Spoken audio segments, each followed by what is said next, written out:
A service of KIBMradio.com, the Internet's home for an all old-time radio.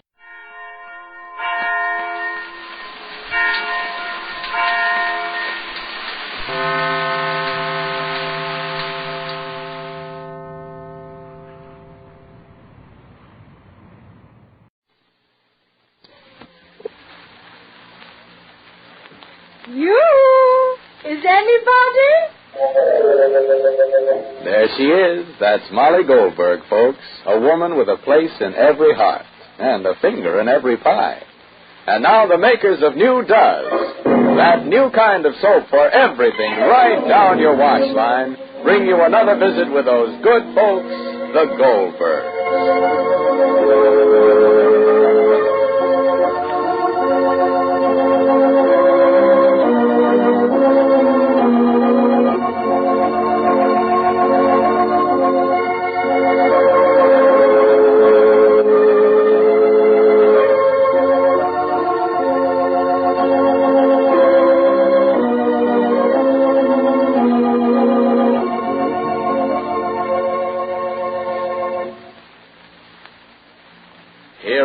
There a buzz, everywhere a buzz, buzz. All the ladies are a buzz, buzzing about Does. Why, Mrs. Smith said to Mrs. Murphy... Say, have you heard what Does can do? And Mrs. Murphy told Mrs. Jones. Glory be, I just heard Does knows everything. And Mrs. Jones told Mrs. McDonald. Would you believe it? There's a new kind of granulated soap called Does, and it does all three kinds of wash. Work shirts, towels, rayons, everything. And Mrs. McDonald told the whole neighborhood. But listen, girls, I'm telling you. You can wash your prettiest rayon slips with the same Does that gets your towels so sparkling white. Yes, that's the wonder of New Does. It's one soap for everything in your wash. And believe me, that's good news right now during spring house cleaning. Because you can use this same Does for those heavy wash rugs and bath mats and for your prettiest washable slip covers and rayon net curtains. But I always thought wash day soaps would be too hard for those nice rayon curtains. Not New Does. It's different from any other leading granulated wash day soap. You see, Does is far safer for those fussy rayons and nicer colored washables. Oh, but don't forget all those dirty rugs that have to be washed. They need a soap that isn't afraid of hard work. Well, what do you think Does is, a sissy? Why, no soap made can get rough dirt out easier than Does. In fact, you can forget there ever was such a thing as hard scrubbing or boiling. That'd suit me fine. Well, then Does will suit you to a T. Once you try it, you'll find Does is not just a new improvement of an old soap, but a really new kind of granulated soap. It's Procter & Gamble's new soap discovery. So for all your washing all the time, let Does do it. Just ask for D-U-Z, Does. And remember this song. Take a shirt. Take a towel. Take your pretty rayons. Wash them all with Does and sing. Does everything. And now, the Goldbergs. When all is said and done, the real drama of Rosie's love affair with Walter Jerome is the relation between Molly and Walter's mother. For Mrs. Jerome has spoken and acted as if Molly was the one who had cultivated Rosie's affection for Walter and encouraged Walter's fight against his family ties and the girl to whom he is engaged. Since that girl, Norma, said Walter doesn't love Rosie, he hates his mother, and Rosie is just a weapon in this war, of course, Molly's in a very delicate position. Her whole family, and the Jeromes, too, are up in arms, and Molly must walk delicately. And so, with Norma in the house and Walter on his way in, walking delicately is just impossible. Listen. Mama, darling, Walter's coming. What shall I do? Oh, please. Go out and tell him that Norma's here, Mom. Please. Walter's coming. We know. Sammy, what do you think? Shall I go out and tell him that Norma's here? When he comes in, he'll find out. I don't want him to think that I asked her to come over just to embarrass him. Let me go out and tell him, You go Mom. inside to Norma. I'll talk to Walter. Well, what do you say to him, Sammy? What do you want me to say? I don't know. Oh, Rosalie, please. Go inside to Please. Norma, Sammy. Let me talk to Mama. Who stole my hat? What do you want your hat to? Where's my hat? Don't go out to Walter, Pa. Why not? Well, what are you going to say to him, Pa? Whatever my judgment prompts me to say. Whatever a loving father should say to protect his offspring. Now, Pa. Pa. Without a Pa. Papa, darling. Yes, Papa, darling. Oh, family, please. Go inside. Go inside to Norma. Well, what can I say to Norma? Ask her to tell you what she told me. Rosalie, come away from the window. I don't want Papa to hurt Walter's feelings. Papa's concerned with your feelings, Rosalie. I don't care about my feelings. I don't mind giving him up, but I don't want him hurt. He's been hurt enough. What's Papa doing? Rosalie, please stop looking out of the window, Rosalie, please. Is Papa hollering? He's not hollering. Papa is not hollering. He's talking gently. He isn't not when he uses his hands that way. Please, Rosalie, please. Papa's lighting a cigar. Can't you see? Where are they walking? They're not walking. They're tripping lightly backwards and forwards and to and fro. They're not walking away. Rosalie, no. Will it stop? Will there be silence? Will there be a period on the tears already? Do you think it's true, Mama, darling? What, Rosalie? That Walter only thinks he likes me because it's a way to get back at his mother? Rosalie, darling, it's possible. Norma's sure he loves her and nobody else, and I'm sure he loves me. She has a million reasons and I haven't any. But, Mama, darling, you don't have to have any reasons to know when somebody loves you. You don't. Why can't I just ask her? What's wrong with asking a person if they love you? Nobody said it's wrong, darling. Nobody says it's wrong. Did I said it was wrong? Do you think that when one person is loved by another, anyone has to ask, do you or do you not love me? Is it a question of a witness on a stand? Or a judge and a jury? Is love a secret that one person has against another, Rosalie? Is it a crime that people hide from each other? Or is love a joy and a blessing that shines in every look, in every word? Aye, Rosalie.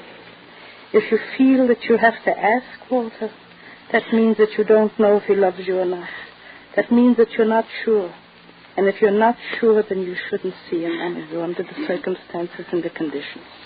You shouldn't be willing to come between him and his fiancée, Norma. And more than that, Mama, Rosalie, darling, you... Rosalie, please, darling. Please. Do you think I would keep your happiness away from you? So don't you think I'll know it, too, when it comes to you? You'll change, Mama. You'll become a new person under mine eyes because someone loves you and then you love them. And then what do I see now? I see tears. Do you think your tears now promise you happiness afterwards? Oh, Rosalie, I wish you could have my experience in your brains, in your mind for 1 second. For 2 minutes, I wish my thoughts was yours. Mama, darling, you don't understand. Oh, I don't understand. Would that I didn't understand. Ma, is Papa coming in alone? Oh, please, Rosalie, no, they're talking yet. Papa's hollering now. I can see it, Ma. Look, Mama, darling. He's There's my shredder. Don't go out, Ma. I will go out and I'll be right in. Lay down, Kitty. Go back to me and don't make me nervous. I'll try to look at them. Lay down. Just a minute, Norma. Oh, what did Mama have to go out for? Now, Rosie, will you stop it? Don't you think we've had enough of all this? Why do you say that? Because Norma's... Yes, and there's sense in what she says. Plenty of good sense. It's easy to make up reasons. Norma knows Walter like you don't, Rosie. I wish you'd listen to reason instead of blubbering at every opportunity with self-pity. If you're in love, but understand it. Look at the facts. Here's a fellow like Walter who's been under his mother's loving thumb all his life. And finally he's revolted. That's why he came to Glastonbury in the first place. And then when he found out his mother and Norma were coming up here, he started to find other ways to show his independence. His mother liked Norma, so Walter decided that he didn't like being engaged to the girl. He picked a poor family like ours, a young kid like you. He's done everything to get his mother's back up. Well, it can't be all a coincidence. But I love him. Did I say it didn't, Rosie? Can't you understand me? I'm not talking about what you feel, but what Walter feels. And there's no use involving yourself in this kind of a mess when there's even an outside chance that Walter doesn't know his own mind. Now, be sensible. Act sensibly. Act as if what Norma said is true. If it isn't, you won't lose Walter. And if it is true, you'll save yourself from this. What's Mama saying to Walter now? Now Mama's talking. Are you listening to me, or am I wasting my breath? Oh. Come in, Norma. Rosie, why don't you let me go out and tell Walter that you don't want to see him anymore? My mother and father are taking care of that, thanks to you, Norma. That won't be enough to keep Walter away. If you think that, then he does love me. You want to be hurt, Rosie. I am being hurt. Only because you refuse to see the obvious. All I can see is that everybody's doing everything in their power to keep Walter out of this house. Rosie, what makes you think Walter loves you and hates me? How do you know? What makes you think so? Nothing makes her think so. It's true. You don't have any proof of it, Rosie. Nothing that Walter said to you, nothing he's done for you could make you think so. All Walter ever did was say he had a right to see anyone he pleased, even if he was engaged. And all that was his way of fighting his mother. He knew she wanted him to marry me, and he knew she'd complain. He knew she'd be furious if he saw another girl. Did Walter ever tell you he loved you? Or did he tell you he wouldn't do what his mother wanted him to do? Well, did Walter ever tell you he liked you, Rosie? Tell us, did he? I know he didn't, and that's why I'm here. I love him, and I don't want to lose him just because a situation like this gives him an opportunity to strike back at his family. Listen to me, Rosie. Rosie. If Walter loves you, he'll never marry me. You won't have to worry. I wouldn't want to marry him if I thought he liked someone else. But this crisis, it's confusing everyone. Rosie, why don't you send Walter away? Now, just temporarily. Why don't you give this situation a chance to cool off? Be reasonable, Rosie. Give yourself a chance. Give Walter a chance, Rosie, if you love him. Right now, all he can see is a struggle between his individuality and his mother's domination. And he doesn't care if he hurts you or Norma in the fight. There's nothing to lose if you refuse to let yourself be used in that way, Rosie. Listen, if Walter loves you, he'll be back. Yes, and if Norma's right, you'll save yourself more than you'll ever lose. All right. Take him away. I won't see him. Keep him, protect him, nurse him, hide him.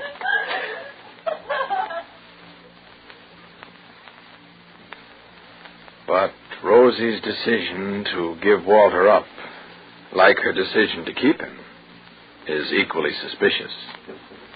For Rosie is, after all, a girl of 17, on the verge, as Molly says. And although the heart aches at 17 as strongly as it does at 27, the reasons change. Actually, it isn't Rosie's decision that counts, but Walter's.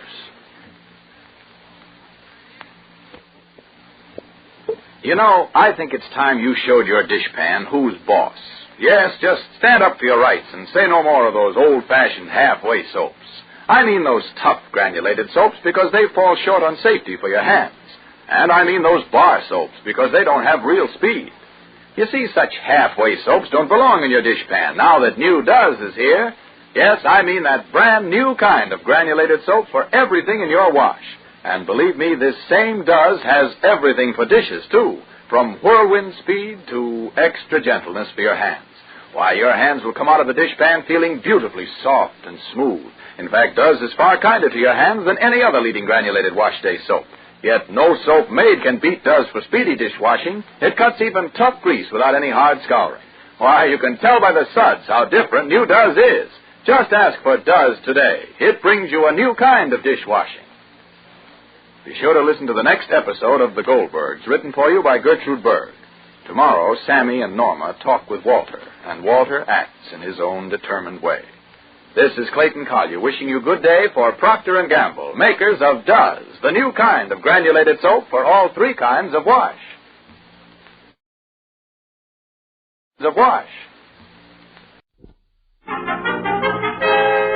Now it's Our Miss Brooks, starring Eve Arden.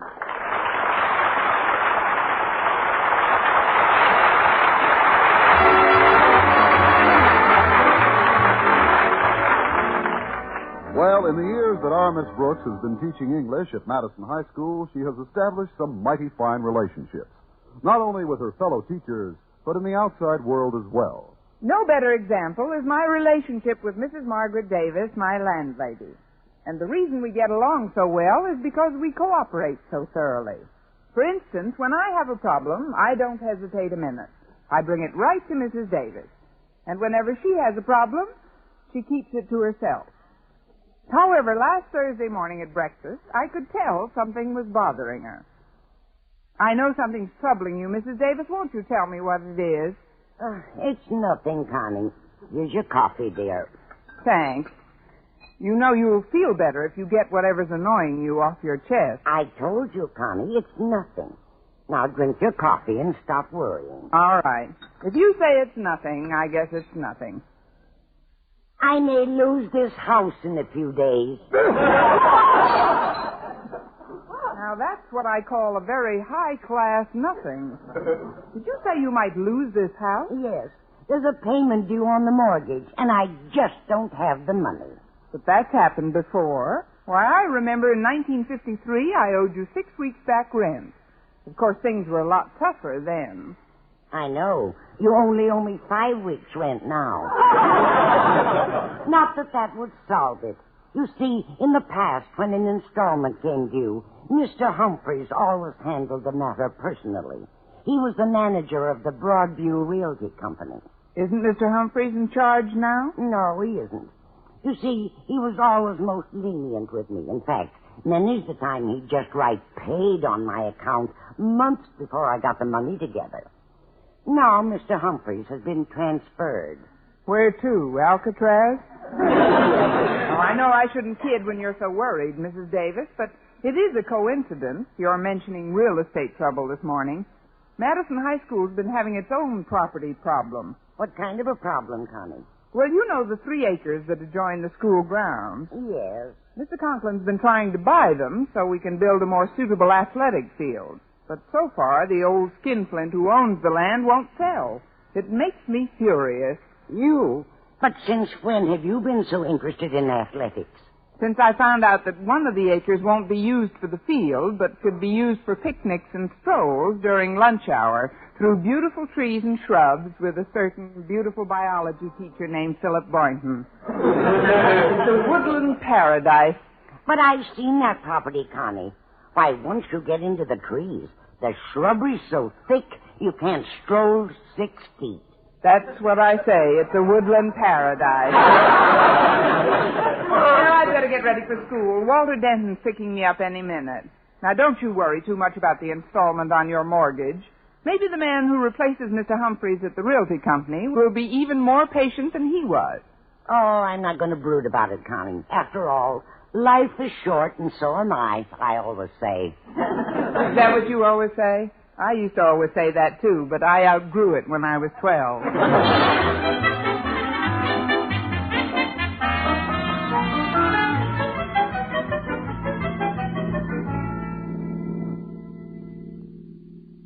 The car looks very good this morning, Walter. Has something new been added? Just you, oh exquisite educator. But I've got more important things than this jalopy on my mind. Problem? No, not exactly. But I've been very concerned about the attitude of a certain Mr. Travis. Mr. Travis? Yeah, he's the miserly millionaire who owns the property next to school. Every time Mr. Conklin makes him an offer, he sits tight on a big fat swivel chair and says, "Nothing doing." I take it you're hoping we get the property so we can build a bigger athletic field. Sure. The one we've got now is woefully inadequate. Take our football gridiron, for instance. Did you know that we played our entire schedule this past season on a field that was 15 yards narrower than a regulation field? Really? I never noticed it. That's because we had a very thin backfield. Yeah, I've got another more personal reason for wanting Madison to annex that land, Miss Brooks. You see, one of the acres isn't going to be used at all, and it's a woodland paradise. An ideal spot for picnics and strolls during lunch hour with my lovely Harriet. But, Walter, once you get into those trees, the shrubbery's so thick you can't stroll 6 feet. That's what I say. It's a woodland paradise. It's the feeling I've been all through this. But I'm rooting for the annexation, too, Walter. Maybe Mr. Travis will relent and sell it to us. Maybe, but don't bet your new mink coat on it. My new mink coat? Well, the one you've got on. That's what it is, isn't it? Not exactly, Walter. It's mink-dyed rayon. Oh, I've got to stop at Carney's garage this morning, Miss Brooks. Do you mind walking the remaining 6 blocks? Oh, not at all, Walter. It'll be good for me. Keep me nice and trim. Yeah. Nothing like walking to whack off the old blubber.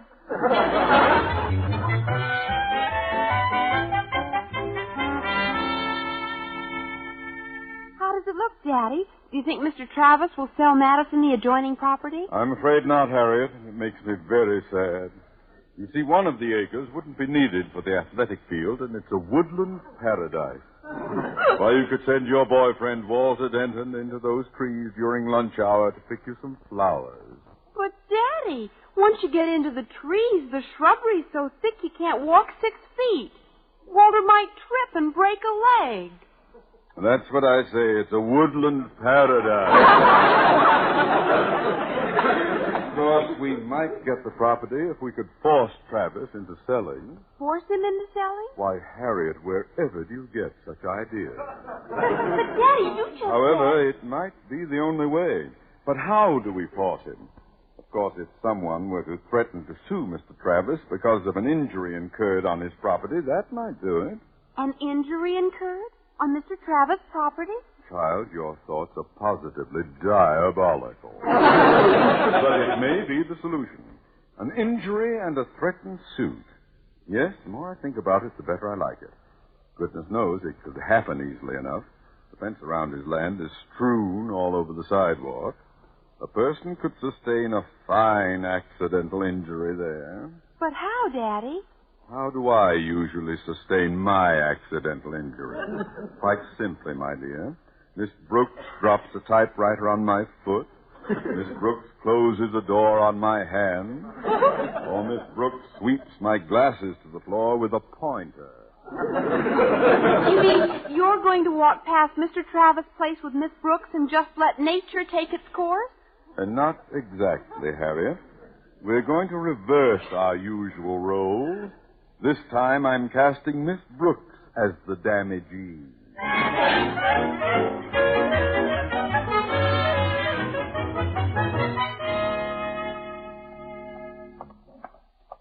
One moment, Miss Brooks. Mind if I walk the rest of the way to school with you? Oh, not at all, Mr. Conklin. By the way, isn't this where Mr. Travis's property begins? Yes, it is, Miss Brooks. Why he's making it so tough for us to purchase it is beyond me. Look at the appearance of this lot, full of weeds and broken fence posts. He obviously doesn't care about doing anything with it himself. Perhaps he's keeping it for a burial plot. 3 acres? Maybe he's the restless type. He's a selfish old villain, that's what he is. And a negligent one, too. Why, if someone were to trip over one of these broken fence posts, he could sue Travis for everything he's got. Here, I'd better take your arm, Miss Brooks. Oh, that's all right, Mr. Conklin. Yes. Ooh! I almost tripped. You didn't even see that dangerous post, did you? No, sir. Not until you kicked it in front of my feet. Well, we've got to be more careful. This place could be developed, though. Look up there at those trees, Miss Brooks. The trees? Yes, look at the tops of them, how gently they wave in the breeze.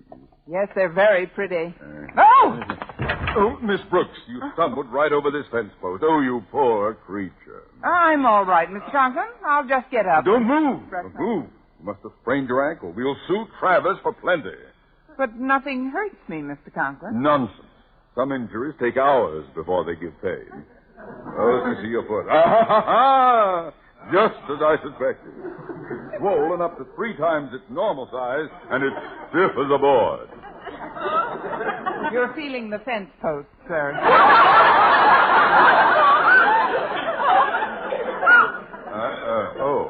Oh, I'm sorry. Oh, here's your ankle.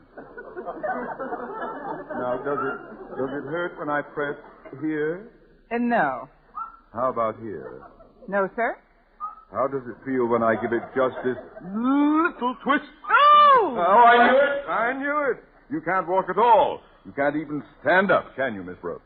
Not with your foot on my calf, I can.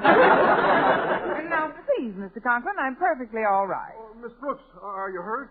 I saw you fall from across the street. Oh, I'm glad you did, Boynton. Although Miss Brooks says she hasn't anything. Oh, my leg. What pain. What an injury. What a switch. Here, Miss Brooks, let me assist you. I'll just put my arm around you. Now, there. How's that? Fine. What have you got in mind for the other arm? Well, I'm glad you saw Miss Brooks incur this injury, Mr. Boynton. With 2 witnesses, Travis won't dare stand the suit. Now, here, let me help you up, Miss Brooks. There we are. Thank you, sir. Oh, it was nothing, really. You can say that again. The way you helped me up was really nothing compared to the way you helped me down.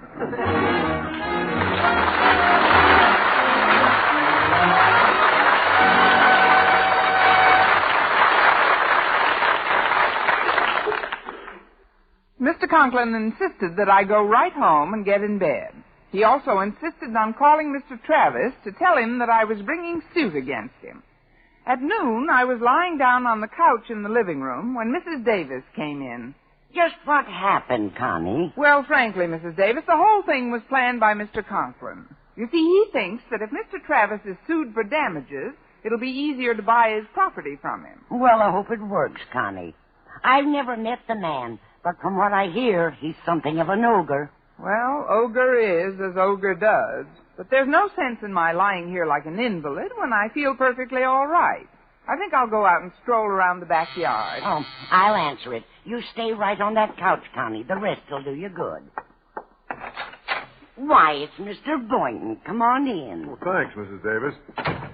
How's our patient coming along? Oh, just fine. She says she hasn't any pain at all. Who is it, Mrs. Davis? It's Mr. Boynton. Oh, my ankle. Oh. Oh, Mrs. Davis, I thought you said she didn't have any pain. But she's still complaining about her ankle. He must have twisted it harder than she meant to. Go on in. I was just leaving. I've got to get down to the Broadview Realty Company. Goodbye, Mrs. Davis. Oh, hello, Mr. Boynton. Oh. I know this was all a plot of Mr. Conklin's, but you must have really hurt yourself in that fall, Miss Brooks. You look very uncomfortable lying on that couch. I am. I'm miserable. Well, here, let me change your position a bit. Just put your arms around my neck. All righty. There. Now, we'll just lift you a little higher against this pillow. That's better. It's perfect. Miss Brooks. I've never been this comfortable. Well, I'm glad. Miss Brooks. I've been comfortable before, but never this comfortable. Miss Brooks. What are you chattering about, Mr. Boynton? Would you mind taking your arms from around my neck? Oh, I thought they felt full. Mr. Boynton. Yes, Miss Brooks. I'm uncomfortable again. Want to get up a little higher? Higher, lower. Stick out your neck. You all ready, Miss Brooks? I was born ready. I can't help wondering, Mr. Boynton. Wondering what? What it's going to be like to go through life with a sprained ankle. Oh, it isn't really sprained, Miss Brooks. But you've got to act as if it is anyway. That's one of the reasons I came over here during lunch period. To tell you that Mr. Conklin has arranged for Mr. Travis to come and visit you this afternoon. Visit me? Yes. When Mr. Conklin told him you were going to sue him, he insisted on seeing you personally. Of course, I'm not much of a boy for this sort of chicanery. But as Mr. Conklin explained it, it does seem to be for the good of the school. Oh, I'm sure it is. There's another reason I hope we get the lot, Miss Brooks. A much more personal reason. Yes, Mr. Boynton? One of the acres is a woodland paradise. An ideal place for a stroll during lunch hour. But, Mr. Boynton, once you get into the trees, the shrubbery's so thick you can't walk 6 feet. Well, who cares? Can you imagine the frogs I'll find in there? That's what I say. It's a woodland nothing.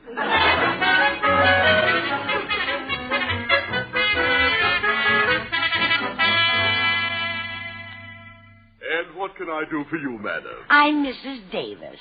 I had an appointment to see about extending the time on my mortgage payment. Of course, Mr. Humphreys usually took care of me. Mr. Humphreys took care of a lot of people. But as the new owner of the Broadview Realty Company, I've decided to handle all mortgages myself. Nothing like the personal touch, don't you think? Oh, yes, indeed. But about my payment... I'm sure we'll be able to work something out. You'll find me a very easy man to do business with, Mrs. Davis. In fact, just last month, I had occasion to deal with another lady customer of ours. Sweetest little person you ever saw. 80 years old if she was a day. Poor thing was 3 days behind on her mortgage and seemed worried sick about it. Of course, the minute she called me up, I went right over to see her. Did you put her mind at ease? In a manner of speaking. I drew up a chair right beside her, and we had a nice, long chat. Right there on the sidewalk. Her furniture was already on the sidewalk. Yes, but it didn't stay there long. By the end of the day, I'd helped her sell every stick of it. But the little old lady, where is she now? She gets out tomorrow. I thought it best to have her put away for 30 days. After all, I couldn't live with myself if I thought of that sweet old soul having no roof over her head. I guess I'm just an old softy. Oh. I'm sure you are. But somehow I can't help wishing Mr. Humphreys was still here. Fine fellow, Humphreys. Now, if you just leave the money you owe in a neat pile on this desk, you can run along. But that's what I want to talk to you about, Mr. Travis. R.J. Travis. Travis? You've heard of me? Yes, I have, Mr. Ogre. Now, if you don't have the money for your payment, I don't want you to fret about it. I want you to know that you don't have to pay me until later. Oh, that's wonderful, Mr. Travis. How much later? Well, let's see. It's now 2:15. Shall we say 3:30? 3:30? But I can't get the money by 3:30. Well, perhaps we can extend it beyond that. It all depends on the humor I'm in when I return from an errand of mercy upon which I am about to embark. An errand of mercy? Yes, I've got to go out and see some idiotic school teacher who claims she broke her foolish leg on a piece of my property. She says she's going to sue me. Oh, no. Now, I'm driving over there right away. Is there some place you'd like me to drop you? No, thank you. I'll take the bus home. It's much slower.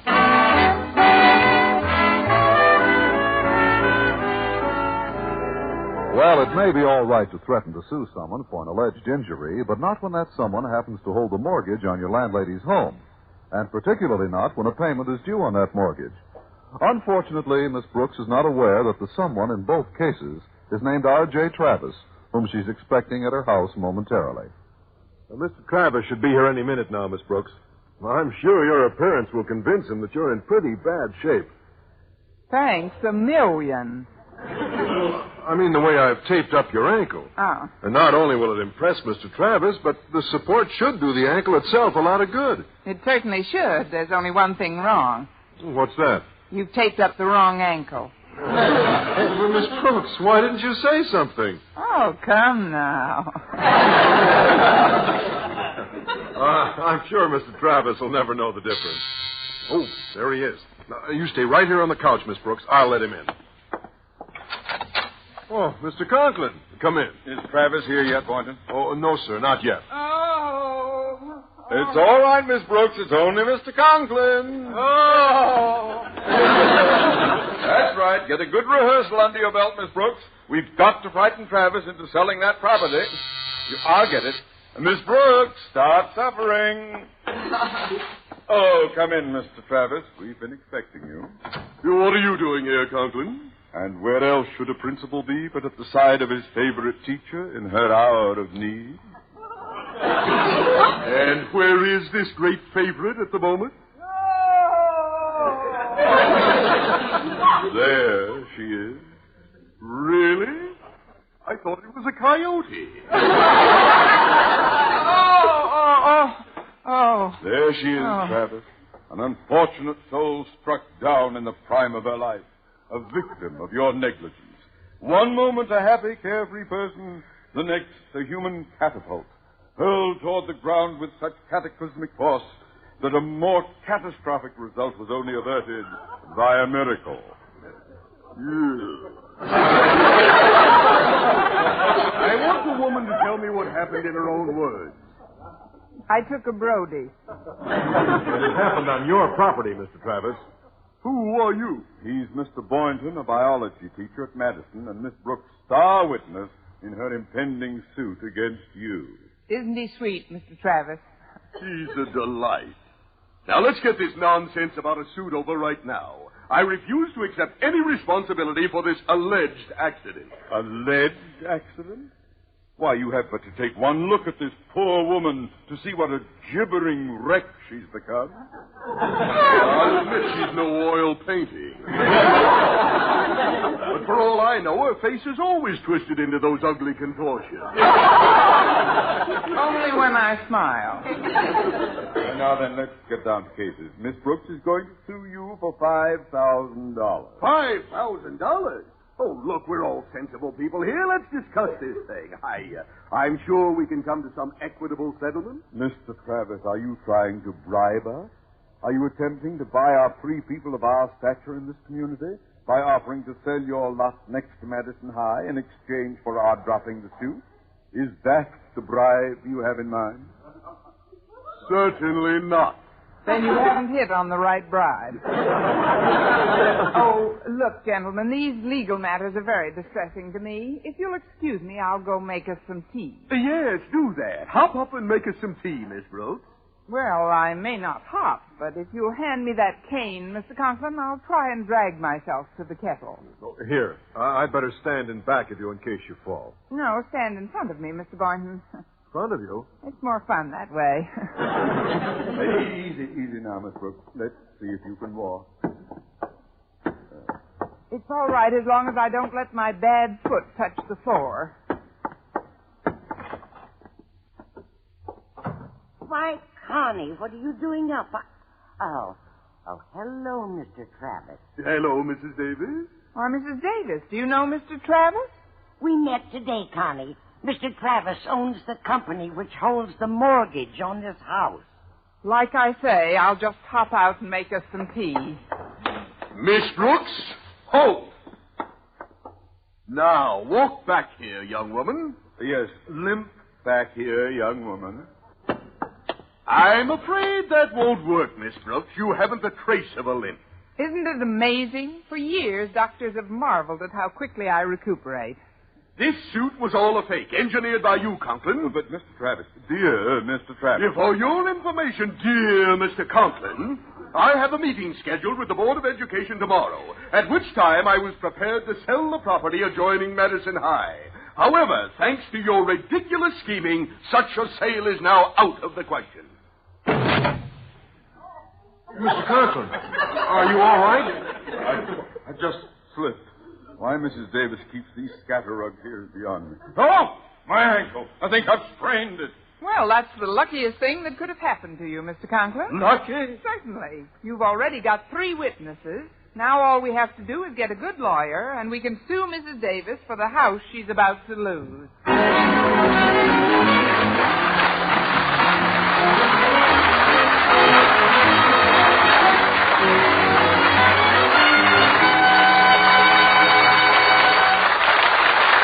Now, here's the star of our show, Eve Arden.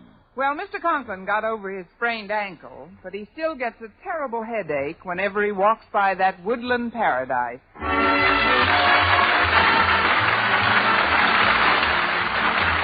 Armistice Work, starring Eve Arden, transcribed, was produced and directed by Larry Burns, written by Arthur Olsberg and Al Lewis, with the music of Lud Gluskin. Mr. Conklin was played by Gail Gordon. Others in tonight's cast were Jane Morgan, Dick Crenna, Bob Rockwell, Gloria McMillan, and Frank Nelson.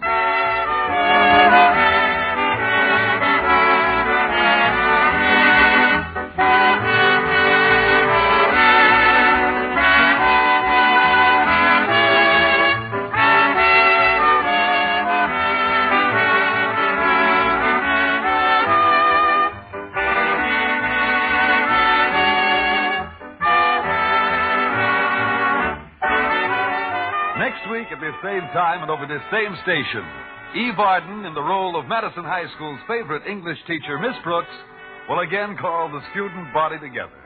Don't you be absent. Our Miss Brooks is presented each week through the worldwide facilities of the United States Armed Forces Radio and Television Service.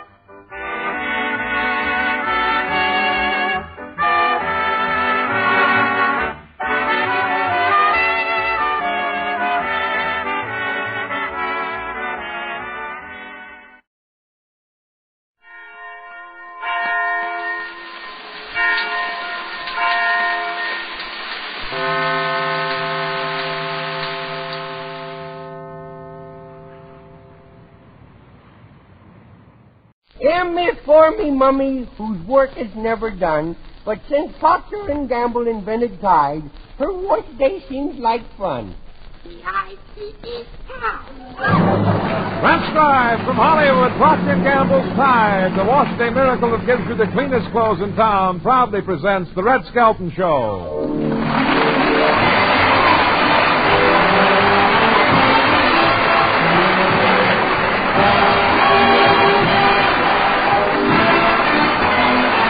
With Red Skelton, David Rose, Miss Orchestra, Lorene Tuttle, Pat McGeehan, and Dick Ryan will be me, Rod O'Connor.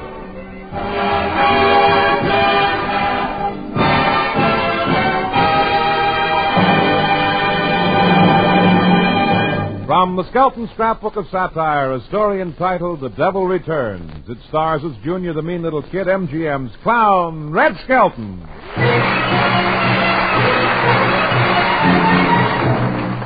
You know, a few weeks ago, I caught the devil. I outsmarted him and locked him in the closet. You see, I kept him there for 4 weeks. And then a bunch of crackpots got together and they demanded I let him go because without the old evil force, they couldn't operate, you see. So I let him out of the closet and zippo. Oh, the crime started again. Everything was hooey-flooey, you know, and all me whipping started again. There's a new word for you. Now, like yesterday. Junior, where are you going with the goldfish bowl? Well, I figure it's kind of ridiculous to have a fish bowl without any fish. Junior, what about the goldfish? You hadn't heard? Well, I was trying to make a deep-sea diver out of the cat, you see. And while he was in the bowl, them goldfish attacked him, and he ate them in self-defense. Oh, no. Yeah, but don't worry, I punished the cat. Well, how did you punish him? I locked him in the bird cage with the canary. What happened? That canary don't get around much anymore.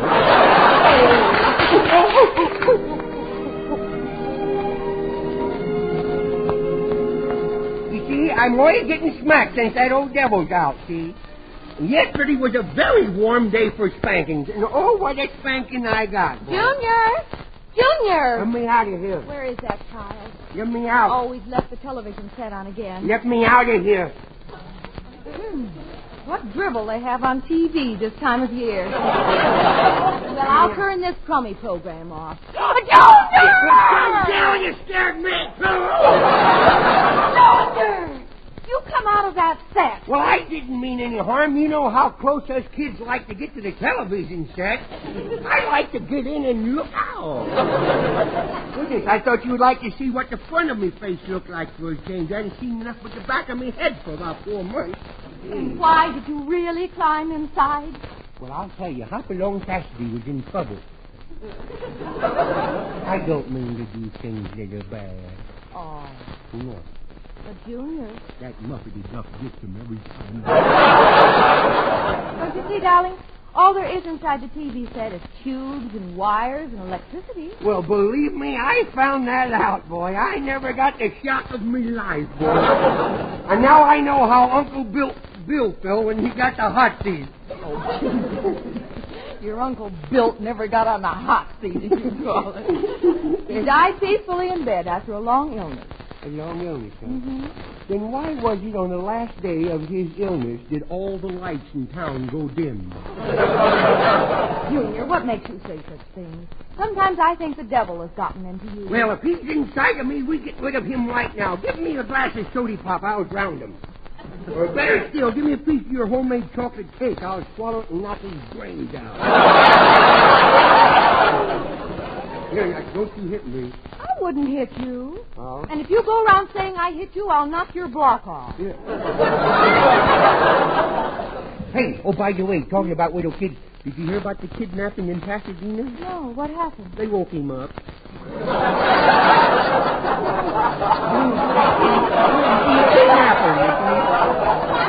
Kidnapping, and they woke him. Boy, when you got to explain them, they're pretty bad. You go to your room. Okay. See, that's what they was always saying to me. The devil is in you. Funny, I never feel him. I wonder when I swallowed him. must have been that stewed beef we had last night. That sure tastes like the devil. Oh, but why worry about the old devil? I'll see what's on the radio. Let's see. I know how to find out, too. Just turn it on. There. This is the Tide program, and today it brings David Rose and his arrangement of El Relicario.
I wear the cleanest shirts in town. There isn't any doubt that all my shirts are washed with Tide, 'cause when Tide's in, dirt's out. Tide gets clothes cleaner than any soap. Any soap? Yes, any soap. You get the cleanest wash in town with T-I-D-E, Tide. Yes, ma'am, sing it or just plain say it. Tide gives you the cleanest wash in town. The reason? Tide is the amazing miracle product that not only gets ordinary dirt out of your clothes, but also removes dulling soap film. You see, we've tested Tide in the laboratory against all kinds of soaps, and the test results are always the same. Tide gets clothes cleaner than any other washing product sold throughout America.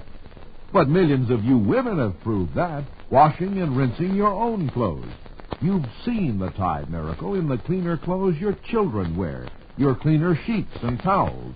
You've seen how kind Tide is to your hands, too.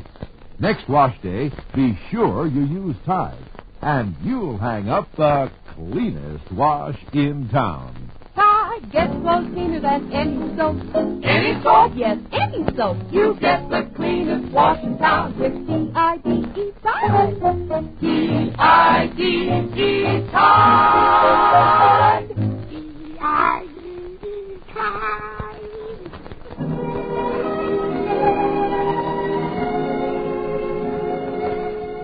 Well, like I was saying, all the spankings is because that evil force, the devil. So I wistfully was thinking one day, and I said, I wish I could talk to that devil again.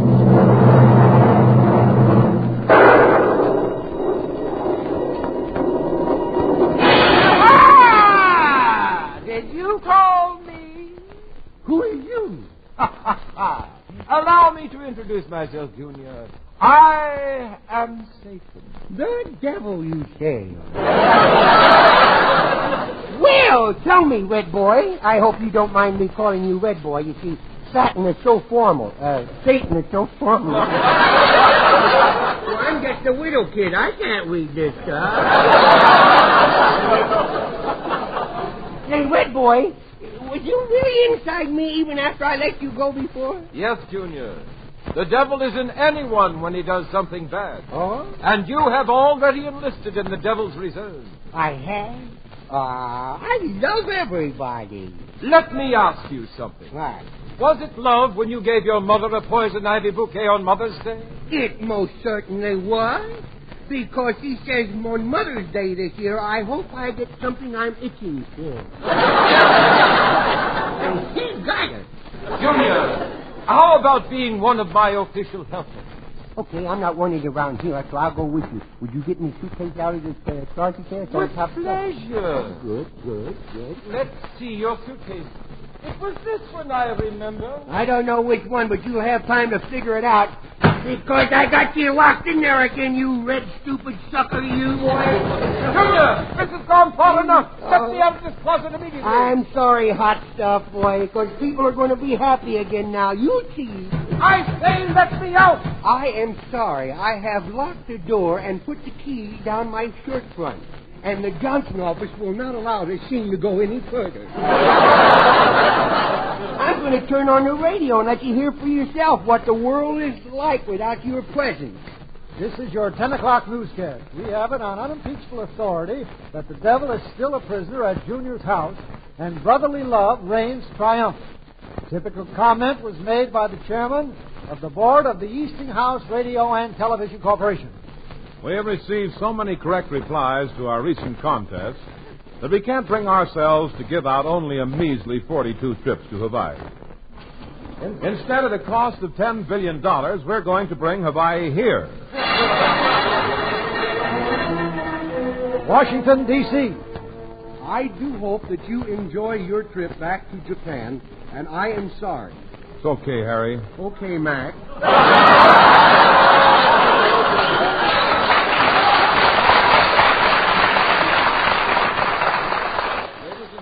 You have just heard Harry Sutio and Mac Tokamaka at the International Airport.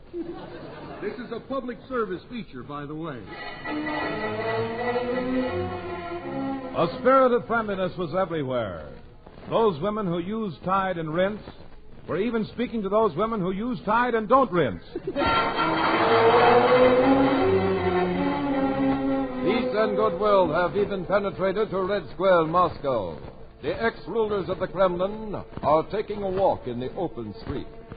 Well, Joe, now that permanent peace is here, what are you going to do for a living? I'm getting a job in a butcher shop, Molotov, my boy. And what are you going to do in a butcher shop, Joseph? The same thing as I've always done, hand out bologna. And in Los Angeles, a California motorist ran over the same pedestrian twice. Once forward, and once backing up to apologize.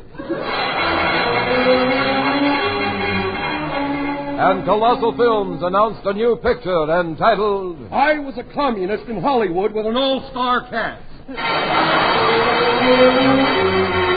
Everywhere, traditional enemies buried the hatchet. In Europe, it was Joe and Tito. In Hollywood, Orson Welles stopped feuding with himself and is now looking for an engagement ring. And today, at the Fight Commission office, Cauliflower McPug decided in a rush of brotherly affection that he would quit the fight racket and never hit another fellow creature in the face again. What do you mean again? I never had yet. Who's that talking? Somebody talk. Will you pick it up somewhere, will you? Now, what do you mean, Cauliflower? In your younger days, you used to win a lot of fights. Oh, yes, I did in my younger days, but after my 4th birthday, I lost my touch, you see. I've seen the light. I have stopped fighting. Boy, before I start hearing bells and boys. When you start hearing bells and boys, you're gone. I tell you that. But answer the phone, will you? Well, tell me, what are you going into? Well, the kind of fights I've been doing recently, I am told I'm a natural for the ballet. Oh, a flamingo! Oh, they're big ones this year, you know. When you start hearing bells and birds, you have to find something else. I might go into politics, you know. Boy, a flock of them flew over that time. See, you know why the birds like me? No, why? My head's flat, makes a nice landing field. Well, I'm kind of glad you intend to retire, Cauliflower. Oh, yeah. You can get these delusions of yours cured. Oh, yeah.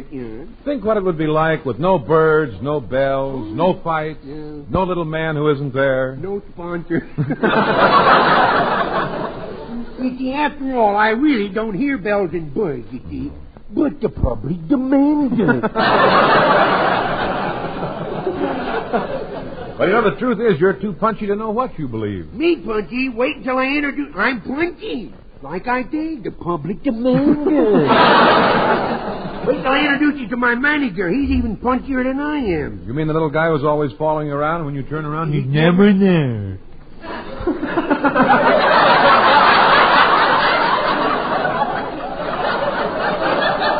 Well, I'm really getting punchy. That was my line that we heard on. Yeah, you know how punchy he is? He turns around and I'm never there. Back on them comebacks. Oh, Capistrano's going to be crowded. You know, this guy also manages my roommate, this Rattler I room with. There's a guy got sawdust for brains. You ask him a question, he takes his head yes, and sawdust comes out of his nose. Takes his head no, and it comes out of his ears. And you know what? Stand over here, will you? There's too many birds eavesdropping here. Birds eavesdropping? Yeah, there's one on my shoulder right now. You never heard of bird eavesdropping? Mm-mm. You mean to tell me you never heard of a stool pigeon? The other day, I was setting out in the backyard, see? I was just out there sunning myself in the smog. And, all of a sudden, a little bird came up to me, and he said, "What are you knitting?" And I said, "I'd rather not tell you. It's a secret." See? They all know when to put the script down because it ain't there anyhow. So he said, "What are you making?" I said, "I'm knitting something." He said, "What are you knitting?" I said, "I'd rather not tell you. It's a secret." He said, "I won't tell anybody." I said, "Oh, you just say that. You just say that. I'll tell you what I'm making. You'll tell somebody else, and you'll tell somebody else, and you'll tell somebody else. And by the time it gets back to me, it won't be what I'm making." You know, gossip, look out, here comes the super chief.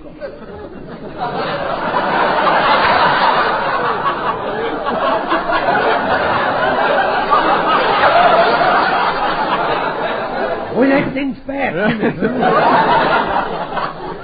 Well, you were telling me about the wrestler. Let's hear about him. He's really gone, that poor soul. He's really gone. Mm-hmm. He thinks he's a poached egg, see? Mm-hmm. And every night he sleeps on a piece of toast. Well, what's wrong with that? It happens to be my toast he's sleeping on. You see, I am strawberry jam. Well, brother, you look it. Yeah, oh, you're referring to my masculine appearance of my face? Well, that's a fight I had with Lefty Sam, you know. Mm-hmm. He kept hitting my nose all over my face, and finally I hit it in my ear, and then I stopped the fight. Well, how could you let him beat you up like that? Don't you know how to fight? Where was your guard? My guard? Your guard. Oh, I haven't seen him since I escaped from the asylum. Say, excuse me, will you? I got to make a phone call over here. There's no phone around here. It's all right. The guy I'm calling ain't got no phone anyhow, but he'll answer. Say, it's kind of sad out there, but... Oh, I'm going to follow this flock myself. I'm going to see where them birds go. But whenever good things are with us, the bad element will forever try to weed its way in. Pressure groups again demand that Junior let the devil go. I say he should be kept locked up. Me too. What we need are volunteers to stand guard. Gee, what's all the excitement? Oh, there's somebody riding down the middle of the street.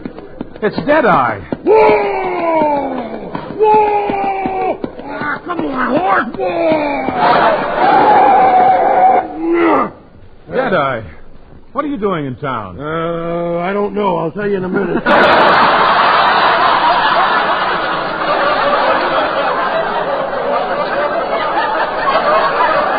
You know, if we had a 2-hour show, I think we could get somewhere. Well, I've been at the head of a posse all day. Ask me who they were after. Who were they after? Me. I'm here on a mission for the Texas Rangers. They give me 24 hours to get out of the state. And you rode that poor horse all the way from Texas? Oh, no. Now, part of the time he rode me. What's all the commotion here? I ain't been following the script. Well, we need someone to help Junior keep the devil in the closet. Well, your troubles are over. I'll keep them pressure groups away. Deadeye, are you kidding? You're not tough enough. Smile when you say that. Why? I don't know. It says so right here. I'll tell you why. I'm one of the roughest, toughest cowboys this side of Spade Coulee. Well, Deadeye, I don't think you're as much of a sharpshooter as you say you are. Oh, I'm not, huh? You see that man crossing the street about 3 blocks away? Yes. You see that cigarette in his mouth? Yes. You see that long ash on the end of that cigarette? Yes. I wish I had good eyesight like that. You know, you're just like all the rest of the Texans, Deadeye. Just a moment now. Careful what you say about Texans, strangers. I wasn't raised in Texas. They tried it once, but the rope broke. The way Texas is growing, you're liable to be one yourself any day now. Deadeye, you're nothing but a big blowhard. Oh, I am, huh? Yeah. Now, let me show you a list of the guys I can whip here. I got them right here. Hopalong Cassidy, Bill Boyd, Roy Rogers, Spade Coulee. I could take out my guitar and strum him to death. Hey, did you hear about the cowboy that killed 9 people with cool water? Now, I can also whip Hoop Gibson, Rod O'Connor. You can lick me? Yeah. Oh, no, you can't. Who can? You can't. I can't lick you. That's right, you can't lick me. Well, I can lick these other guys. Maybe you can, but you can't lick me. Okay, I'll rub your name off. Come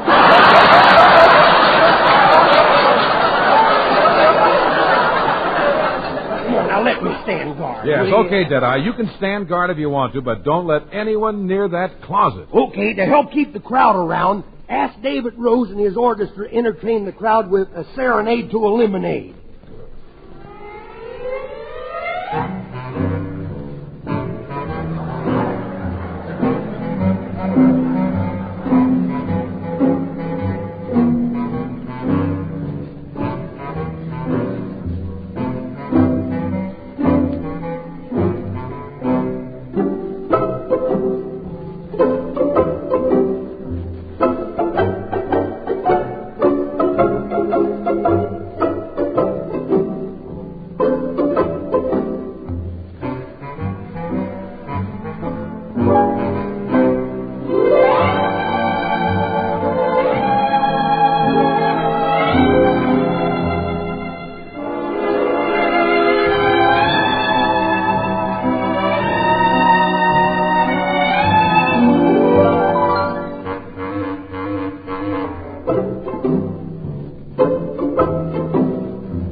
Well, I really hate to wash dishes, especially having my hands in that greasy water. Then, lady, you are going to love Tide, because when Tide's in your dishpan, greasy water is out.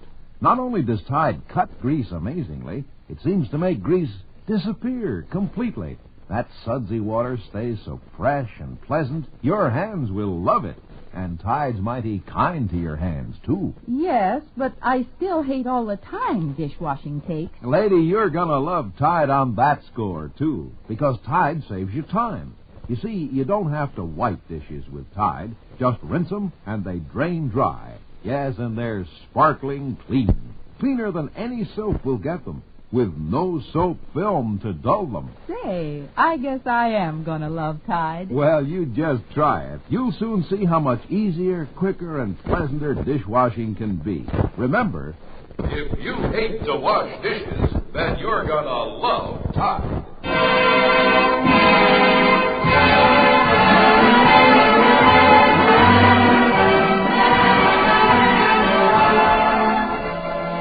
We now interrupt this test pattern to bring you an important address by His Honor, San Fernando Whitey, formerly San Fernando Red.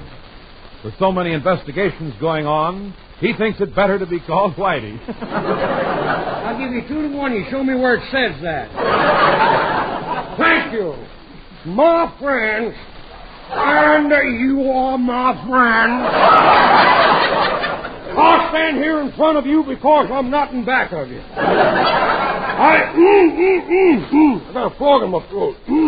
Feels like you brought a friend. I'm very happy. I've been out riding with the mare all day. I just put her in the barn. My hands are a little tired today. I gave a harpsichord recital last night. And I was up late writing notes to the critics. But I hope while I've been in office I have proved that any little boy can become a politician. But now that the devil has been caught, here's some facts. Now be patient with me now. You be patient with any of us. We'll find a smear campaign someplace. I should have never been sworn into office. I've been cussed out a lot anyhow, but what I'm here to say is that I'm here to impeach myself. Let me repeat that. Pardon me, not that, but this. Well, whatever it was wasn't worth repeating anyhow. Now that Junior has caught that devil, we politicians can see that the younger generation cannot be hoodwinked. They're going to make Americans out of us whether we want to be or not. Let me give you the analysis of the whole thing. This catching the devil might change the whole world affairs. I says might. And on the other hand, it might not. If so. But I think so. I hope I'm getting through to you because I ain't getting through to myself. But may I say, I don't think Junior will be able to keep that devil locked up in the closet. And before I leave public office, may I say again and again, crooked politicians never die. They just smell that way.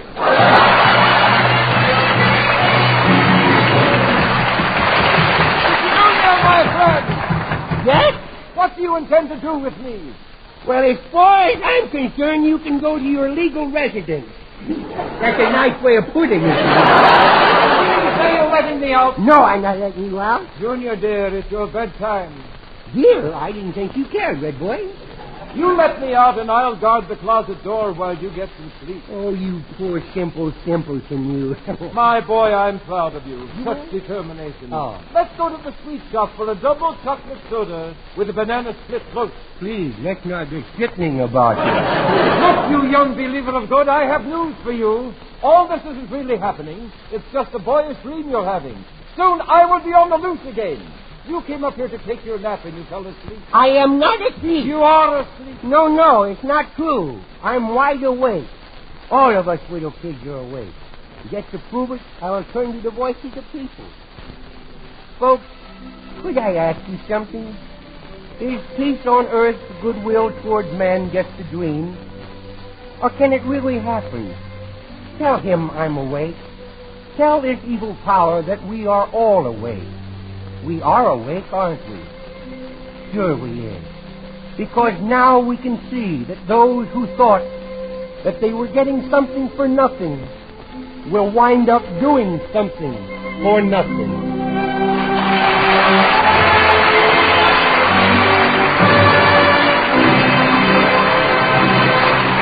Now, ladies and gentlemen, until next Sunday. This is Red Skelton saying Happy Mother's Day, and God bless all of you. And thanks for buying more and more of the Wash Say Miracle Tide. And this is Ron O'Connor reminding you that Tide gets clothes cleaner than any other washing product sold throughout America. That's why...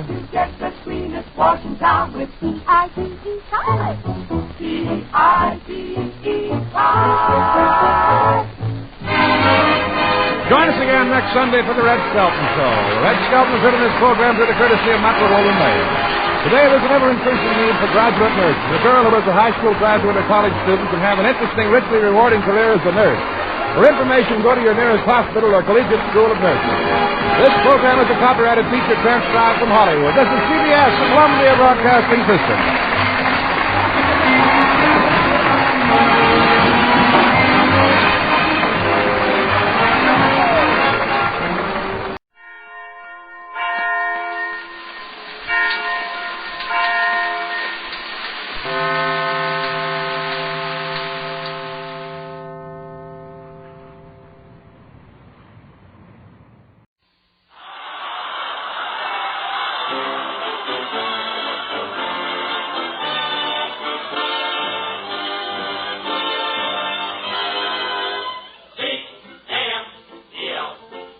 Abbott Costello program, starring Bud Abbott and Lou Costello. Brought to you by Camel, the cigarette of costlier, properly aged tobacco.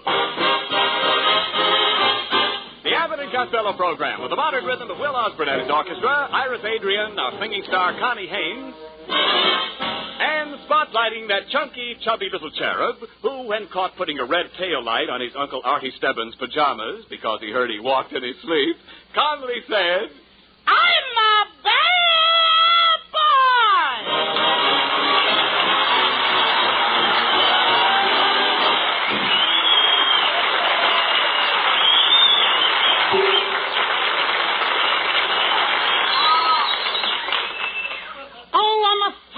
brave and bold.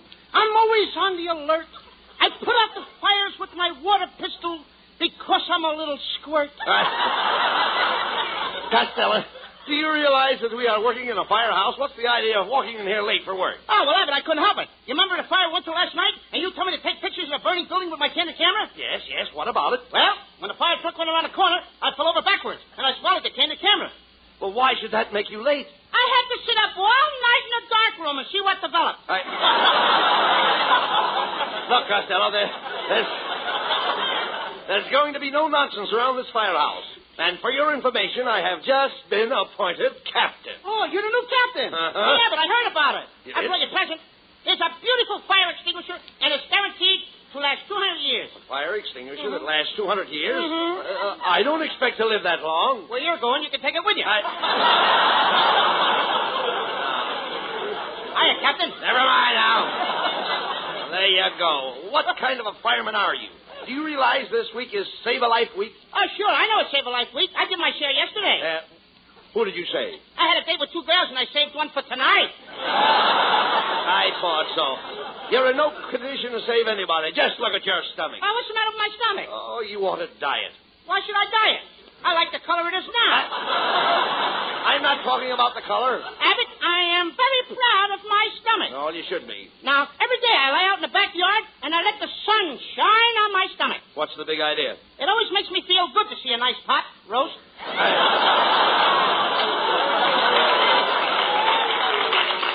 You ought to be ashamed of yourself. Just look at the size of you. Oh, what are you talking about? I only weigh 98 pounds.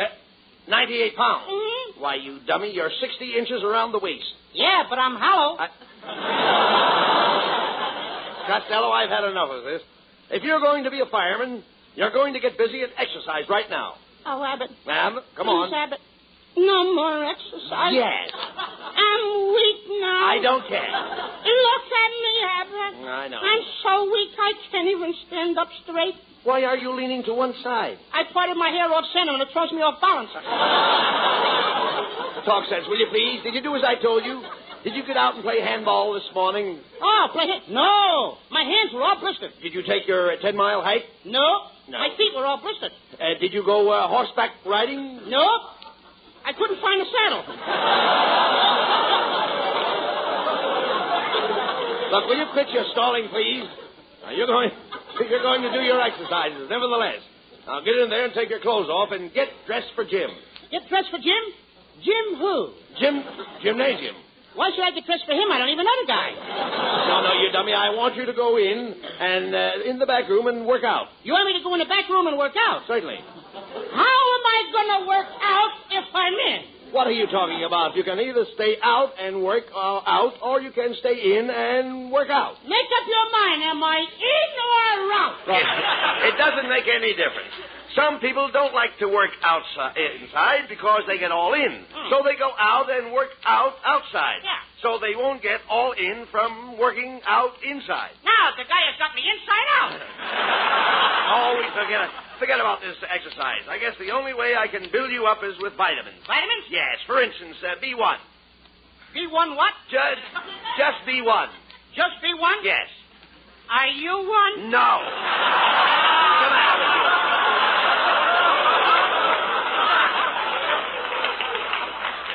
Said no. Then why should I be one? If it ain't good enough for you, it ain't good enough for me, Captain. Look, never mind that, Captain. Look, you idiot. I'm trying to tell you about something that's good for you. B1. And I tell you, I don't want to be one. I wouldn't be one if I was the only one that could be one. Look, I don't want you to be one. No? No. When I say B1, I don't mean B1. I mean B1.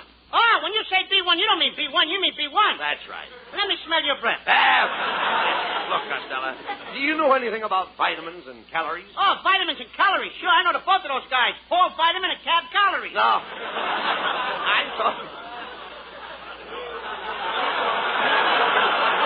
Look, I'm talking about vitamins that contain thiamine. Contain what?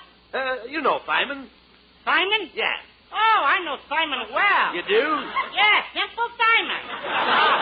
Look, will you shut up? I'm trying to tell you what vitamins are. Vitamins are pills.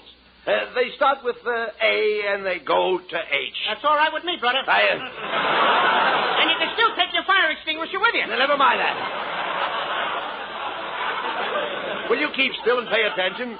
Didn't you ever hear of the vitamin D, the sunshine vitamin? Yeah, and I take too many of those. Oh, no. You can't have too much of the sunshine vitamin. All I know is I've got the only stomach that rises in the east and sinks in the west. I don't know why I waste my time with you. Here I am trying to build you up, trying to make a great fireman out of you that someday people will build a statue of you and place it in the city park. They're not going to make any statue of me, Abbott. Why not? I think it would be terrible to be a statue and have the birds mistake me for a tree, because if they built a nest in Lincoln's vest, just think what they'd do to me. They'd lay eggs upon my chest, and that would be awful, brother. When people walk by, they'd point at me and say, "There's a woodpecker's mother."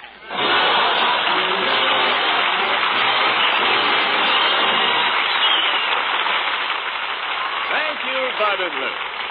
And now, friends, let's go back about 25 centuries to a man named Eaton. Experience is the best teacher. Yes, experience is the best teacher. When cigarettes were very scarce not many months ago, most smokers took what they could get. One day, one brand, another day, some other brand. What did that experience teach? Well, let's bring in Aesop again. Actions speak louder than words. Yes, actions speak louder than words. And the actions of today's smokers speak louder than any words about any cigarette. Here are the facts.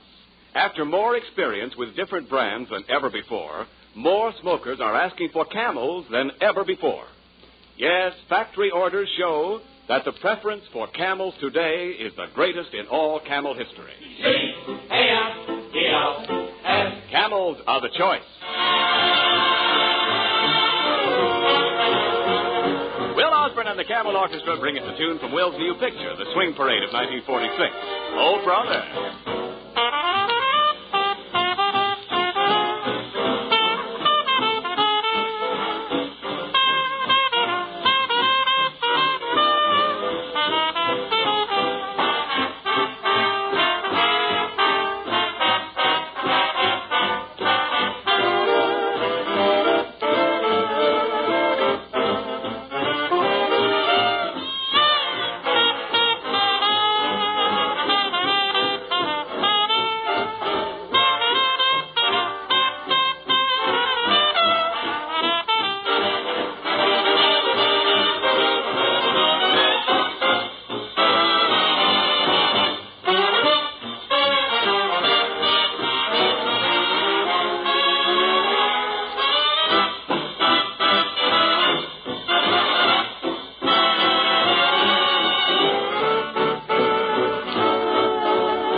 do you have water in your pump? Yes, I do.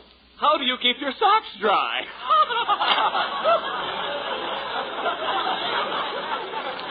That's a very funny joke, and I think I'll pull it on Abbott. Hey, Abbott, do you have water in your pumps? No, but I've got oil in my crankcase. Now, what am I going to do with these wet socks? There you go with that silly talk. I'm through with you. Get your hat and coat and go home. Go ahead. Wait a minute, Abbott. Never mind. You can't fire me. I need this job. Every week I send my pay envelope home to my dear old mother. Oh, well, now that's different. I didn't know that. Mm-hmm. Oh, I didn't know that you sent your pay envelope home to your mother every week. Well, that's fine. At the end of the year, she has 52 envelopes, and I got all the money. That does it. That does it. Get out. You and I are all washed up. Go ahead. Abbott, no. Get out. Please watch out where you're walking. Don't step on me. Oh, please don't step on me. Do you hear? Don't step on me or you will squash me. Who are you? Oh, just a little firebug. Costello, there's a young lady in the car outside. Let's see what she wants. Hello, boys. Oh, it's the famous actress, Bessie Maymucho. Yeah, it's a lovely sunsuit you're wearing, Miss Mucho. Oh, do you like it? Oh, yeah. I made it out of a bandana. A bandana? Oh, Abbott, you know what a bandana is. That's what a farmer wears hanging out of his paunch pocket. All the movie girls are wearing these handkerchief shorts. They're wonderful for sports and playing games. Oh, I like to play games. Last night I played a game called Puss in the Crooner. You mean Puss in the Corner? No, Puss in the Crooner. I got up and sang like a crooner. Somebody hit me in the puss. Look, I just stopped by to ask you if this was the right road to Hollywood. Yes, this is the right road to Hollywood. I have to hurry. I'm playing on the baseball team. I'm the catcher. Catcher? Yes, I think the most important one of the team is the catcher. Don't you? No, I'd say it was either the pitcher or the shortstop.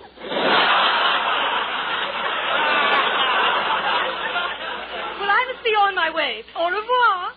Trays beans. That's French, you know. Hey, look out, Costello. Here comes your girlfriend. Lean against her. Ah, there you are, you 2-ton butch jeggins. I'm glad you got it out. I saw you flirting with that woman in that car. No, I wasn't, Lena. You're the only girl that ever turned my head. Yeah, I should have turned it further. I can still see your face. Please don't talk that way, Lena. Come, Lena. Come fly away with me to my little love nest. We will fly away together. Fly? With that fuselage, you couldn't even get off the runway. I'm through with you anyway.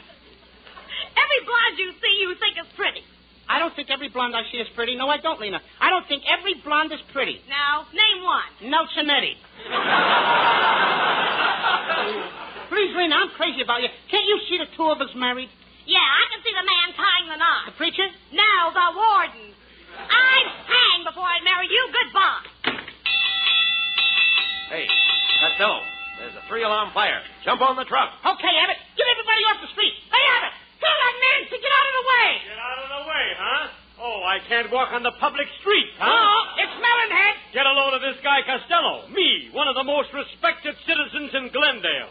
Look. What's the matter with Glendale? I didn't even mention Glendale. There's nothing wrong with Glendale. Go on back to Glendale. Oh, I should go back to Glendale, get thrown in jail for vagrancy again, huh?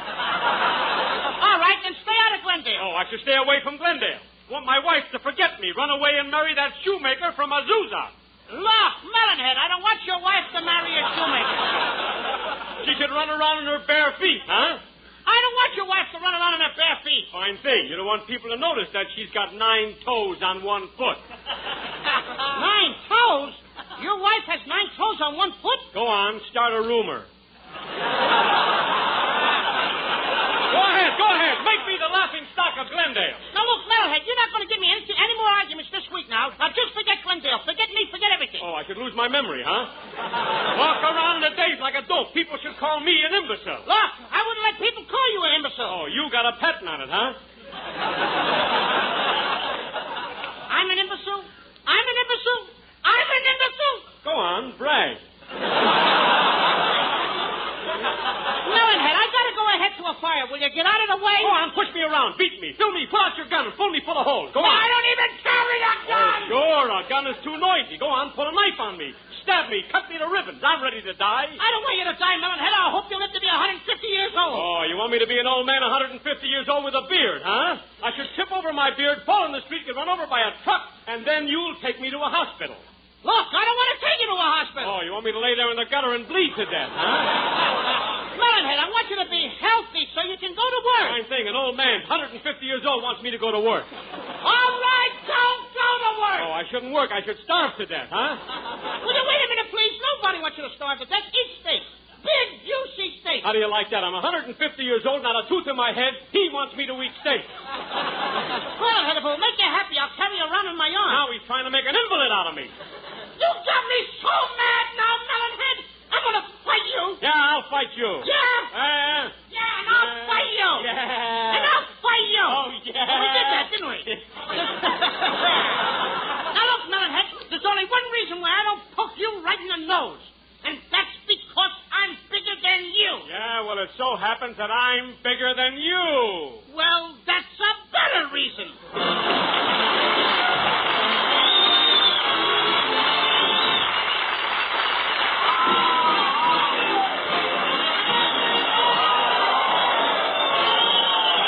For his first performance on the air, Camel's lovely Connie Haynes introduces Rip Van Winkle.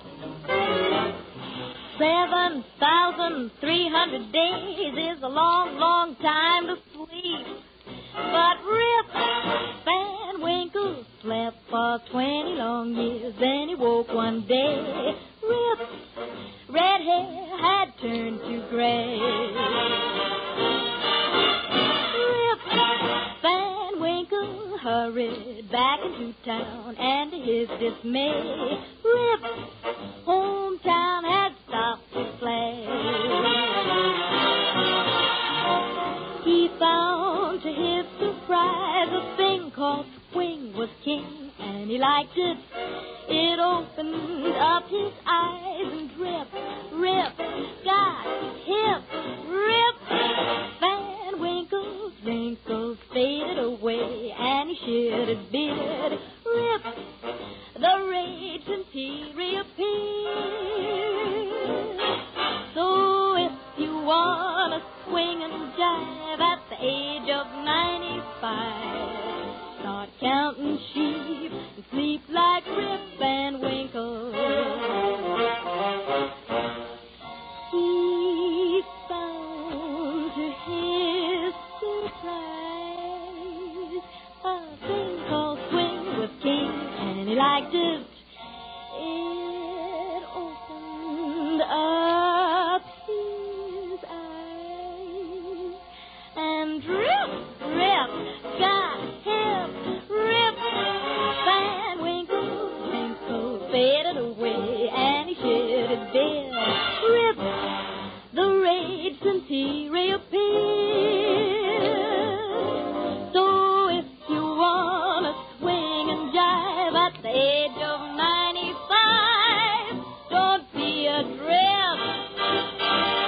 Come on, get hip. Take a tip from Rip Van Winkle.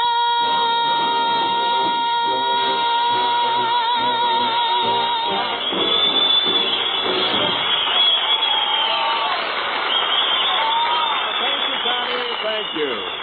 You know, your voice is as soothing and tasteful as the smoke of a Camel cigarette, and just as difficult to describe. You can't describe music, Ken.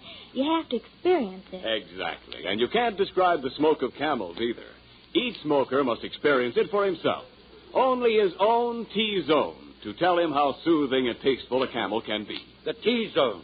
T for taste, T for throat. The zone where smokers test the smoke of any cigarette. Yes, the T-zone. How the smoke on your tongue tastes, how the smoke in your throat feels, only your T-zone can tell. And millions of smokers, forced by the cigarette shortage to try many brands of cigarettes, quickly discovered that only Camels truly suited their T-zones to a T. That's why today, after more experience with different cigarettes than ever before, more smokers prefer Camels than ever before. Yes, for the most pleasant taste on smokers' tongues, for the most soothing smoke in smokers' throats. It's C-A-M-E-L-S. Camels are the choice. Hey, Costello. That alarm is still ringing. Answer the phone. Hurry up. Hello, Costello Firehouse. I sent in a fire alarm 5 minutes ago. This is Mrs. Hugh O'Leahy. Who? Hugh O'Leahy. Hugh O'Leahy. Would you mind yodeling that again and I'll join in the chorus? Oh, you fool. Send the fire ranger over to my house right away. Well, why didn't you call us yesterday? We were in your neighborhood. Oh, you dummy. My house wasn't on fire yesterday. I know, but why wait until the last minute? Of all the fools, will you please get over here? I think we have a terrible fire. How high are the flames? 40 feet. Do they go crackle, crackle, crackle? Yes, they do. You got a fire, all right. Oh, you idiot. I know I have a fire. Is your furnace on? Yes. Well, turn it off. There's no use wasting coal. Oh, will you please hurry over here? I've been putting water on the fire, but it doesn't do any good. Oh, what are you calling us for? That's all we can put on it. Hey, come on, Costello. We've got to get to Mrs. O'Leahy's house right away. Hey, wait a minute, Abbott. Wait a minute. What's the matter? Hand me my asbestos pants. Oh, here they are, right here. Now, hand me my asbestos coat. There they are. Now, hand me my asbestos glove. All right, here, come on. Now, I'm completely fireproof. Right. Now, hand me my copy of Esquire.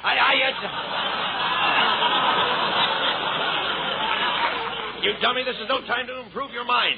Okay. Mrs. O'Leahy's house is on fire, Yep. understand? Yep. Fire. Hello? Who? The fire is way out here in Hollywood. Go back to bed. You'll never make it. Who was that? LaGuardia. LaGuardia?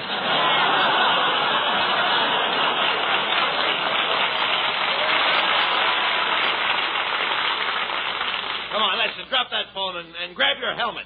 Grab what? The helmet, the hat. That's what I say. Come on.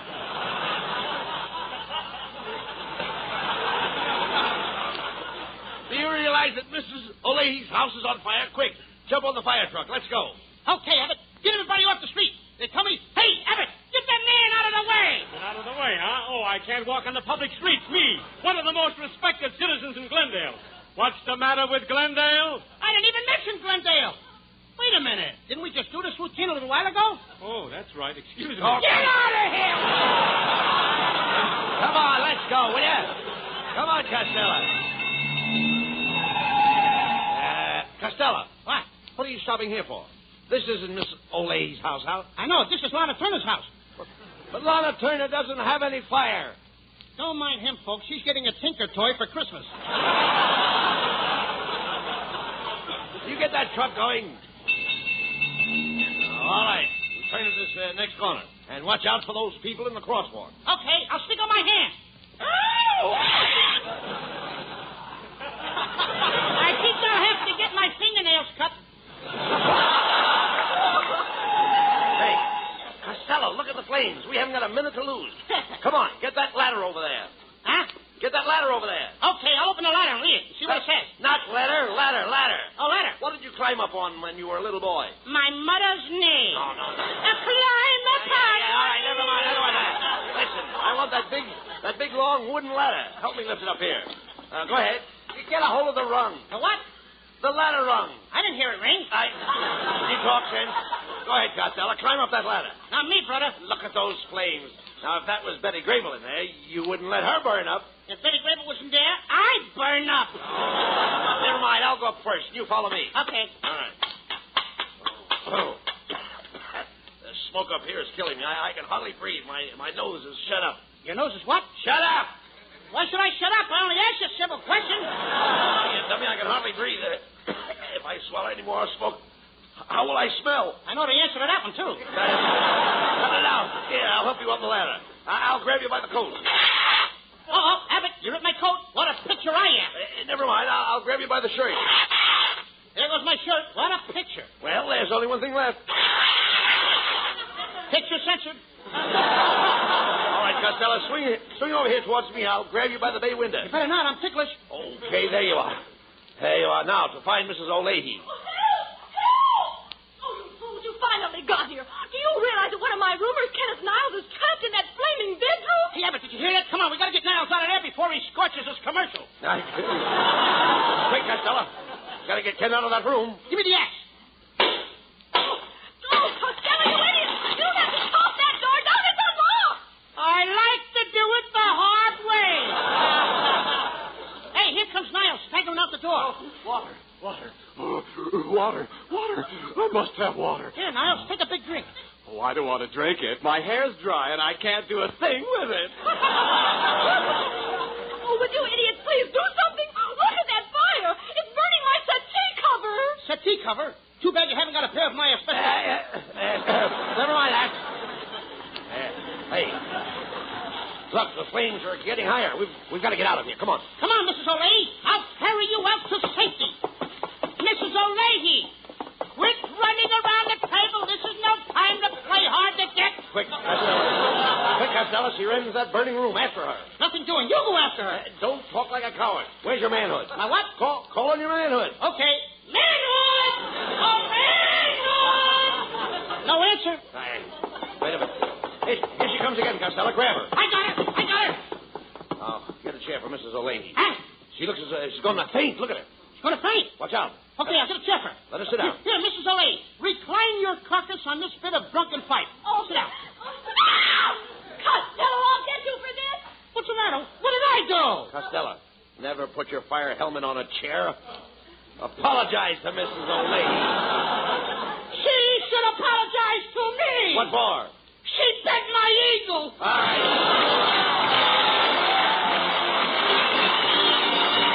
Abbott and Costello will be back for Camel Cigarettes in just a moment. And now, this week's salute in the new series of salutes to the men who won the victory. Tonight, we salute the Fighting 69th Division, 1st Division to link up with the Russians in Germany. In your honor, men of the Fighting 69th Division, the makers of camels are sending to your fellow servicemen overseas 500,000 Camel cigarettes. Each of the two Camel radio shows thus honors the different units of the Army, Navy, Marines, and Coast Guard, a total of 1 million camels sent free each week. Camel broadcasts go out to the United States twice a week, are rebroadcast to practically every area in the world where our men are stationed, and in cooperation with the Good Neighbor policy, also to Central and South America. Listen next Thursday when Camel again presents Abbott and Costello. And now here are Bud and Lou with the final word. Hey, Lou, hasn't this been a grand audience tonight? Yes, it has, Abbott. And to show our appreciation, let you and I go down into the audience and shake hands with everybody and let them see you and I face to face. No, not that. Anything but delegate. Wait a minute, mister. What's the matter? You think you're a wise guy, don't you? Yeah, I'm pretty smart. Oh, yeah? I can stump you. You can? What's the difference between a Camel cigarette, a railroad engine, and a lollipop? I don't know. What is the difference between a Camel cigarette, a railroad engine, and a lollipop? The Camel cigarette you puff when you smoke. When a railroad engine smokes when it puffs. What's the lollipop for? That's for suckers like you, ain't it? Good night, folks. Good night, everybody.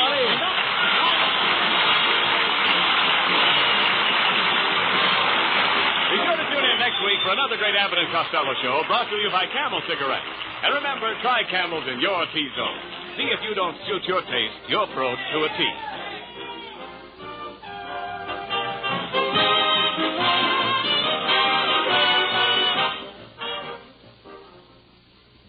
Are any of you pipe smokers breaking in a new pipe? Well, part of the secret is to smoke a slow-burning, bite-free, crimp-cut tobacco that quickly forms a good cake in the bowl. And that means Prince Albert. It burns slow and cool. Bite and sting are removed by Prince Albert's famous no-bite treatment. Yes, in brand new pipes and old pipes, Prince Albert ranks first with pipe smokers the world over. Try it. Learn why. And be sure on Saturday night to tune in the great Prince Albert radio show, Grand Ole Opry, coast to coast on NBC. The Abbott and Costello show for Camel Cigarettes will be back at this very same time next week. Don't miss it. This is Ken Niles in Hollywood wishing you all a pleasant good night. This is the National Broadcasting Company.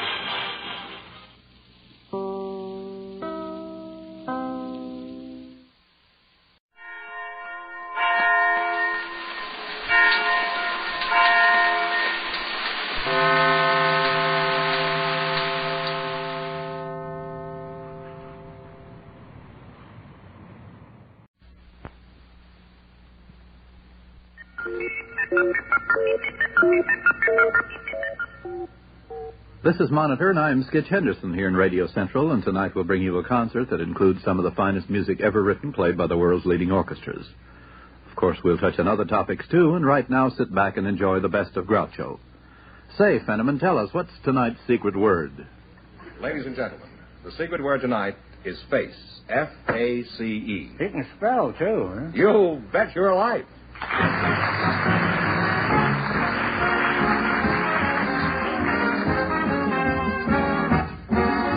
The National Broadcasting Company presents Groucho Marx in The Best of Groucho, the comedy quiz show transcribed from Hollywood.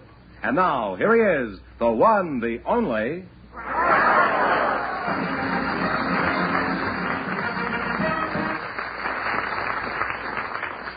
Well, here I am again with a chance for each of our couples to win up to $10,000.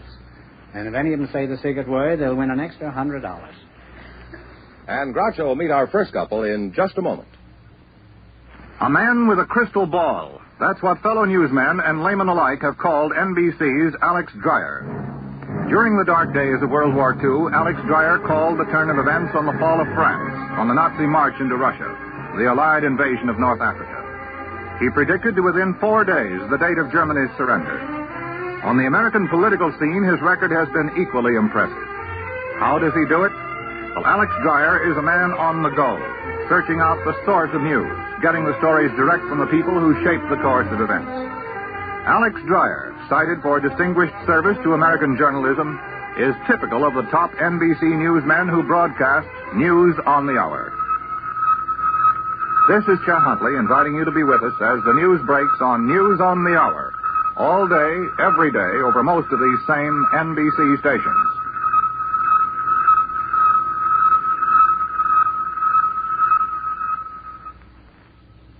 Groucho, Irene Schlunecker is waiting to speak to you now, and her partner is a special guest, one whom I think you'll find quite surprising, Mr. Truman Tomlin. So, folks, you in, please, and meet Groucho Marx. Well, welcome to You Bet Your Life. Say the secret word and divide an extra $100. It's a common word, something you always have with you.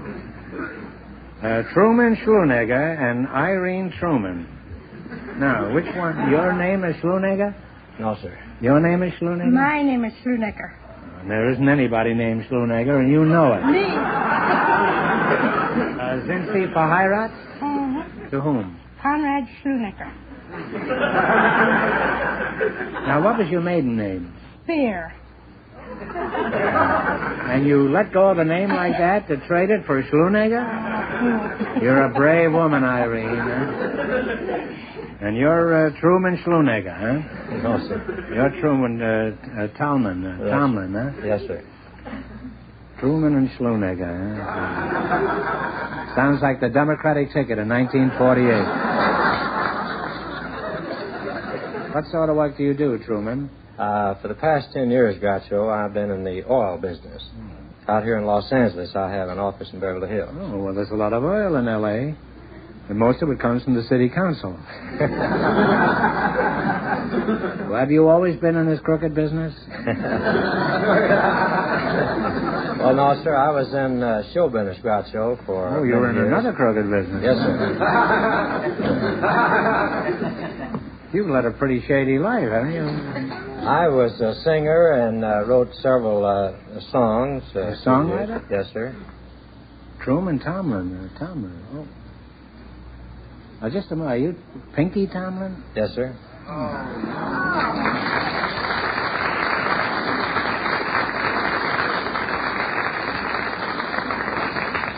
Well, snap my suspenders. I thought you were Carmen Lombardo.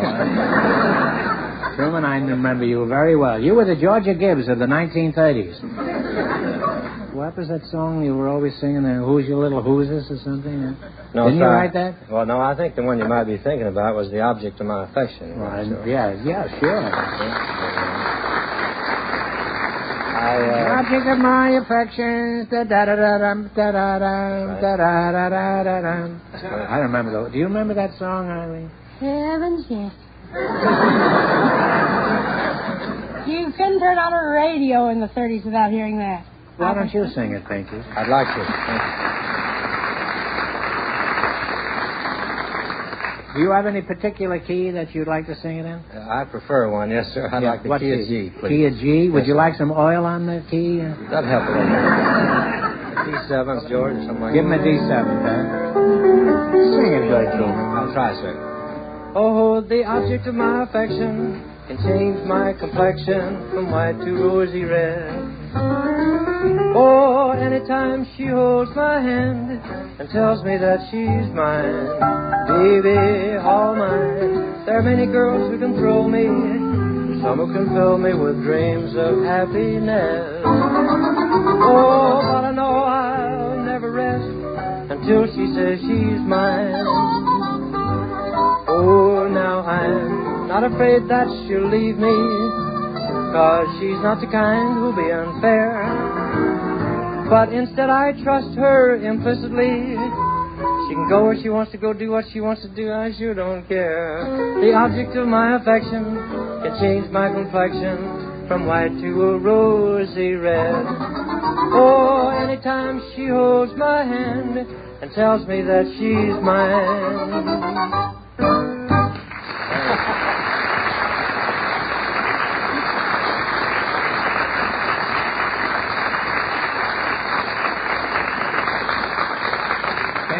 That song is as good today as it was 25 years ago, and it's a vast improvement over the many songs that you hear now. Bless you. I appreciate it. Well, you're both a couple of charmers, and I'm sure you'll get married later on this evening. I've enjoyed talking to you, Pinky. You wrote some real good songs, and I think you should write more. We need more of those. Thank you. Now let's play You Bet Your Life. You selected plants, animals, and birds. If you miss 2 in a row, you're out. If you get 4 in a row right, you win $1,000. Now, all spiders have the same number of legs. How many do they have?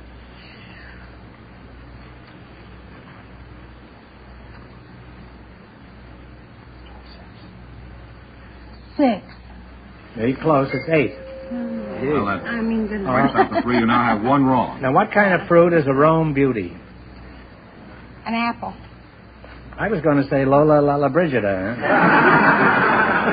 But it is An apple is right, eh? Well, you're on the right track again. You have 1 right. What is the proper word for a group of fish? School. School is right, yeah. You now have 2 right. What are wrens, thrushes, and finches? They're birds. I thought that was a law firm, huh? That's right. You now have 3 right. Get the next one right, and $1,000 is yours. What do you call a flower that blooms and dies in one season? In other words, it requires replanting each year. An annual. Annual is right. You got 4 in a row, you win $1,000.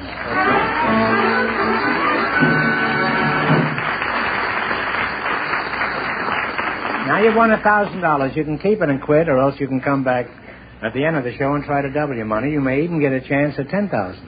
So go over and sit down and think about it. No matter what you decide to do, thanks for being on the show. Thank you. Yes, thank you.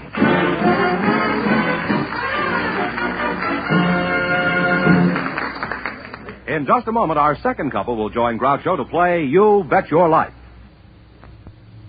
If you throw paper in the street, you're a litter bug. If you don't keep our beaches neat, You're a litter bug. If you throw litter from your car, a litter bug is what you are. If you throw litter anywhere, street, beach, or in the air, you're a litter bug. I'm Bill Holden, folks, and what I have to say is aimed at me as much as you. We live in a beautiful area, and it's up to us to keep it that way. Keep it clean. Let's face it, if we're not litter bugs, there won't be any litter. So let's work together to make our roads, parks, beaches, and streets the cleanest in the world. It's up to you and me. If you throw paper in the street, you're a litter bug. if you don't keep our beaches neat, You're a litter bug. If you throw litter from your car, a litter bug is what you are. If you throw litter anywhere, street, beach, or in the air, you're a litter bug. Groucho, we have Nancy Oots and Frank Sampson on deck. So, folks, you in, please, and meet Groucho Marx. Welcome to You Bet Your Life. Say the secret word and divide an extra $100. It's a common word, something you will always have with you. Nancy Oots, eh? Where did you get a name like Oots? Well, we traced it back, and it's a German name. We traced it back 6, 7 generations. Was your father a Quaker? Perhaps it was Quaker roots. Well, I certainly can't continue to call you Miss Oots. Shall I just call you Nancy? No, why don't you call me by my nickname, Tootsie? Oh. How would it be if I call you in the morning? Huh? Tootsie Ootsy, is that it? Yeah, Tootsie Oots. Yeah. Oh, well, that's a most unusual name, even for this show. Let's see, you're Frank Oots, is that your name? No, I'm Frank Sampson. Frank Sampson? Yes. Well, that name fits you. You look strong and hale and hearty. Are you an ex-football player? No, I'm a tree surgeon, Groucho. Oh. The Sampson Tree Service in Beverly Hills. What kind of service do you give the trees? Do you check the tires on the rubber tree, for instance? Well, no, ours is kind of a shady business, and I'm trying to turn over a new leaf. And we do everything from trimming trunks to pruning limbs on nice saplings. Oh.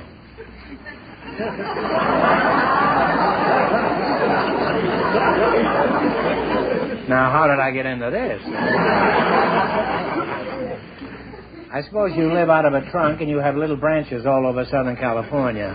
Well, no, we have a sprouting business, but my bill collectors seem to have me out on a limb, and there's a lot of fallout in this organization. You know, you keep this up and somebody's going to hang you from one of your patients.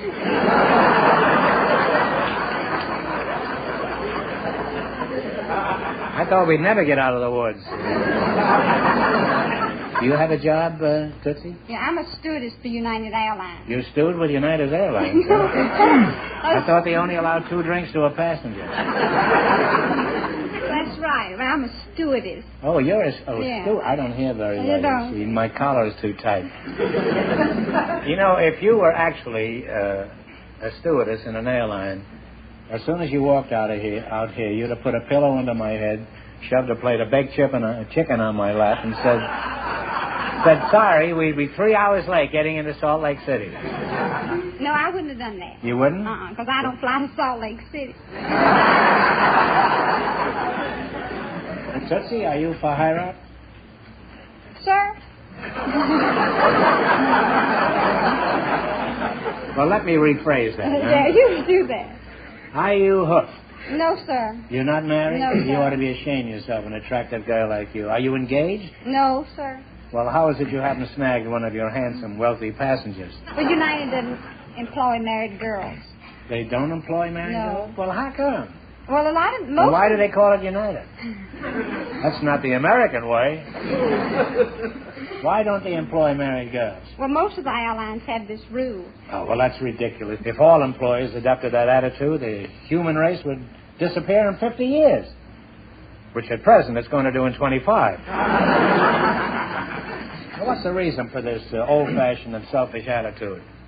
Well, they figure that if you're married and you have to stay over in Denver somewhere, that you'll be concerned about your husband. See? Why should an airline stewardess worry more than any other wife? Well, look, other wives are home, you see, when their husbands come in. Mm-hmm. That's what you think, eh? Good many of them are still at the bingo table. Playing for frozen dinners.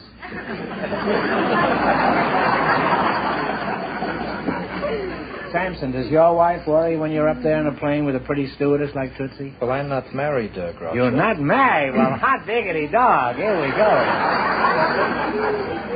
You say you're not married? What kind of a girl are you after? Well, a nice feminine type. Feminine. Well, they're the best kind of feminine. Tootsie, would you say that you're the feminine type? For example, do you like to cook? Yeah, I don't cook too well, though. I cook grits real well. Grits? Yeah. Well, grits are real good. Grits are good? Yeah, especially in the morning with ham gravy on them, you know, for breakfast. I know you Westerners never have heard that. Listen, anything is good with ham gravy on it. Even an old shoe. Well, you're a nice couple, and my guess is that you'll be married in very short order. You'll hate each other, but you're going to get married anyhow. Well, anyhow, let's see how you work together as a team. Now, you have chosen locations of famous landmarks. You ought to be good at this because you're always traveling around. Hey, George. You know Mr. Fenneman? Yeah, I met him. You like him? Yeah. Would you like to slip him some grits? You think you'd like him? I've never had them, I don't think. Oh, you haven't? No. Oh, well. She said if you supply the ham, and you've got plenty of that, she'll supply the grits. All right. I'm going to ask you some questions. If you miss two in a row, you're kaput. You know what that means? Yeah, I know we're out. Uh-huh. Yeah. If you get 4 in a row right, you win $1,000. Now, remember your partner, so don't answer before you... I'm going to talk to him first. Yeah. He's going to talk to you last, too. Now, in what city do you find Trafalgar Square? Talk it over. How about Denmark, Groucho? Oh, I think Denmark is very nice, but obviously that's not the right answer, though. It's London, England. We have one wrong now. If you get the next one wrong, you're out of the game. Now, in what city do you find the Arc de Triomphe or Triumph? In Paris. That's right, yeah. Now you're going. You have one right. Used to be in Denmark and moved. All right. Now, in what country would you find Monte Carlo, the Monte Carlo Resort? In what country? Now, that's been in the news a lot. France? No, I'm sorry. It's Monaco. They moved it from Denmark. You now have one wrong. Yeah. Get the next one wrong, and you're out of the game. Okay. Now, in what country would you find the Kiel Canal? Kiel.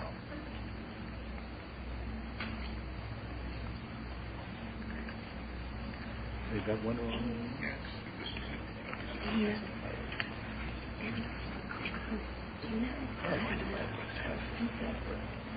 Should we try Finland?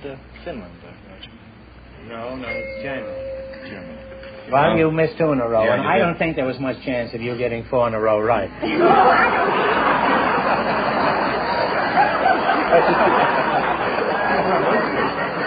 So, I think it's just as well that you leave now. We don't want you to go away broke because we like you personally, but we're real cute, and I hope you two do get married, and you can be up in the tree together. Yeah. I'm going to ask you one question for $100. Is that fair? That's fair. Now, this is something different than what we normally do. Now, listen very carefully. I'm going to read your mind. Are you ready? Now, take a number. Don't tell me what it is. Take a number from... You could do it any number, but take a number from 1 to 10, just for convenience. Okay. All right? Now, double it. Okay. Now, add 8. I thought I would throw him.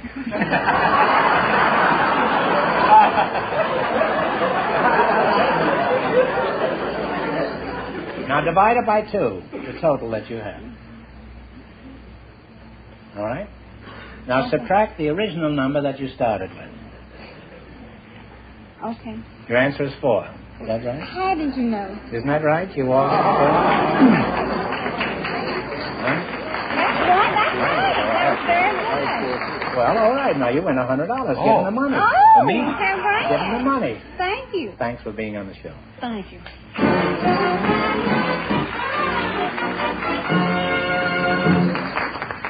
We'll find out if our first couple will try for $10,000 in just a moment. Hey, Joe, is that man in the control room just trying to be friendly with you, or is he trying to attract your attention for some other reason, huh? Oh, for heaven's sakes, he's signaling we're on the air. But it isn't time for the Red Foley show yet. Well, we've got to do something. Wait, I know what we can do. A little advance advertising about this week's program. Hey, are you sure the station won't send us a bill? Not to me, anyway. It's called the Red Foley Show, you know, and all bills should be so addressed. Friends, tune in this Saturday for Red Foley and all the gang, America's most famous country music crew, with their wonderfully entertaining quarter hour of fun. That's this Saturday and every Saturday on this station. There, Red, that shouldn't cost over a few $100. Yeah, Joe, you're going to break me up. But, friends, I am glad that we had the chance to talk to you for just a minute. So please do visit with us on the Red Foley Show every Saturday. Mr. Fenneman, Who wants to get a crack at the money? Well, Irene Schruneger and Pinky Tomlin are all set to try, and here they are. You won $1,000. Now, if you decide to try for the 10, you fail, you wind up with a total of $500. What are you going to do? We are going to take You're going to go ahead, huh? Yes, sir. Pick a number from 1 to 10 and spin the wheel. If any number besides the one you pick comes up, the question is worth $2,000. If your number comes up, the question is worth 10. Now, what number do you want? Have you chosen a number? 5. Is that all right with Yes, you? sir, that's Well, fine. give it a turn. Give it a good hard twist.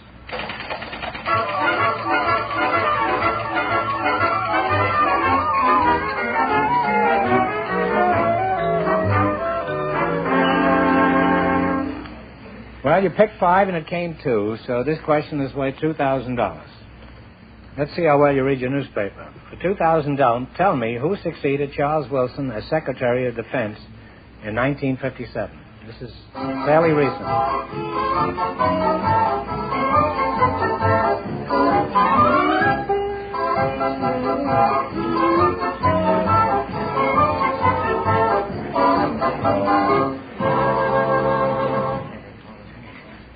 Answer?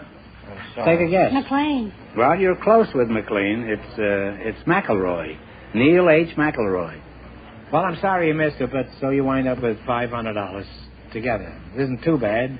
Congratulations, and thanks for being with us. Thank you. Sorry you didn't win more. Thank you, sir.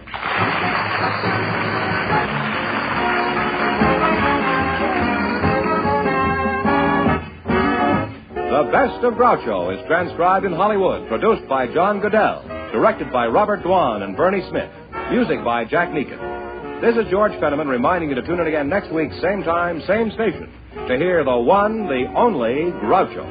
And see The Best of Groucho on NBC TV every Thursday night. The Best of Groucho is heard by our armed forces around the world.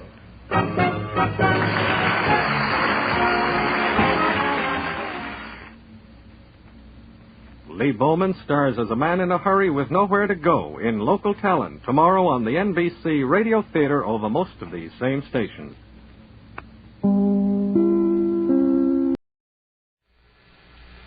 Well, sir, it's late afternoon as our scene opens now, and here in the living room of the small house halfway up in the next block, we find Mr. Victor Gook and his son, Mr. Rushgook. The gentlemen are seated on opposite sides of the library table, and a brisk rummy session is in progress. I gather from the way your little heart-shaped face lights up, you've won a glorious victory. 3 queens, 3 jacks, and the 4, 5, 6, and 7 of hearts. It's funny how punk players will sometimes blunder blindly along and win by a fluke. I didn't expect any credit.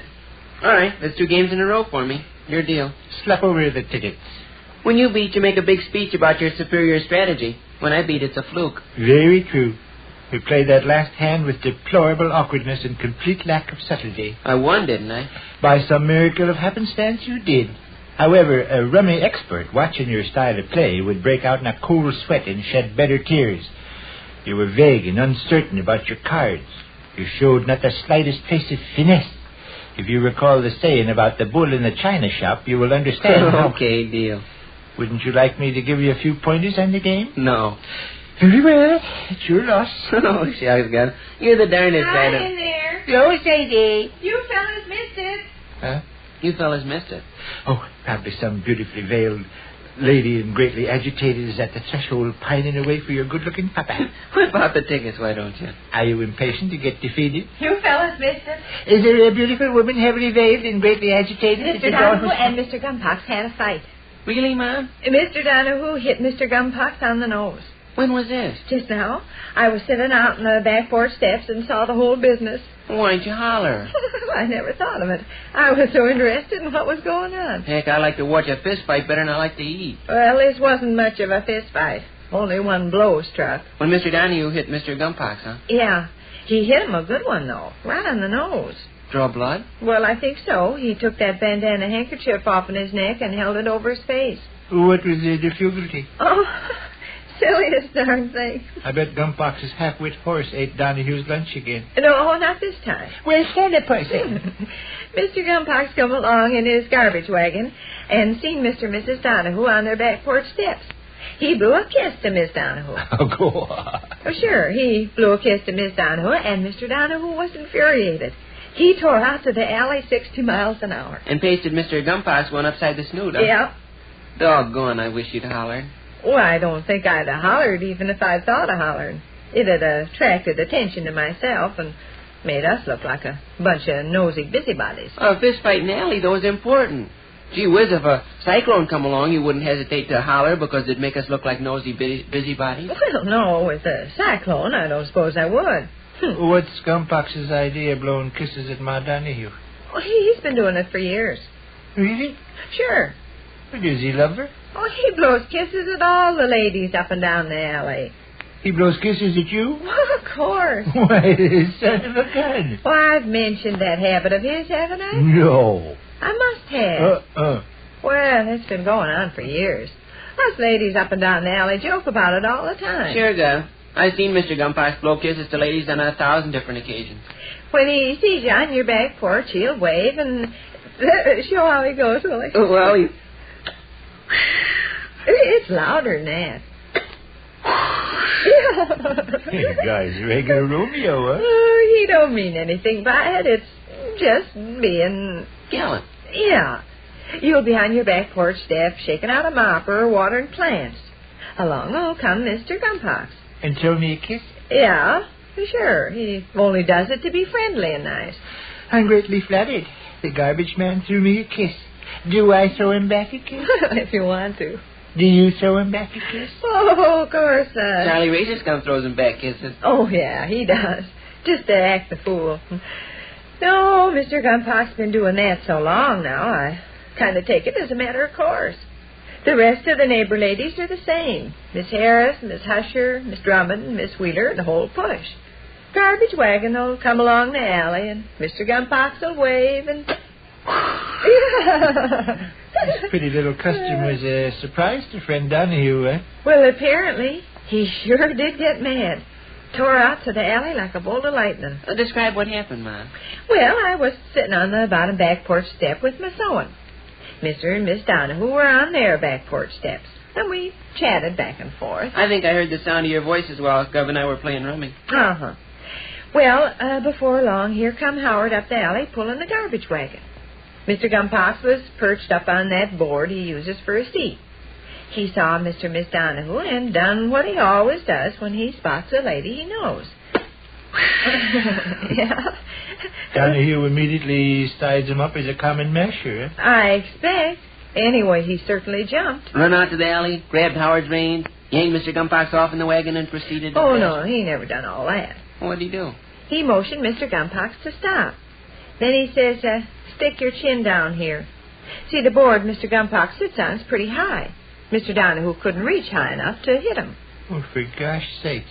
He told him to get his chin down where he could smash it? Yeah. And Gumpox obliged? Well, Gumpox never realized what Mr. Donahue had in mind.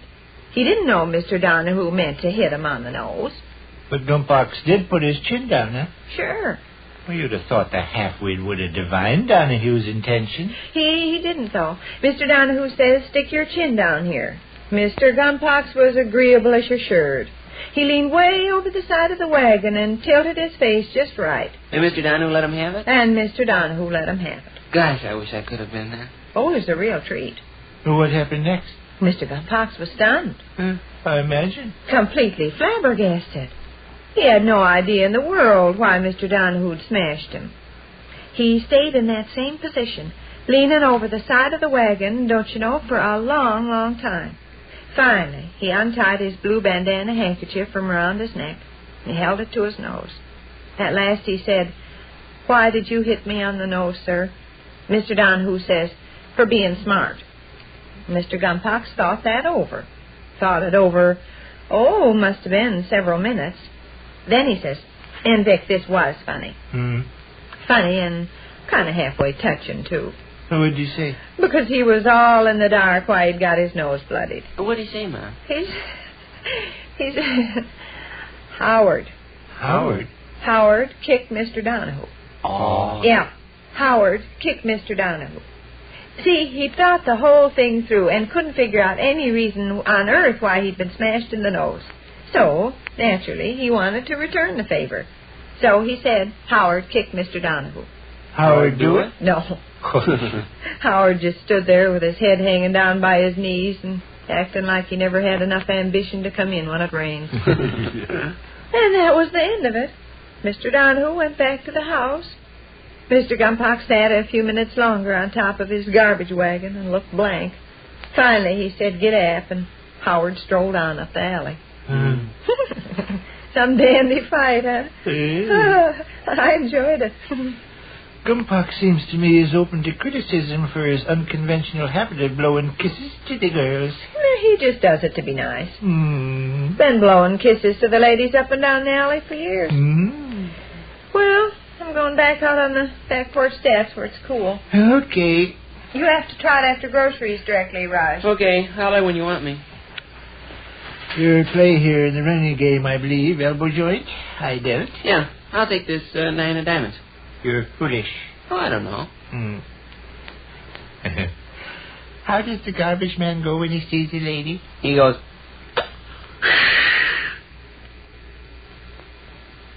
Which concludes another brief interlude of the small house halfway up in the next block.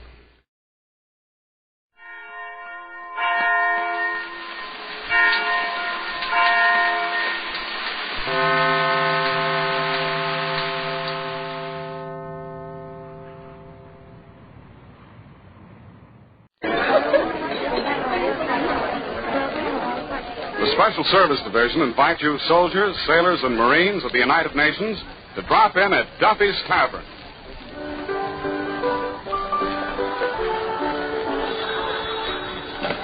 Hello, Duffy's, where you like me, Steve Archie, the manager speaking. Duffy ain't here. Hello, Duffy. Tonight, Lucille Ball from Hollywood. The tomato with the carrot hair. Yeah, very nourishing. Oh, you'd like a dish like that, huh? But you also like blondes and brunettes, too. Where do you draw the line? Oh, you don't like bald-headed dames. Yeah. Well, Duffy, I can't talk now. I got to get ready for good old Lucille. Oh, sure. Her and I used to be nips in the bud together. Certainly. She's from Brooklyn. Huh? No, when she was a kid, her parents migrained out of there. Yeah. Yeah, to escape persecution. Her father was a Yankee fan. Yeah, Duffy. Yeah, this is going to be old home week. Okay, I'll call you back. Goodbye. Hey, Mr. Archer. Yeah, Eddie. That movie actress Miss Ball just called. Oh, yeah. Good old Lucille, my dear friend and childish sweetheart. Yeah.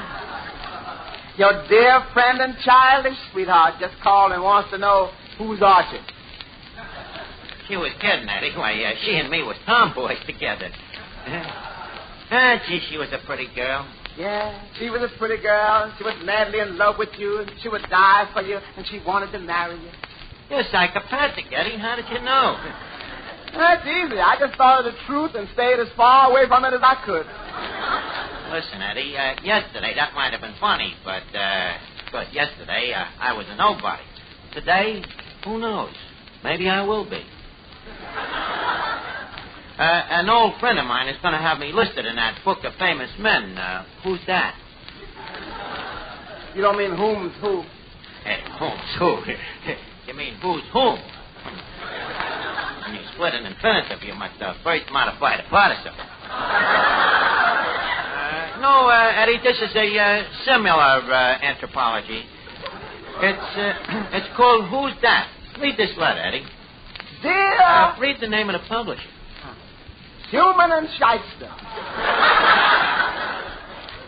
Dear boyhood friend Archie. How are you, Arch, old pal? I am doing very well, as you can see by feeling this very expensive stationery. I just remembered that you are an old friend, and consequently I am in a position to have your name listed in our book, Who's That? Since you are an old friend, this will cost you nothing. Always glad to help an old friend. Signed, your old friend, J. Wentworth Ashley, formerly Joe Clinker. Yeah, good old Stinker Clinker. Haven't seen him in years. That was his nickname, Stinker. Why did you call him that? And besides, none of us could stand him. So, you see, Eddie, with my name coming out and who's that, Lucille Bull is in no position to snub her toes at me. I'm a somebody, too. Good evening, Art. Good evening, Finnegan. How do I look tonight? Pretty? No uglier than usual. Why? Well, don't you know, Art? I shaved off my mustache. Finnegan, you never had no mustache. No? I wonder why I shaved this morning. Let me look at the back of your head. I thought so. I think you better shave it back on again, Finnegan. Look, why are you so worried about your looks tonight outside of what's obvious? Lucille Ball's coming down here, ain't she? So what? Art, I got naughty thoughts. What do you mean?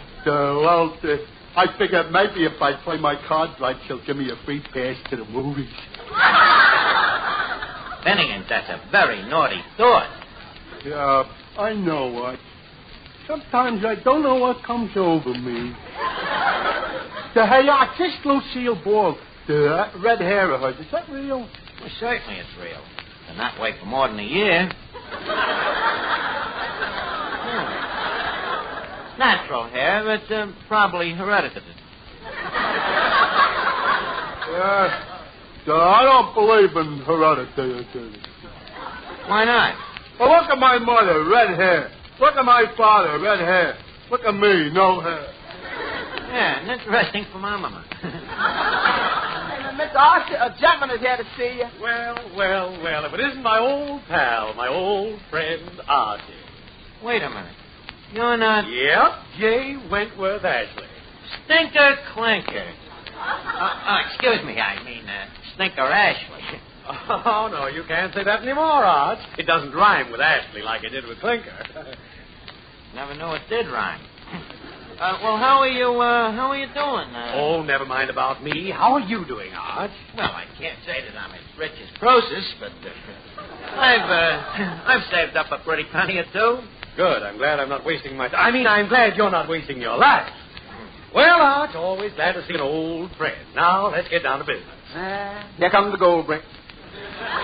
Archie, Schumann and Shyster have sent me here to say that they would be honored to list you, the author of Duffy's first reader, in the 1944 edition of Who's That? You mean I'm going to be immortalized? Gee, that's an honor, huh? An honor? Well, just look at some of the names you would be listed with. John Charles Roberts, H.B. Costello, Cecil B. DeGaulle, and Mendel Wilkie. Boy, and what names. And my name will be there, too, huh? Mr. Ashley. Yeah. Yes, sir, Archie. And let's go over to the table and fill out this questionnaire. Now, Eddie, don't let nobody bother me. I got to fill out this questionnaire for Schumann and Shyster. Let's see here now. Name, Archie. Address, 113 1/4 East 13th Street. You've got to put down your zone number. Zone. Oh, yeah. Upstairs in the back. Boy, Eddie, getting in this book is some honor, huh? Miss Archer, do you send in an application to get on these sucker lists, or do they just pick your name at random? What do you mean? The guy didn't ask me for no dough, did he? If the day is still young. Eddie, please, don't be so skeptical. Archie, have you got another actress coming down here tonight? Yeah, Miss Duffy, Lucille Ball, and what's wrong with actresses? Nothing. But why do they always have to be girls? They got a strict rule in Hollywood that all actresses have to be girls.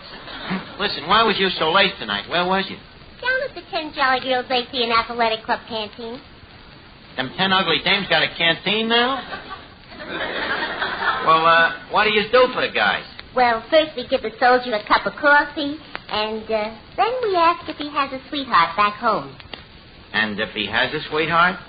We just keep asking till we find one that hasn't. Well, suppose you don't find one that hasn't. Then we close for the night. But usually we find at least one. What a man trap. Don't worry, Archie. We have very strict rules. No jolly girl is allowed to kiss a fellow unless he's been overseas. Gee, you should have seen the handsome soldier Vera Fogarty kiss tonight. Whereabouts overseas had he been? Oklahoma. That ain't overseas. You gotta cross the Mississippi to get there, and the ocean flows into the Mississippi, doesn't it? No, the Mississippi flows into the ocean. Too late. Vera's already kissed him. I'm surprised you don't just put a pan of salt water in the joint and hop across it. The ocean flows into the Mississippi. Duffy, could I come down to your canteen some night? Oh, of course, Mr. Johnston. You can come down and sing for us. Oh, I'd be glad to. What time do the doors close? Well, the doors are locked at 12 o'clock.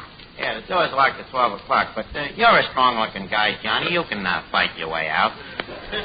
Listen, pay no attention to it. Go ahead and sing something. Sing that paper doll, huh?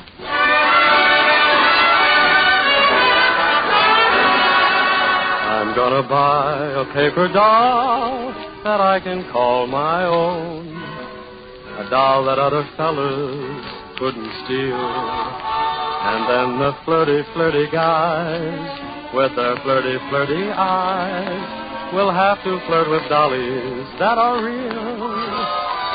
When I come home at night, she will be waiting.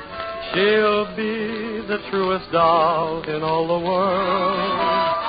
I'd rather have a paper doll to call my own than have a fickle-minded, real-live girl. I'm gonna buy a paper doll that I can call my own, a doll that other fellows wouldn't steal. And then the flirty, flirty guys with the flirty, flirty eyes will have to flirt with dollies that are real. When I come home at night, she will be waiting. She'll be the truest dolly in the world. I'd rather have a doll that I can call my own than have a fickle-minded, real-life girl.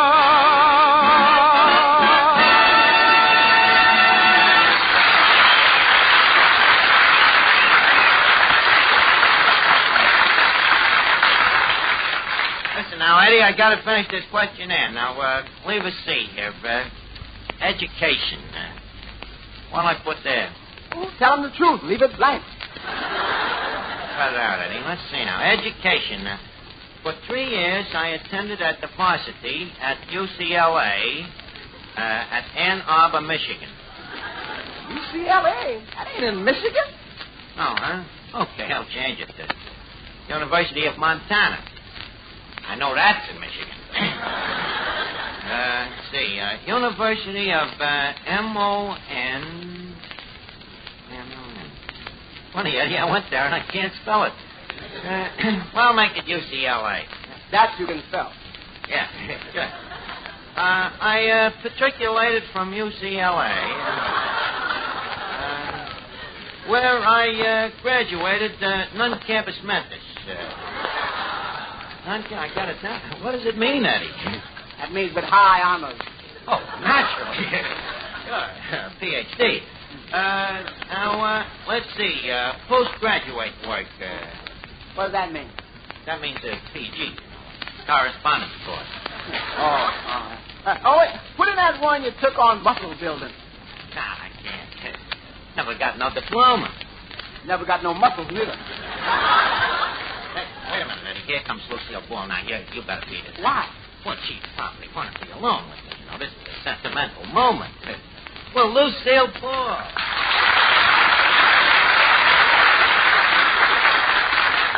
Well, Lucille, you haven't changed a bit. It certainly touches me hard to see you again. Who are you? It sure is a sentimental moment. Who am I? Lucille, think of some of the nicknames of guys you used to know when you was a kid. Well, let's see. There was one that we called Shorty the Jerk. That wasn't you. No. I was a tall guy. And then there was another one we called Handsome. No. Ah, come on, think. Wait, you're not Sammy the Sissy. Perish forbid. Look, Lucille, maybe I can refreshen up your memory. Remember how the gang used to get under the fire hydrant? Remember? Get under the fire hydrant, whole gang on a hot day, and you was such a snob. You always insisted on wearing the bathing suit. Fire hydrant? Yeah. Look, you remember Lefty's Metropolitan Museum of Pool? Where all the bums used to hang out? Oh, now I remember you. Exactly. Oh, yeah. Archie, yeah. If I had told you my nickname, you would have remembered me in a second. What was it? I don't want to say it. Go ahead. What was it? I don't know. What was it? The sheep.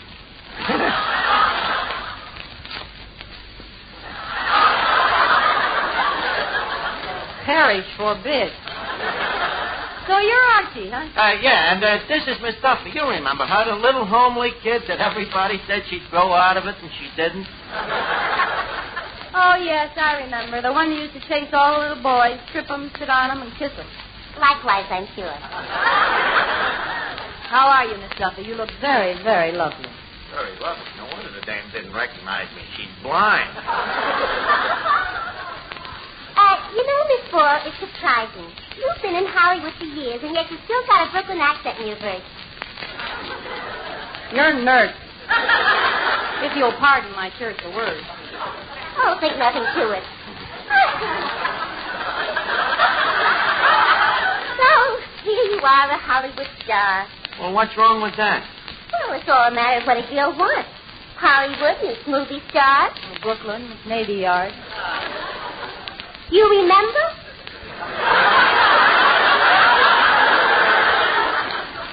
But what I mean is, movies is all right if one wants to make a silly career of kissing a different fellow every day. One day, Clark Gable kissing you, and then the next day, Tyrone Power, and then the next day, Robert Taylor. Anyway, where could Papa get another cashier? Look, Miss Duffy, please. Papa desires a monthly inventory. Go count the pickled pigs, please. Well, Lucille, oh, by the way, you don't mind me calling you Lucille. Not at all, Chief. Well, Miss Ball. You haven't mentioned how you like the place here. Oh, yes, I have. Under my breath. Well, let's hear it. We like ladies' comments. This isn't a lady's comment. Well, anyways, it's lovely to see you again. You don't know what it's been like, you know. You in Hollywood, me in New York, over 300 miles apart. As the crow flies. How else would I go?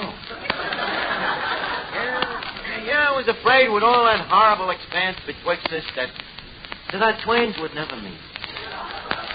How tragic. Yes, was. What was I saying again? You were saying something about you being a nobody. Was I? Well, I assumed it. Well, that's where you were wrong. I am no longer a nobody since I wrote this book, this Duffy's First Reader. You remember, I always had a talent for writing. Yes, I remember those fences in Brooklyn. Not only fences, I used to write on... Well, mostly it was fences.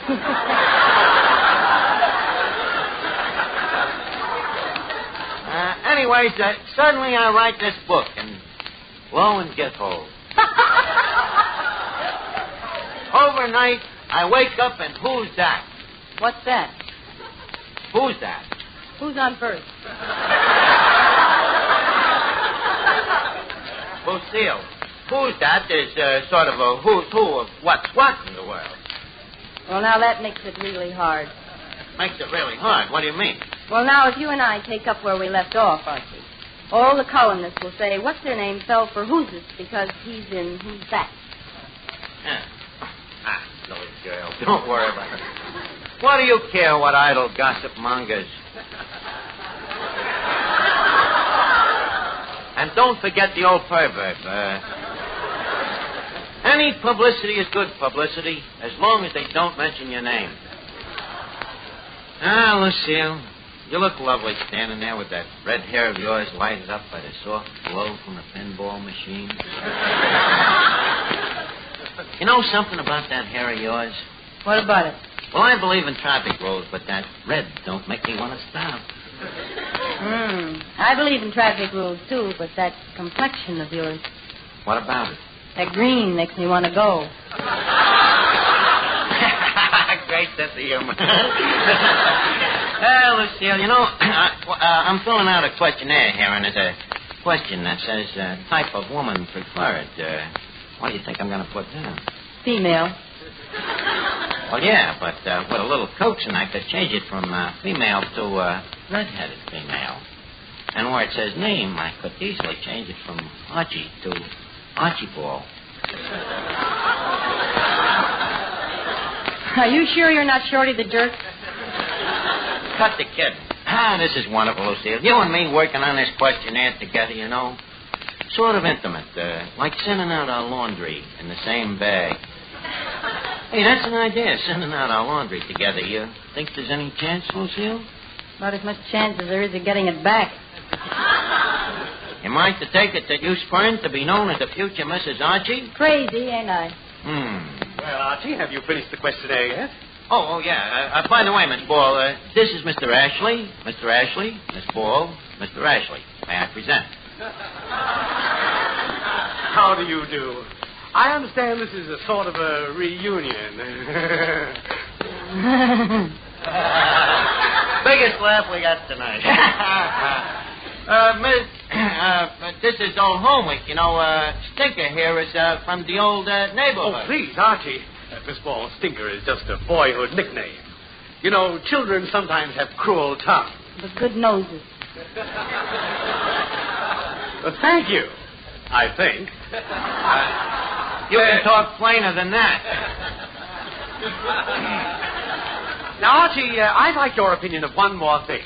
What kind of leather do you think the book should be bound in? Bound. Well, all books are bound.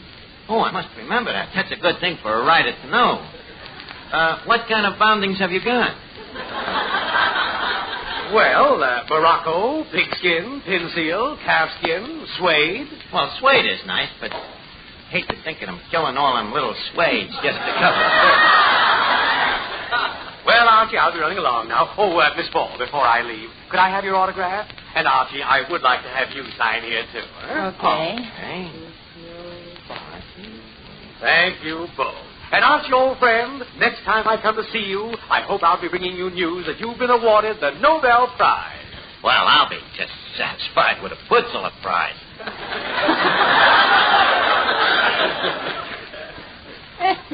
Well, so long, Stinker. So long, Arch, and here's your receipt. Thanks, You know, Lucille, is nothing like old friends.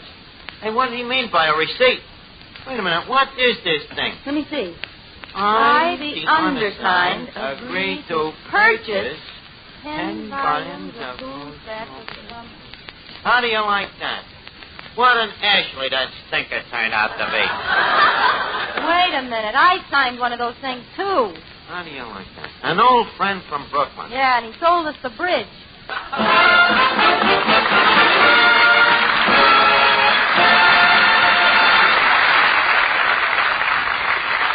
Now, before we leave Duffy's Tavern, Lee must put a couple of nickels in Duffy's jukebox.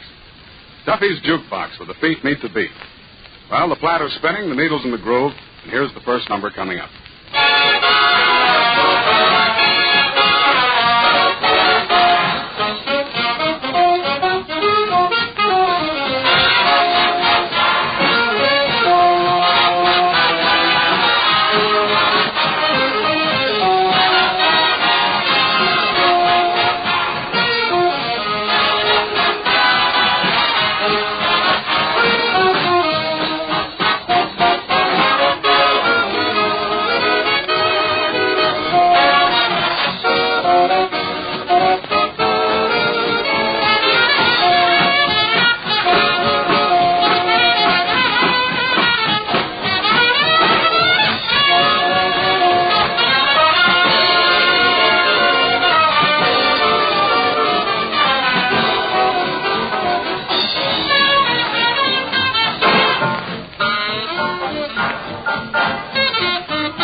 side of the street.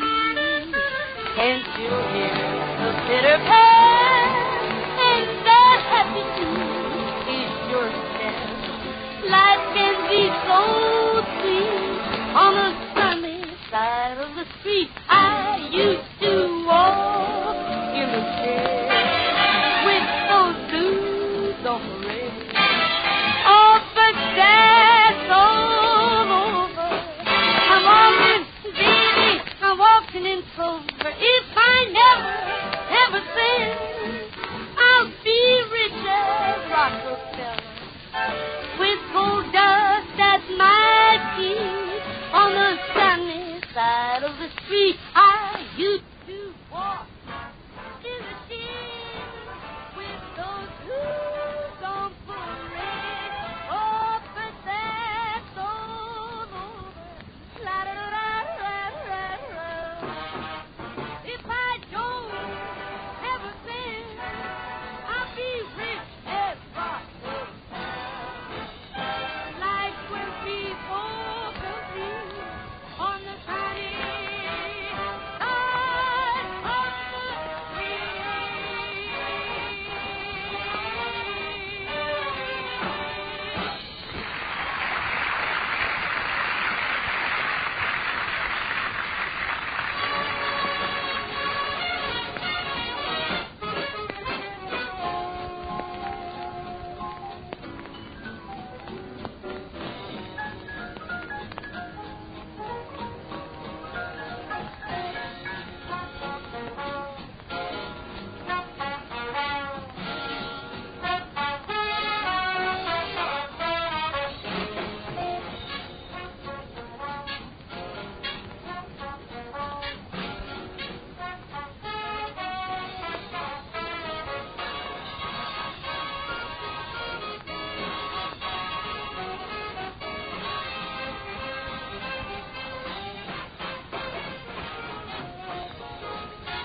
Duffy's Tavern was rebroadcast especially for you men and women in the armed forces of the United Nations by the Special Service Division of the War Department of the United States of America.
The Life of Riley, starring William Bendix.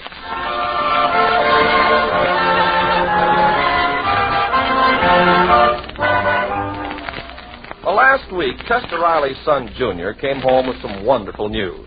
During the night, there'd been a small fire in his school, announced to be closed 1 week for repairs.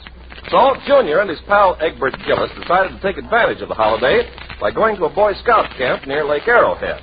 News of this decision soon reached the ears of their doting fathers, and Riley Sr. said, I absolutely forbid it.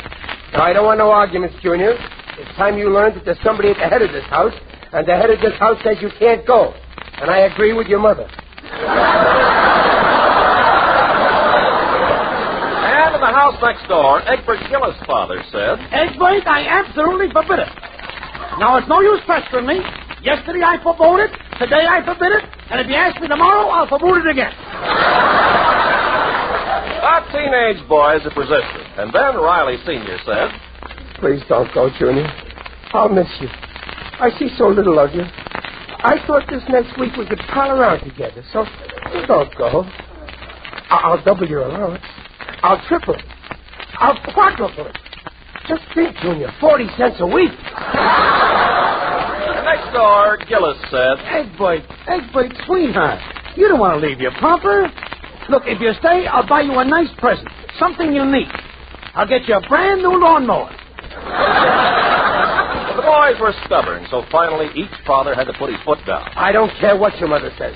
You can't go, Junior, and that's final. My head's made up. It's no use begging, Egg Bite. I said you can't go, and nothing will make me change my mind.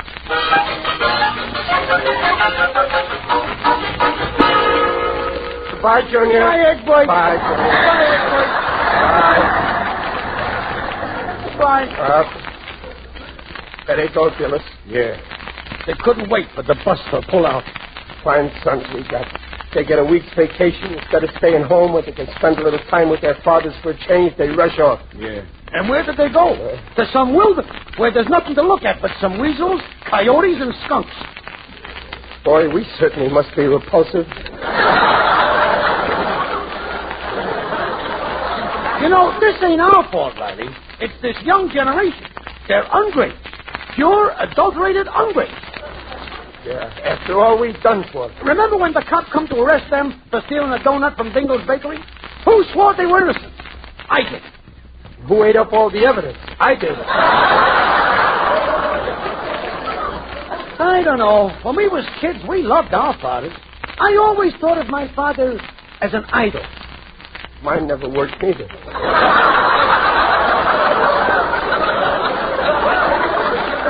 But I loved him just the same. Everywhere my father went, I wanted to go. Me too.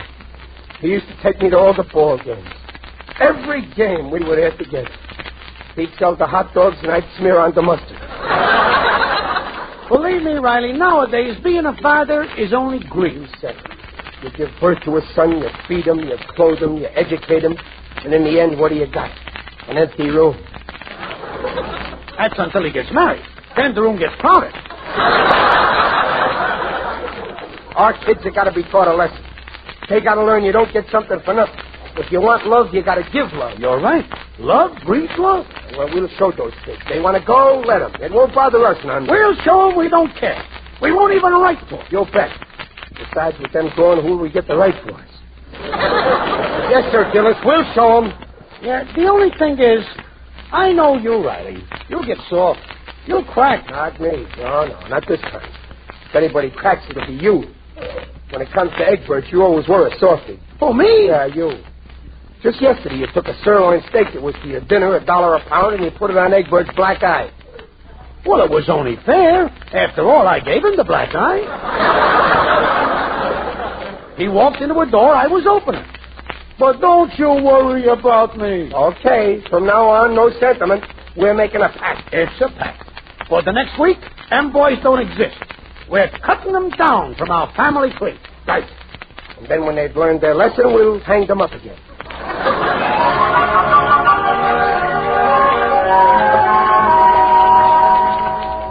Riley, is that all you're going to eat? I ain't hungry, Dumpling. What's the matter with you anyway? You've been mooning around all day. You won't eat, you won't talk.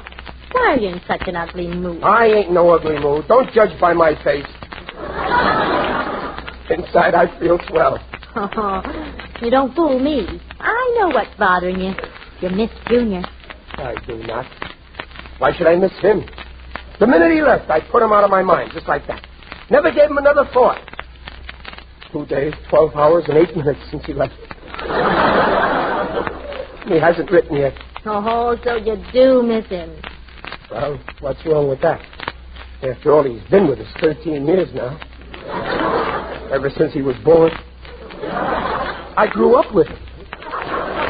And he's such a fine boy. Least he can do is drop a line to show that he remembers he's got a father. Oh, Riley, be sensible. After all, he's my boy, too. I love him and I miss him. But I don't get all upset just because he's away for a few days. Oh, you can talk like that. You've never been a father. You didn't go through what I went through when he was born. Well, and I thought I heard everything. Just don't care about me. After all, how long does it take to write a 6-page letter? Never mind a letter, a postal card. 2 words. Send money. You don't even have to sign it. I know it was from him. Riley, I know you're very fond of Junior, but don't forget you've got another child. Oh. Why, Riley! Oh, Babs. Yeah, Babs. Yeah. Well, Babs, he's a sweet girl. You know, you've always been closer to Junior than you've been to Babs. Well, now's your chance to get to know her better. Gee, I love Babs, but... Well, she's not like Junior. When we play catch, she throws the ball like a girl. And if we went fishing, would she put the worms on my hook like Junior does? Oh, Riley. Of course she throws a ball like a girl. That's because she is a girl. Well, yeah, that could be the reason. Girls need a father's companionship as much as boys. You ought to show some interest in the things that interest Babs. Go on, talk to her. It'll cheer you up. Yeah, why not? What if Junior is going? I can get along without him. I got my little pants. Oh, Babs. Babsy. In here, Daddy. Hello, Babsy. Mind if I sit down? Oh, of course not, Daddy. Oh, wait, I'll move these magazines. Oh, yeah. Well, I just thought I'd drop in and have a friendly little talk. All right, Daddy. Let's talk.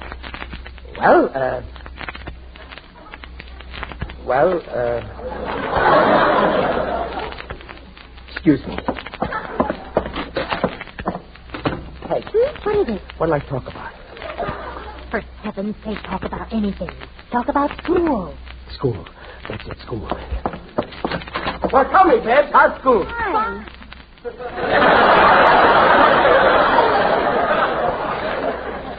Well, that one's shot. Anything special on your mind, Daddy? Oh, no, nothing at all. My mind's a perfect blank. I just wanted to talk. Well, what's that you're reading there, honey? Oh, just a fashion magazine. Well, let me see. Oh, yeah, I've seen it around. Harper's Buzzer. Bizarre, Daddy. It's mostly about women's clothes. You wouldn't care about that. No, I do. Tell me all about it. Oh, they've got 2 of the most gorgeous dresses you've ever seen. Oh, they're divine. Well, tell me more. I'm all ears. Well, I can't make up my mind which I like best. This one here's a taffeta with a sweetheart neck and a dirndl skirt. Adorable. But this one's a floral dress with a bustle back, leg of mutton sleeve, and a cowl neck. Which one do you like? Well, let me see. Well, you'd look beautiful with mutton legs and a cow's neck. Well, I think I'd like to see you in this one here. You would? Yeah. Oh, Daddy, you're an angel. It's only $30, but I never Now, wait a minute, you Babs. buy I didn't mean that. Just a minute, Babs. Oh, you're an angel. I must want to wait until you're going to buy it. Well, Babs, wait. Oh, well. So I'll wear this suit for another 4 years. Well, dear, did you and Babs have a nice conversation? Some conversation. 3 minutes. It cost me $30. I could have phoned long distance, but I don't. Only I don't know anybody who lives further than Glendale. Hey, wait. I do know someone. Junior. I could have phoned Junior. I still can. Oh, if I could only hear his little voice. Well, go ahead. It only costs $1. Yeah, I could. No, I can't. Gillis might find out. Well, what's Gillis got to do with it? Well, we sort of agreed that we teach those boys a lesson. Show them we don't miss them. Oh, that's ridiculous. Never mind, Gillis. Go on, phone. No, we made a pact. We shook hands on it. There's only one way out. I'll be a diplomat. I'll break the pact. We got to keep this from Gillis. Well, go on. Dial the operator. First, I want to make sure that Gillis ain't listening in on the party line. Ever since we both got the same party line, he's always listening. Okay, the coast is clear.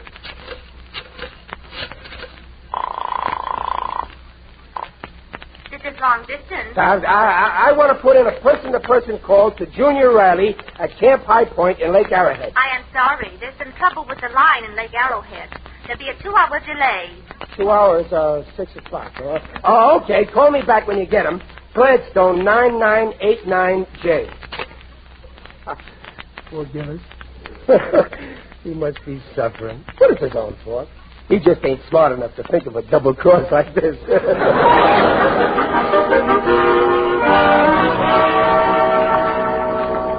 It's no use. It's no use. I can't stand it no more. Living in an empty house with nobody but my wife. I don't care what I told Riley.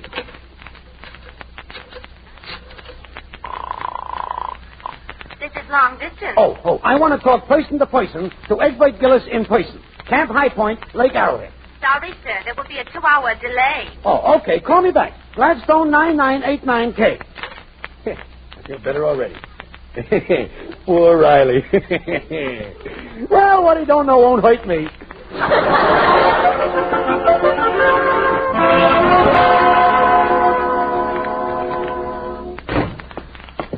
Oh, you out here, Riley? Oh, Gillis.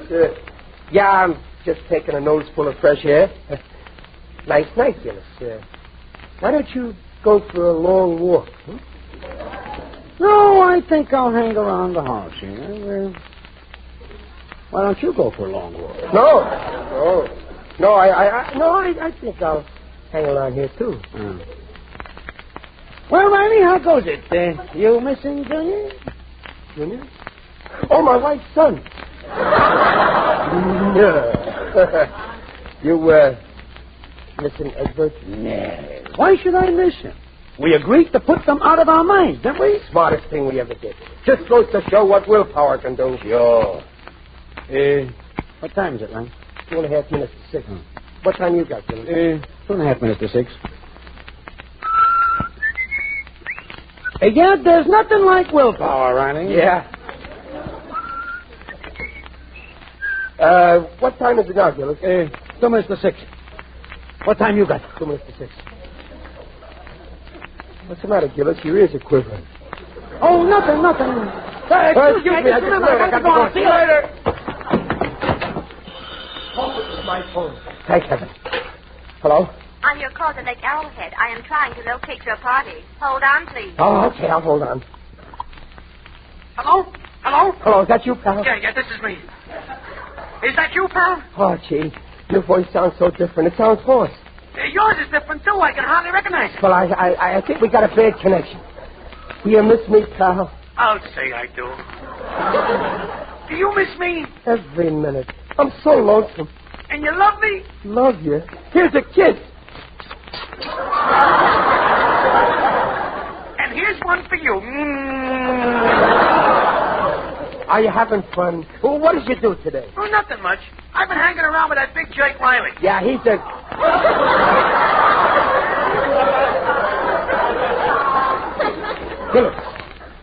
Gillis, it's you. Right. It's you. You double-crosser. You put in a call for your Junior. Oh, yeah, you're a double-crosser, too. You put in a call for your Egbert. Yeah, but you're the worst, Mr. Riley. You put in your call first. I'll get even with that phone company. I'm having that phone taken out.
Back to the Life of Riley with William Bendix as Riley. When Junior Riley and Egbert Gillis went off to a mountain camp for a week's holiday, their fathers felt their sons had deserted them. So, very hurt, Riley and Gillis swore they'd teach the boys a lesson and ignore them. But the parental instinct was too strong, and each caught the other trying to put in a long-distance call to the camp. So, all right, Riley, let's face it. So we both made a mistake. We broke under the strain and cracked the pack. Oh, wait, Gillis. No, we didn't really crack the pack because we didn't actually talk to the boys. Oh, yeah, that's right. The first ain't cracked. It's still intact. Yeah, but from now on, we got to be stronger than ever. For the sake of our boys, we're keeping the pack. Of course, there's one way to make sure. What do you mean? Well, we're both members in good standing of the BPLA. Yeah, but what's this got to do with the Brooklyn Patriots of Los Angeles? We are taking the supreme oath of everlasting brotherly trust. No, not that. Not the supreme oath. The Constitution says you're only supposed to take that in times of disaster, like earthquakes, floods, epidemics, and marriage. Yeah, but when a boy don't love his father, that's a disaster. Come on, the oath. Shake. Shake. Fingers to fingers, toes to toes. If I break this pact, break my nose.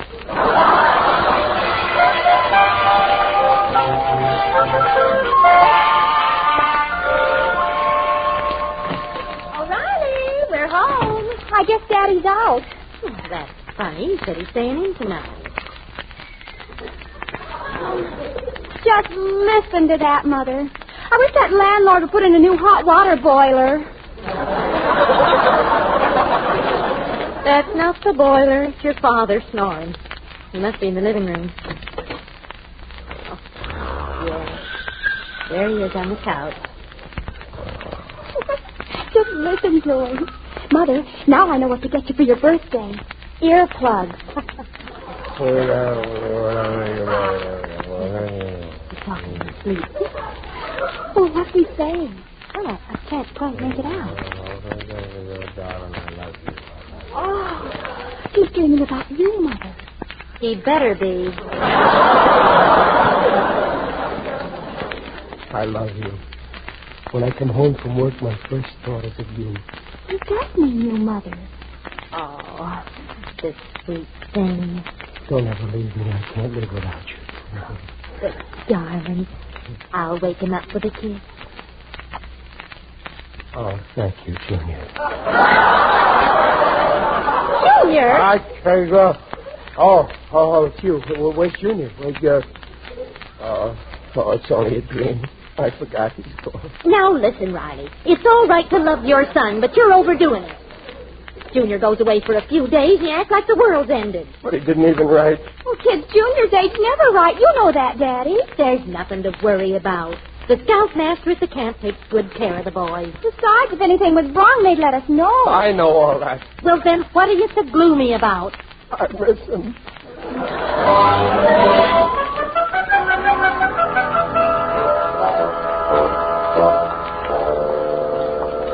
My own son ignores me. Some son. He don't write, he don't phone. As far as he's concerned, I ain't even alive. According to my records, he's wrong. Who's that? It is I, Digby Odell, the friendly undertaker. Oh, I didn't see you, Digger. Greetings, Riley. Going my way?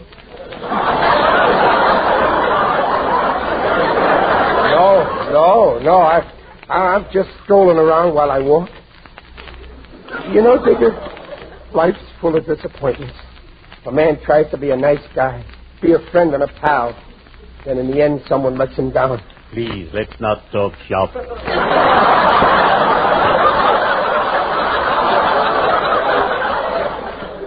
I feel terrible, Digger. It's my boy, Junior. Ah, yes. Boys are a problem. Yesterday, a gang of young ruffians stole a sign from a travel bureau and hung it on the door of my business establishment. Oh, I was furious. Oh, why? What did the sign say? Going south, let us arrange your trip.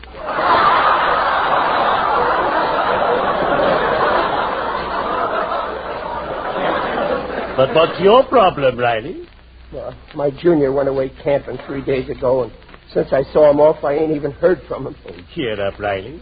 I've seen lots of people off, and I never heard from them. But I don't mind.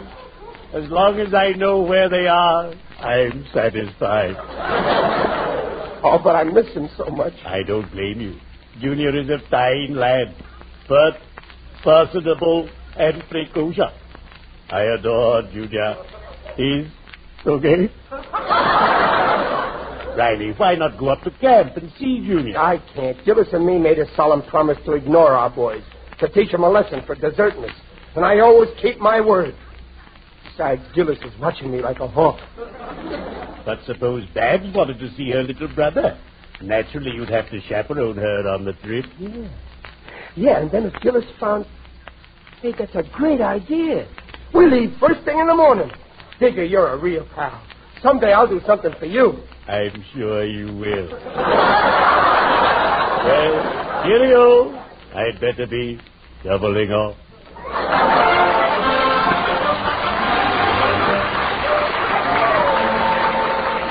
Hurry up, Babs. I want to reach the camp before it gets dark. Come on, I'm Babs. exhausted.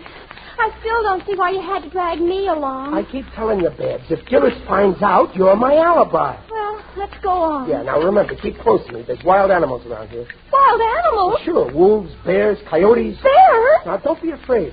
The bear should jump out at you from the bush, start running. And don't worry, I'll be right in front of you. Now, come on, let's go. Gee, I can hardly wait to see Junior. Oh, I think I see the camp, Daddy. Where? There, you can see it through the trees. Oh, yeah, that's it. Hurry up. Wait, Daddy. What's wrong? Listen. There's something in those bushes. There is? It's some kind of an animal. Maybe it's a bear. A bear? It's coming toward us. It's looking at us. I see its hairy face. It's got long fangs and beady red eyes. Why, Mr. Gillis! Right, Babs. Gillis, I'll never trust you again. The minute I turn my back, you follow me. Oh, Riley, what's the use? Admit we're licked. I can't stand it. After all, Egbight's my own fleshy blood. My only male son. You're right, Gillis. Why fight nature? Them two boys of ours are drawing us towards them, just like a couple of maggots. This has been the lonesomest week of my life since my honeymoon. Hey, look, there's the scoutmaster over there. Let's go ask him to get the boys. No, wait a minute. Babs, you go get him and walk past this tree, and then we'll jump out and surprise him. Huh? All right, but you stay right there. Yeah, we won't... Oh, gee, Gillis, I hope we did the right thing in coming here. I hope so, too. Egbert and Junior might not like it. Yeah, they might resent us. Maybe we better go home? No. We come this far, let's stick it out. Yeah, okay. Daddy. Here comes Babs. Oh, Daddy, guess what? Well, where's Where's Junior? Egbert? They're gone. Oh. They went home. They ran away this morning. Home? They ran away home? Home? It's a catastrophe. No, it ain't. Don't you see, Gillis, they went home because they couldn't stand being away from their father. Oh, yeah. Yeah, they missed us. They love us. They love us. Oh, and we were worried. Oh, this is the biggest thrill of my life. Well, here's the note they left. Let's see what the little darling says. We're going home. Huh? We can't stand it anymore. We miss our mothers. Their mothers? They love their mothers? What a revolting development this is.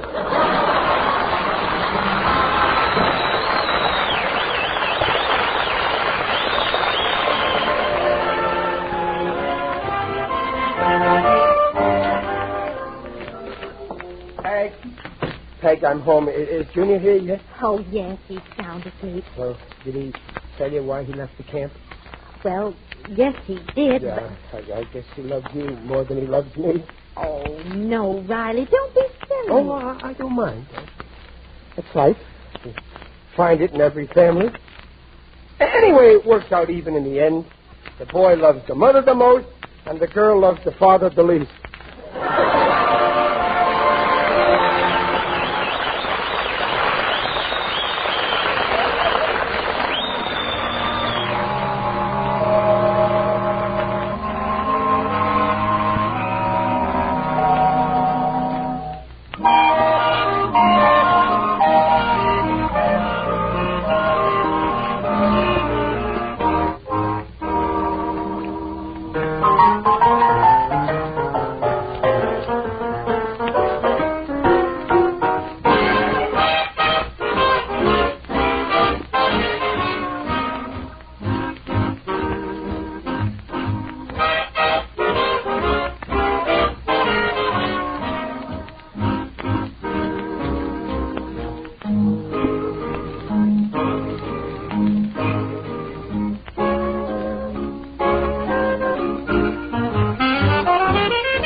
This program has been a presentation of the United States Armed Forces Radio Service, the voice of information and education.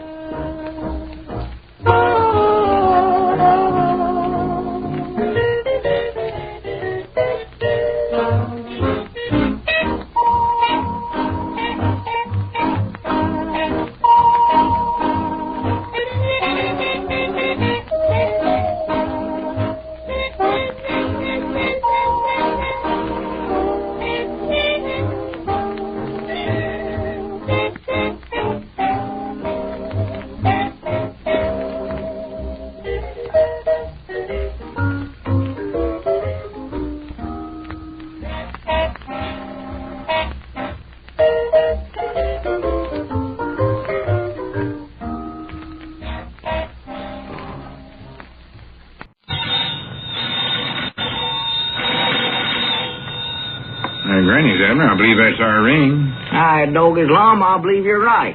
I'll see. Hello, John 'em Down store. This is Lum and Abner.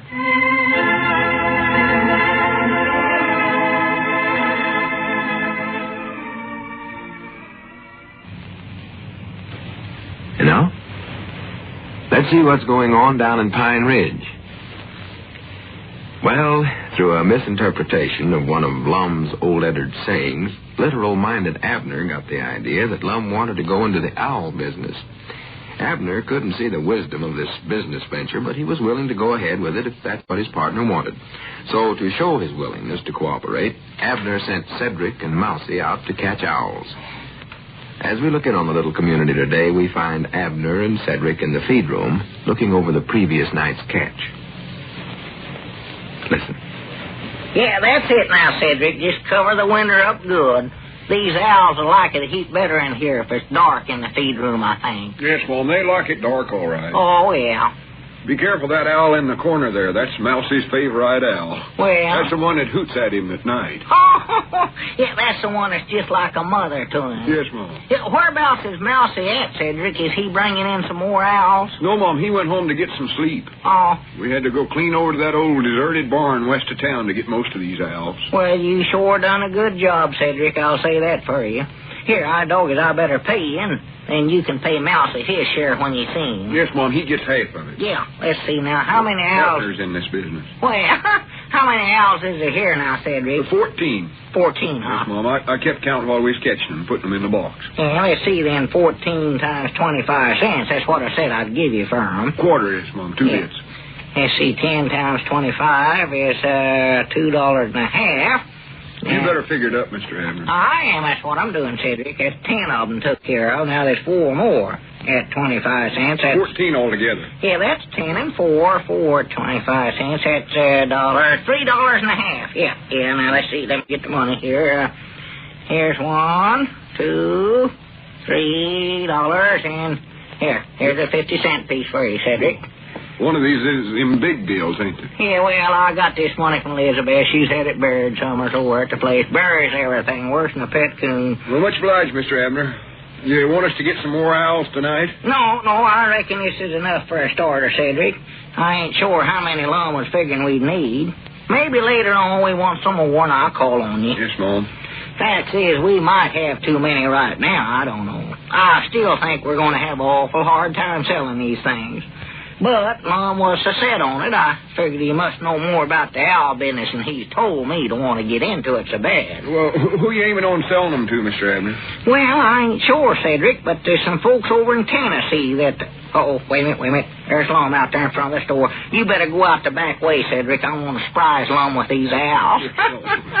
I wish I could stay and see Mr. Lum get surprised. Yeah, well, I'll tell you all about it. I know he'll just be tickled to death. Hurry up now. Get out that back door there. I'm getting. Yeah, I got to get up front so Lum won't spish you nothing. So long, Mr. Abner. Yeah, so long, Cedric. Well,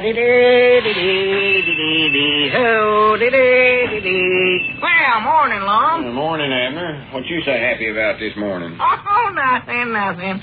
You act sort of like you do when you're up to something. Oh, no, I ain't been up to nothing. Nothing at all. Well, I got news that ought to make you happy. Well? I got an order for our new greeting card business already. Well? Sister Simpson talked to me on the telephone about it last night. Uh-huh. She was too busy to give me all the details, but she's going to drop in this morning and see us about it. Uh-huh. She ain't been in yet, has she? No, ain't nobody been in yet this morning.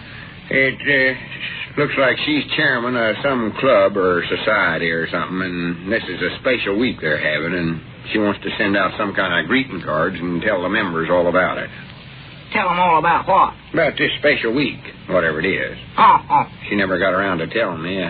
I know she wants quite a batch of cards for it, though. Well? I figure if we do a good job for her on this, we'll more than likely be able to get a lot of other jobs, too. Oh, yeah. Sister Simpson is chairman of now everything is in town to be chairman of. What club is these cards for, Lum? Well, I don't know. She'll tell us all that as soon as she gets here. Say, Abner, I want to talk to you before anybody comes in. Huh? I sort of want to apologize to you. Apologize? What for? For getting mad and walking out of the store yesterday like that. Lord, me, you don't need to apologize for that, Lum. Yes, I do. I ought not to lost my patience. Prattle. I ought to stay right here and keep explaining things till you understand them. I got to thinking about it last night, and it sort of come to me like a dream that's one of my duties in life. Well, exactly what are you talking about, Lum? Well, take yesterday, for instance. I mentioned that old lettered saying about coals to Newcastle and owls to Athens, and right away you thought we was going into the owl business or some crazy idea like that. Crazy idea? Yeah. You mean we ain't going in it? Well, of course not. Who ever heard of a business like that before? No, I reckon not. It's the silliest one idea I ever heard of. And I hear some awful silly ones around here, too, I can tell you that. Well, Lum, you mean that you don't want no, Don't want no what? Nothing, just forget about it. Let it go. Come on, tell me. Don't want no what? No, it ain't nothing at all. I just think about something else, I think. I can't even recollect what it was now I was thinking about. What time was Sister Simpson coming in here, Lum? Oh, I don't know exactly. She said she'd be here first thing in the morning. Well? That was last night I was talking to her. Uh-huh. Reckon how much we ought to charge her for these cards? Oh, I don't know. $1 a piece, something like that. $1 a piece? Yeah. Oh, no, that's too much. Yes, huh? Oh, yeah, it ought to be more like a nickel or a dime. Oh? Of course, I reckon I ought to charge her according to how much printing is on each card. Yeah. I'll try to talk her into having a whole lot of printing on them. Why, sure, that's a thing to do, yeah. Wish she'd have told me what club these are for so that I could have printed up some samples for her to look at. Yeah, it'd have been nice, yeah. Maybe I ought to go back in the feed room and print some up anyway. Just make up a name for her. Lum, I don't believe you ought to go back there. Why not? Well, maybe you ought to wait till after Sister Simpson gets here, and then you know exactly what to print. Well, maybe you're right, Abner. Yeah. Would be just a waste of paper and ink, I reckon. Oh, yeah, awful waste. Terrible waste, what it be. But I think I better go back there and clean up the printing press. Well, now, wait a minute. I'll do that for you. I'll clean it up good for you. No, Abner, now you got enough work to do here in the store. I'll clean it up myself. Well, for goodness sakes. What's the matter? I thought I seen a bird fly past the door of the feed room there. A bird? Yeah. Looks sort of like an owl. Owl? Did you see one? No, I never seen one, I don't think. I guess we argued about them so much yesterday, I can't get them off my mind. About it. Imagining them, seeing them. Just about what happened, yeah. Well, I reckon I better get started cleaning up. Wait a minute. Abner, can you see anything back there? Huh? In the feed room there. Don't that look like owl eyes staring out of the dark in there? I don't see nothing, Lum. Well, stand over here where I'm standing. Right over here. Well, all right. There. Now look. No, don't see a thing. Pennies, you don't reckon there's something wrong with my eyes, do you? Doggies, I bound you. That's it, Lump. You're seeing spots in front of them. That's exactly what you're doing. You better go on over and see Doc Miller right away, Lump. Oh, no, it ain't that serious. Oh, it is. Next time I see him, I'll ask him to look at my eyes. What makes the feed room so dark back there? It ain't dark that way ordinary, is it? Oh, well, I reckon I forgot to raise the curtains this morning. Curtains? Yeah. We ain't got no curtains in the feed room. Well, there's a horse blanket over the window. That's just something new that I started yesterday, I think, Lum. It keeps folks from staring in there and watching you when you're printing and stuff. Well, I ain't been bothered by nobody staring in the windows. Granny, now it looks like there's two more big owl eyes back there. You sure you can't see them, Abner? I can't see a thing, honest. That's funny. I'd swear I can see them. Look, now they're blinking. Abner, can't you see that? I don't believe I can. Wait a minute. Abner, I ain't been acting sort of strange lately, have I? Now, come to think of it, Lum, I have noticed you ain't appeared to be yourself the last couple of days. I hated to mention it, though. I believe you better run right out and see Doc Miller before it's too late. Go on right now. No, I can't go now. Sister Simpson will be here anyway. Well, I'll take care of her. Now, you run along. We don't want to take chances with a serious thing like this. I don't believe it's so serious, Abner. I feel all right. Feller seeing owls? At least I think I do. Might have a few symptoms. Oh, yeah. Hi, Granny's Abner, don't tell me you can't see that. See what? There on the floor. An owl walking out of the feed room. Oh. And there's another one following it. Well, I can't see a thing. Why, they're right there in front of... Just a minute. Wait a minute. Abner, you ain't went and got a bunch of owls in here, have you? Granny's, I ought to expected something like that. Well, now, Lum, now. Your fist don't beat the bugs a fighting. Get a broom, Abner, and chase them owls out of here, and hurry up. Well, all right, but yesterday Never mind about yesterday. Start wielding that broom. All right, come on, get out of here now. Come on, get out of here, get out of here. Here, give me that broom. I'll get him. Get out of here, stand. Yeah. Shoot. Come on, get out of here. Get out of here, you little boy. Open the door there, Abner. Yeah, Open the door up I'll get it. Come on, run him this way. I'll open it. Bring him this way. Get him out of here. Get.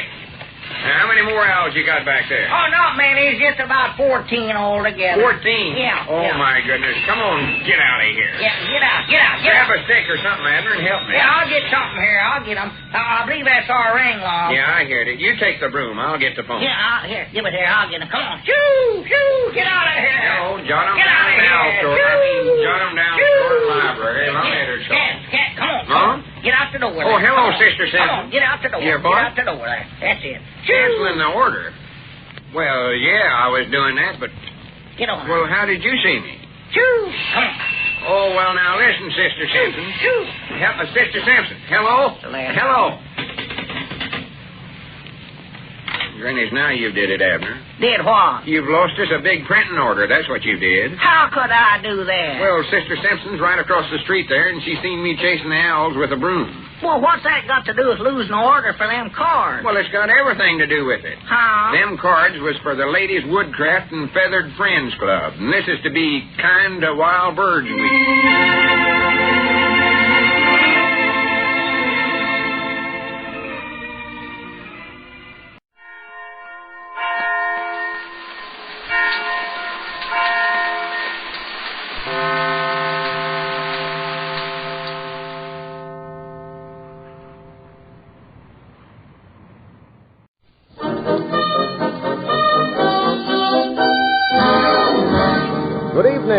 Here's is the Amos and Andy Show with their guest tonight, Mr. Adolphe Menjou.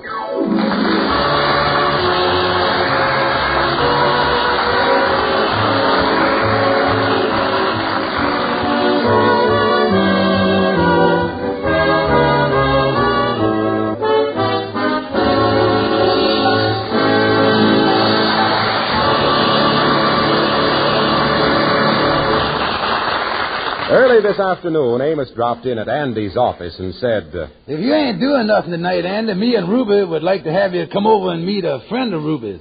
Ruby says she's the sweetest girl she knows. Amos, I is as good as there. Yes, and Andy was there. And he has never had a more pleasant evening in his life, principally because everything Ruby had said about her friend Janice Carpenter, Andy found to be true. As we find them now, the evening is over, and Andy and Janice are about to leave. Well, I sure had a nice time here tonight, folks. Oh, yes, it's been lovely. Thank you so much, Ruby. You're welcome. Andy, you're taking Janice home, aren't you? Oh, sure. It'll be a pleasure. Good night, folks. Good night. Good night. See you soon, son. So long. Come again. Good night. Oh, Amos and his wife sure are nice people, aren't they, Mr. Brown? Yeah, they sure is. Say, by the way, Janice, how about you and me going out together tomorrow night? Why, I'd love to, Mr. Brown, but I have a previous engagement. Oh, you is, huh? Well, how about the night after that? Oh, I'm sorry. I have a previous engagement then, too. Oh, you is. Mm-hmm. You could call me at about the middle of the week. You could call me, Mr. Brown, and maybe we could arrange something. Middle of the week. Well, I tell you, Miss Carpenter, I as previous gazed up myself there for about 10, 11 nights in a row. Come on, let's walk a little faster.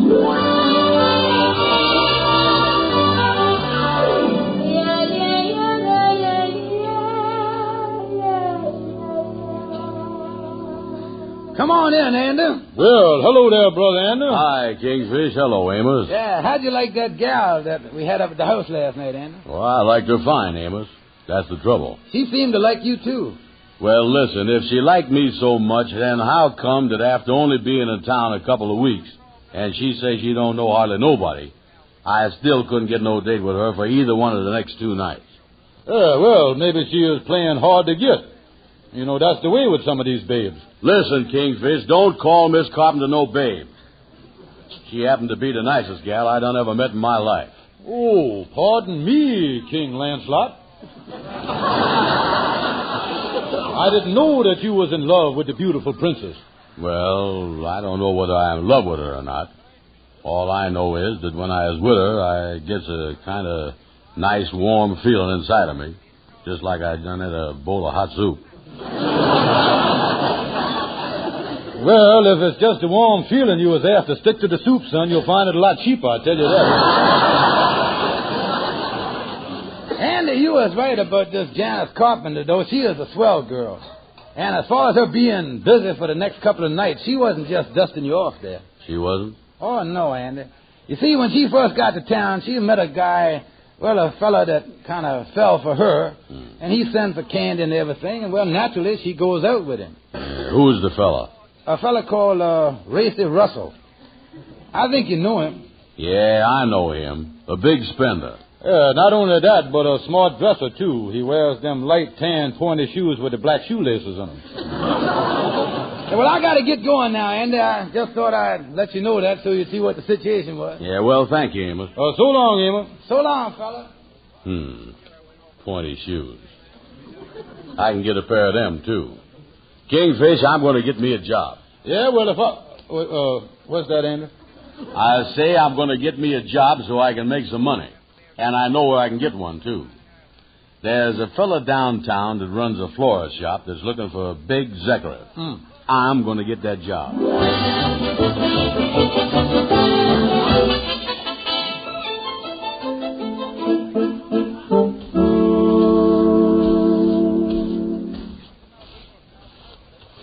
Well, Andy, that's a very good job of sweeping. Oh, thank you, Mr. Melton. The floor looks fine, Andy. I hope you're going to like it working here in the flower shop. Oh, yes, sir. I was crazy about flowers. Good. Say, by the way, that other fellow that I done told you about for a delivery boy, you know, he coming down a little while to go to work. Oh, that's fine. Oh, say, I've got to go out for a couple of minutes to pick up some corsage ribbon just a few doors down. Look, while I'm gone, Andy, I wish you'd change the water in those cut flowers. Yes, sir. And in case any customers come in, just ask them to wait a minute till I return. Yeah. Oh, the pretty little roses and the sweet carnations. I love all the flowers and the daisies. Daisies? Well, she loved me. She loved me not. She loved me. She loved me not. She loved me. She loved me not. She loved me. She loved me not. 4 petals left. She loved me not. That's the last time I'm going to trust a daisy. If that gal... how you do, sir? How you do? I say, my good man, I'd like to get some flowers. Oh, yes, sir. Well, the boss just stepped out, mister, but he'll be back in a couple of minutes. Well, I'm in a hurry. Can't you wait on me? Well, I could, but I ain't supposed to. Tell you what, though, I'll kind of show you the flowers till the boss gets back. All right. Anything particular you wanted? Them carnations there's nice. No, not carnations. I want a flower that's got romance to it. Something that will tell a lady how a gentleman feels about her. Yeah, well, I'll give you a little tip. Steer clear of them daisies. Now, let's see. What other flowers are there here? Well, let me see. We got these red ones there with the green stems. There's pretty. Oh, then we got these blue ones here with the green stems. And then these over here, these yellow ones. Green stems on them, too. Well, they all seem to be running with green stems this year, don't they? Yes, they do. There's what I want. The queen of the flower kingdom, the orchid. Yeah, they is pretty, all right. How many would you want, mister? About a dozen? Well, how much are they? Well, let's see. Say on the sign there, $5 each. I guess that mean each bunch.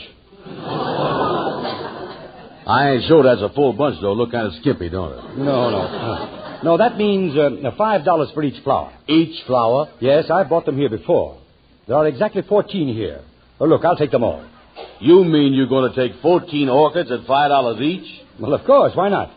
That's going to make quite a mess of them hanging down on the front of the lady. Sure is. Well, the lady happens to be my wife, and I don't expect her to wear them. Here's the $70. Now, I just want to write out a card and give you the address where you can send them. Oh, yes, sir. Yeah, well, here's a pen and a card right here. Thank you. May these flowers express what I've been trying so hard to say myself. Adolf.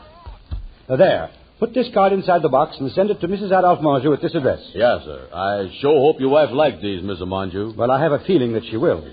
You know, women are strange that way.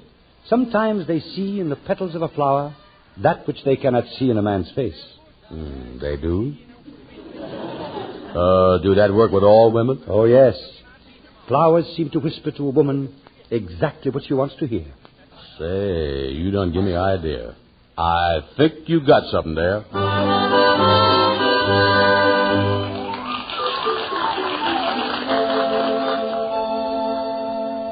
Well, Andy, I didn't think you were ready to wait on any customers yet, but I guess I can't complain when you sell every orchid in the place at top price. Yes, sir. Well, here's the money, Mr. Melton, $70. Oh, yes, Well, thank you. I was worried about getting back late, but I guess I couldn't have done any better myself. Mr. Melton. Yes, Andy? How much is them violets a bunch? Oh, we get $1 a bunch for them, Andy. Why do you ask? Well, I was thinking I'd like to send a bunch to a friend of mine. You know, a woman that can't look you in the face can sometimes see something in a flower and all that stuff.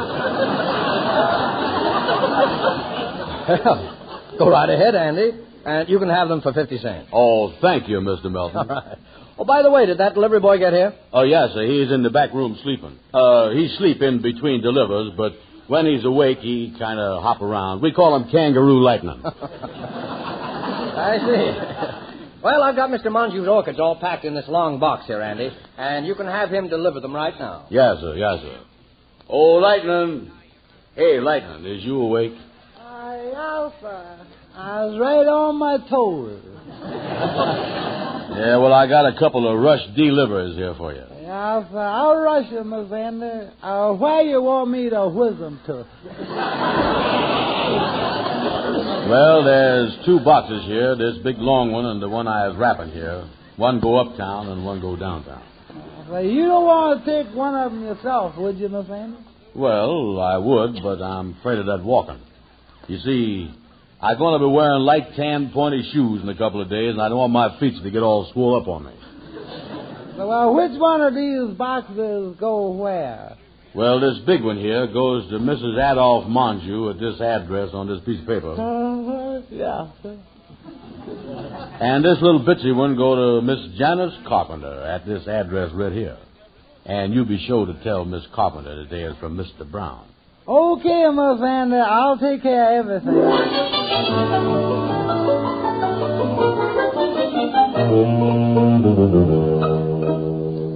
Excuse me, is you Miss Janice Carpenter? That's right. I got some flowers here for you from Mr. Brown. Mr. Brown? He sent me flowers? Yes, ma'am.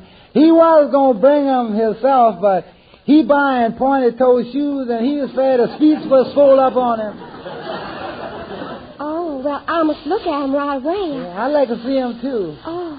Oh, orchids. Real orchids. The most beautiful flowers in all the world. And to think they're mine.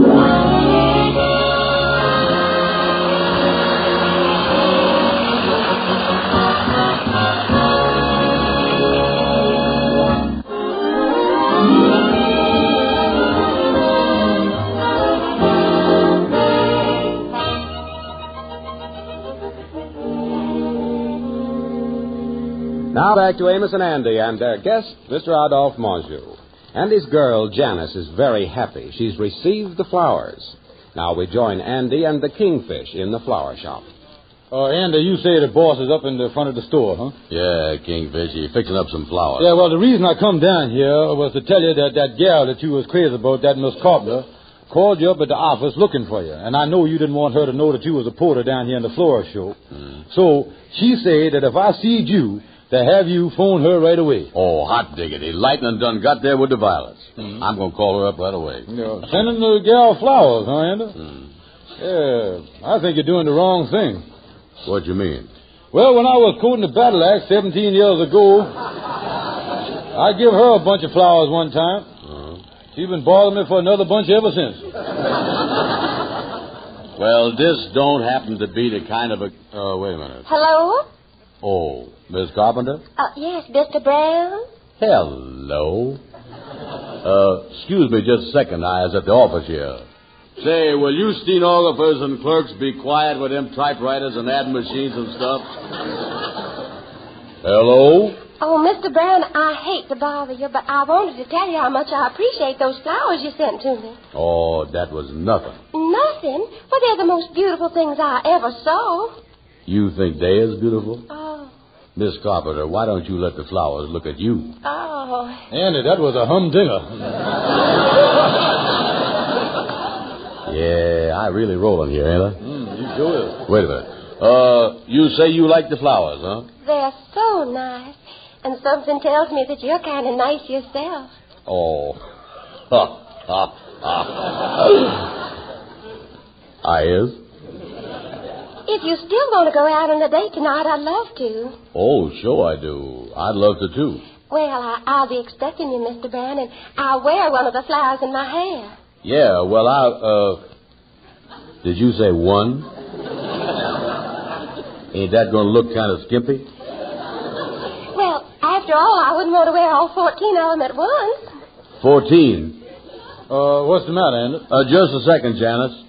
You know what, Kingfish? No, what done happened now? It looked like when Lightning was delivering them violets, he done spilled some of them.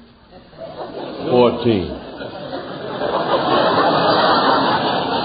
Now, there's something.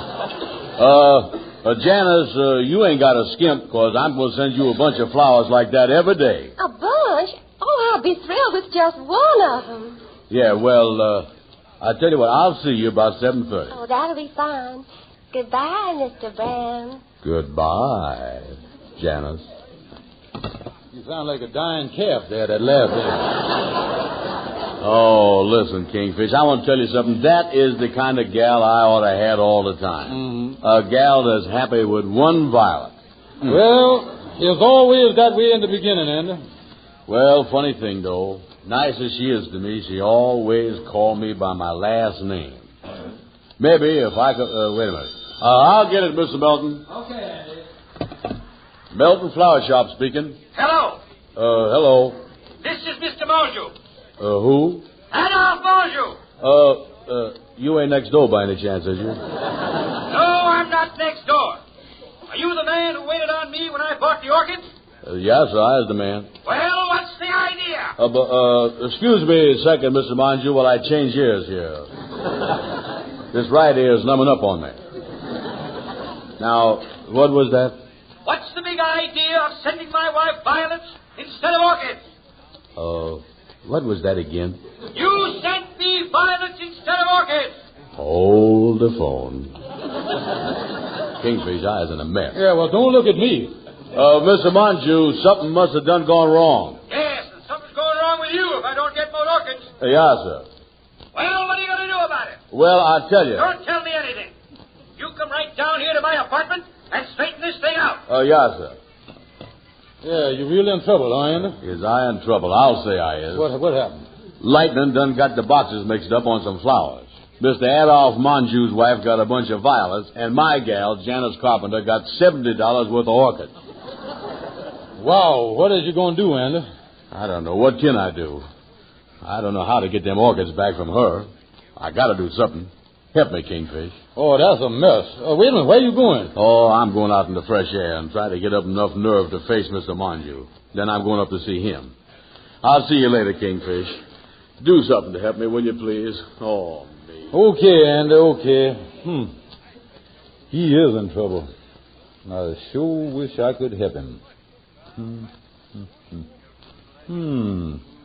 Maybe the old Kingfish has got an idea.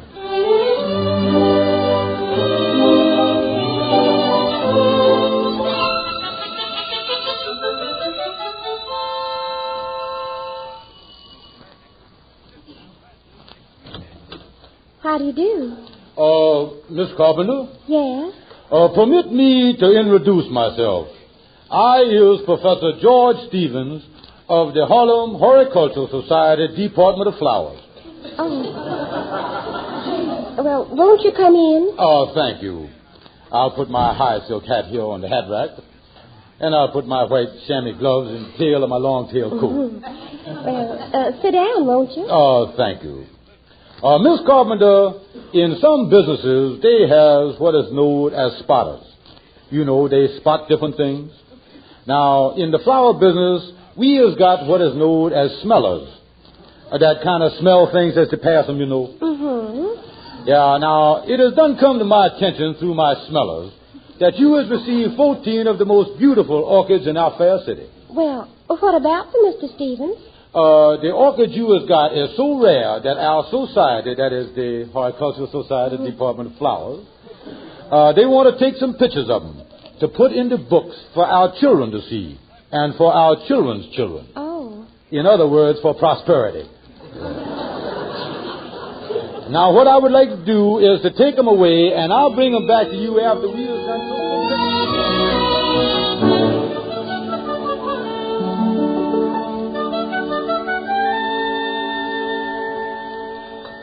You see, Mr. Monjou. Now, don't stand here in my apartment and keep saying, you see, Mr. Monjou.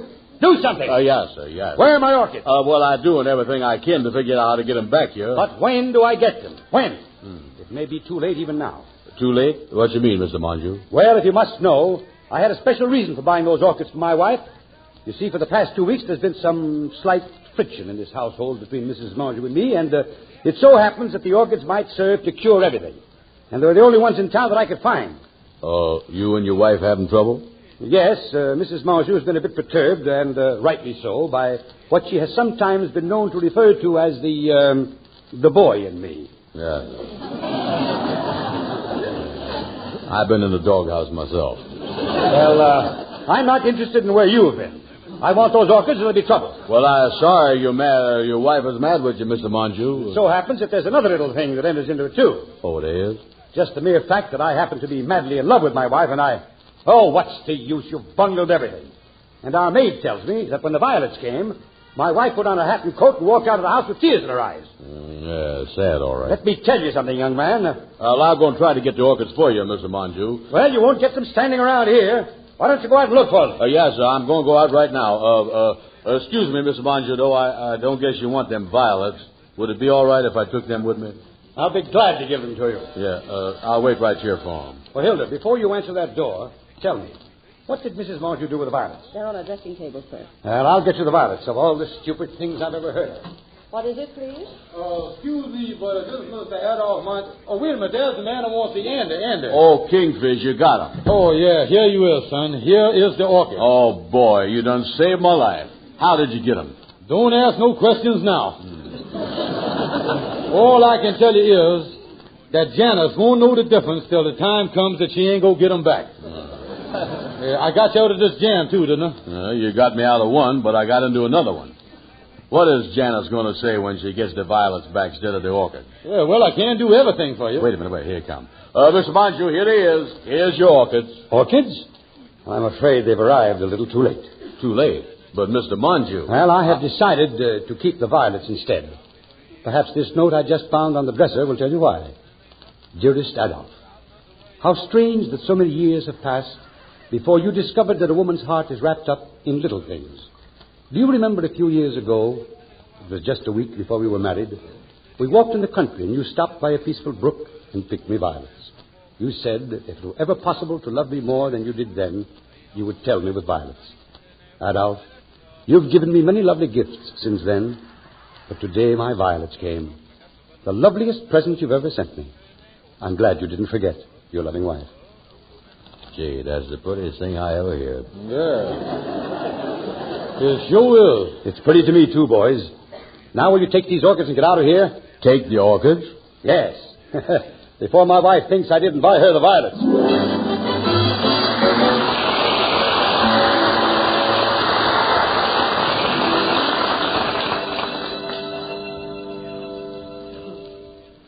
Oh, come in, Mr. Brown. Oh, how is you, Miss Carpenter? How is you? Still call me Mister, huh? Mm-hmm. I hope I ain't late. Oh, no, I just finished dressing. Won't you sit down? Oh, thank you. You don't mind if I uses this footstool here, does you? Oh, not at all. Yeah, I'll put my light tan pointy shoes with the black shoelaces up there. Oh, they're very good looking, Mr. Brown. Oh, sure, the latest thing. The only reason I cut the slits in there because the summer coming on, you know. Mr. Brown, I want to thank you again for those orchids. I can't tell you how much they meant to me. Don't they look lovely on the table there? Yeah, they sure do. Oh, they're so beautiful. As a matter of fact, the man from the Horticultural Society came to take pictures of them. He brought them back just about an hour ago. Yeah, got some nice fellows in that society, all right. They certainly have. When I spoke to you over the phone, I hadn't seen that card you enclosed in the box. Oh, it was a beautiful thought you expressed. I'll never forget it as long as I live. The card, you say? Mm-hmm. It made me feel so close to you. Up till now, I guess I've been kind of formal, calling you Mr. Brown and all that, and I'm going to start calling you by your first name, though, right now. Oh, would you, Janice? That's what I've been waiting for. It would make me so happy. Let me hear you say it. All right. I think you're the most wonderful man in the world, Adolph.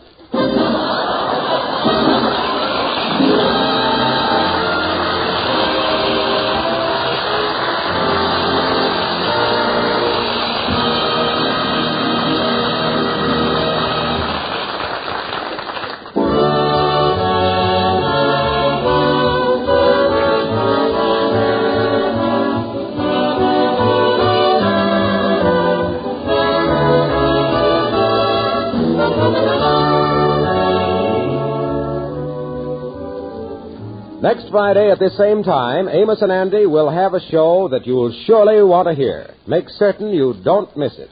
For at that time, the boys' guest will be the screen's most romantic actor, Mr. Charles Boyer. That's next Friday night at this same time. Our thanks to Adolphe Monjou for appearing with us tonight. He may currently be seen in the current picture success, High Diddle Diddle. Our program is broadcast to our armed forces overseas.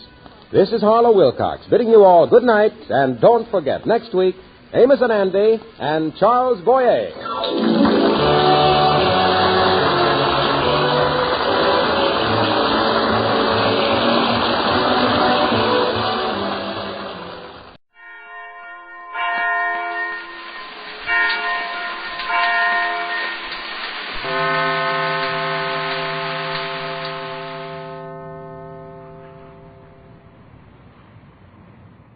From Hollywood, the George Burns and Gracie Allen Show for Hormel and Spam.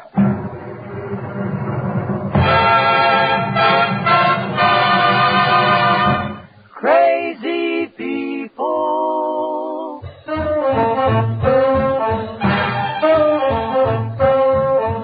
Spam, rebop, boom, spam. George Burns and Gracie Allen are the show when it's orchestra for singing glee. We're the Smoothies three. Last but not least, with Bud Heaston.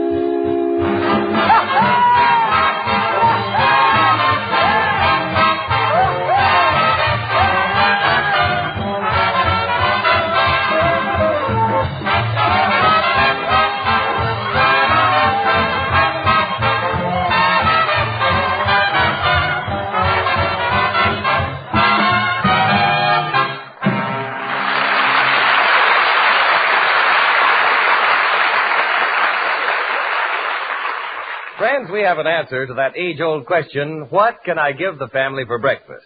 Serve Spam and eggs, a breakfast surprise that is completely satisfying and so easy to fix. Just open a can of Spam, cut off thin slices of this delicious meat, and fry quickly in a hot pan. With eggs sunny side up, those tender, juicy, sizzling hot slices of Spam are sure to please every appetite. Isn't it true the only reason you use a certain kind of food is because it's good and good for you? Friends, you'll find both delicious taste and top-notch quality in Spam. A perfect blend of pork shoulder with ham meat added. Pre-cooked to preserve all the natural juicy flavor of these choice cuts of meat. Seasoned according to Spam's carefully guarded formula, this grand-tasting meat of many uses makes a hit cold or hot. Ask for Spam, S-P-A-M, when you shop tomorrow. Serve Spam and eggs. And then try the other easy recipes on the label.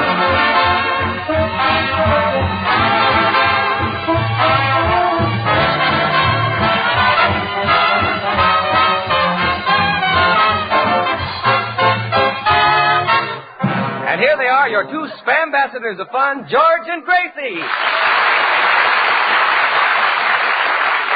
Well, thank you very much.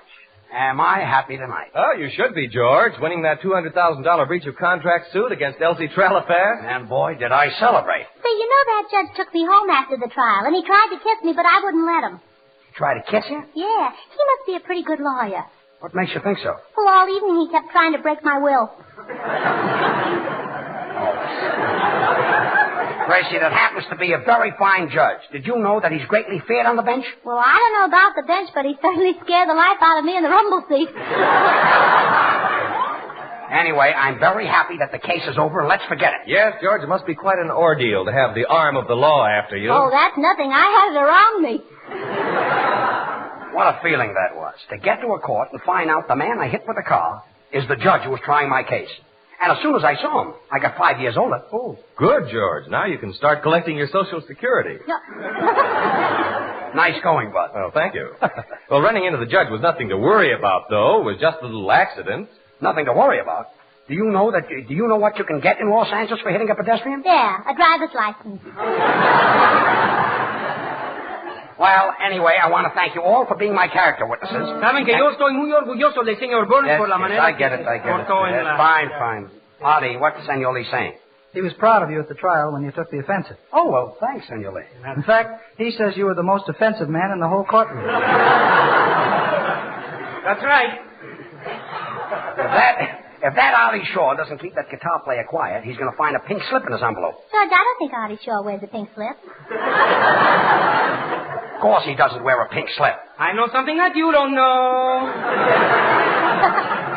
Artie, what's the matter with that Senor Lee? Well, he's unhappy about his job. Well, if he's unhappy on Saturday night, why don't you give him a little extra? A little extra wouldn't make him happy. I mean. Well, your little red-headed extra from Paramount would. Gracie, that's only a platonic friendship. Should happen to me. Senor Shaw, why don't you introduce me to her? She's very cuticle. Cuticle? Hey, Don Juan, let me give you a little bit of advice. Women are slow poison. I'm in a hurry?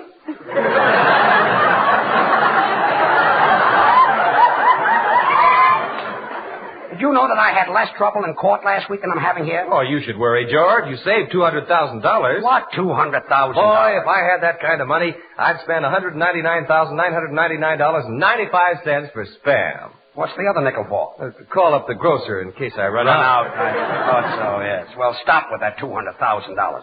Gracie, you know I haven't got that kind of money. Oh, what about your salary each week? What about your hat? What are you laughing at? I don't get it. Why does everybody pick on me? Am I always going to be a fall guy? Am I such an awful dope? Am I ever going to mean anything on this program? Is he? Tune in next week and find out. Oh, fine. Well, I'm going down to write out that check for $25 for court expenses, which will clear up that Elsie Tralapass case once and for all. Don't pay it. Don't pay it? No. Today is the last day, and if I don't pay it, I'll be sued for contempt of court. My friend Millard Byer will fix it for you. Don't pay it. Millard Byer? Yes. Who's he? Probably some small-time fixer. Small time? He only happens to be on the crime commission. The crime commission? Sure. Every time there's a crime, he gets a commission. But look, Gracie, it's only $25. Don't pay it. Millard will fix it for you. I'll phone him. Well, what can I do? Oh, let me see now. Where can he be? Oh, yes. Operator, give me the Cotton Club, New York City. New York City? Hello? Cotton Club? Is Millard Byer there? Oh. That's swell. That's good. That's wonderful. Gracie, this is costing a fortune. Is Millard Byer there? No, that's grand. Wait a minute. That's marvelous. What's grand? What's marvelous? The music of the Cotton Club. Want to listen to it? It's swell. Give me that phone. Give me. Now the movie, Bad Jolly Little will sing I'll Never Smile Again. Calling New York City to save $25.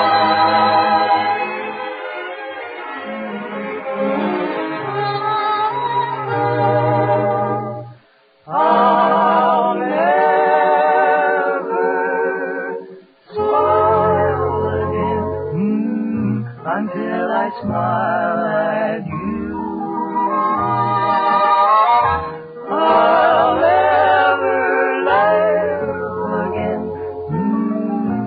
What good would it do? Your tears would fill my eyes. My heart would realize that our romance is through.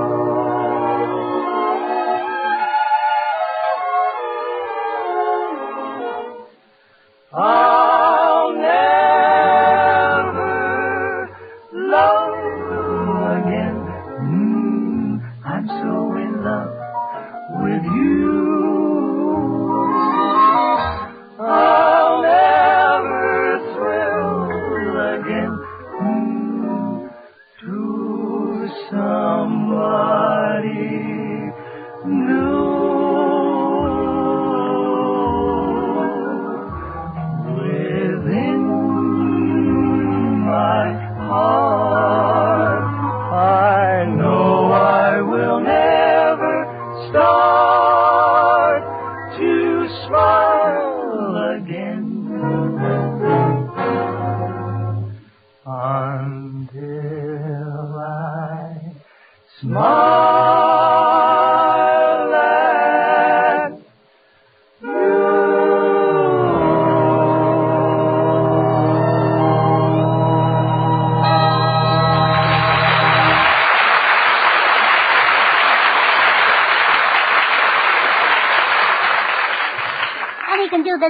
thing for you, George. So if you take Gracie, my I don't advice... want to hear any more about Millet Buyer.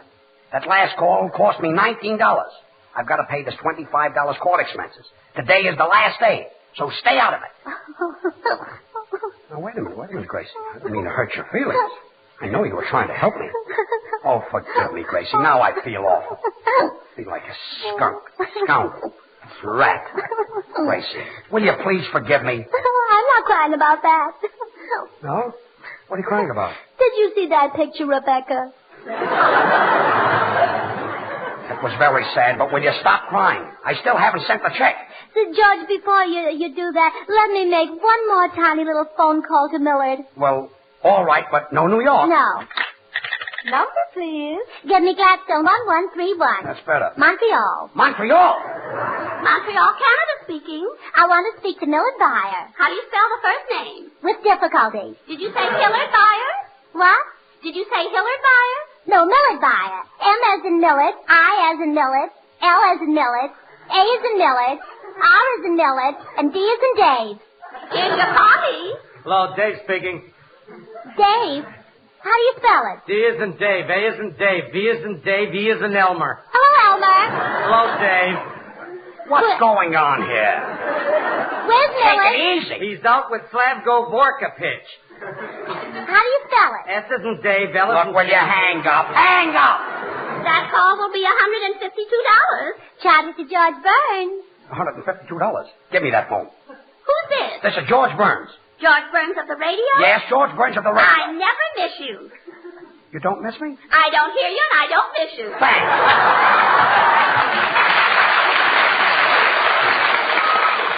Gracie, so far it cost me $171 to save $25, and I just... George, I just thought of something. You saved $200,000 in that Elsie Tralafast case, and if you'd like to go into business with me... Look, I don't want to go into any business. I'd like to pay my court costs. Today is the last day. George, you better go into some business, because the way the income tax is today... What do you know about income tax? What is income tax?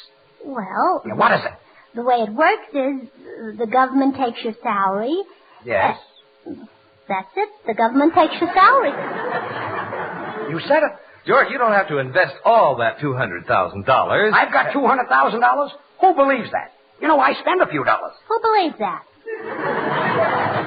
It costs me $50,000 a year to live. It isn't worth it. It is worth it. Who believes that? Look, will you people stop worrying about me? Senor Burns? I've got my own troubles, you know. Senor Burns? I've got to send that check back. Hey, Poopsie!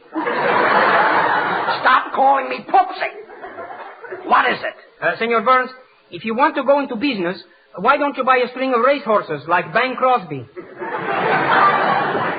It's not Bang, it's Bing. Bang. Bing. Bang. Bing. Bang. Bing. It's 4th of July? Anyway, racehorses are not Crosby's business. That's his hobby, horses. And they run like hobby horses. Now, stop. I've had enough of this. I've got to make out that check for $25. Today is the last day. But, George... I don't want to be helped anymore. Gracie's silly phone calls they've already cost me $171. 320. 320? I did it again. You did it again? Honolulu. You called Honolulu? Millard Buyer wasn't there. And what cost all that money? Well, I spoke to a hula dancer, and you know what gossips they are. Hula dancers are gossips? I never saw such busybodies.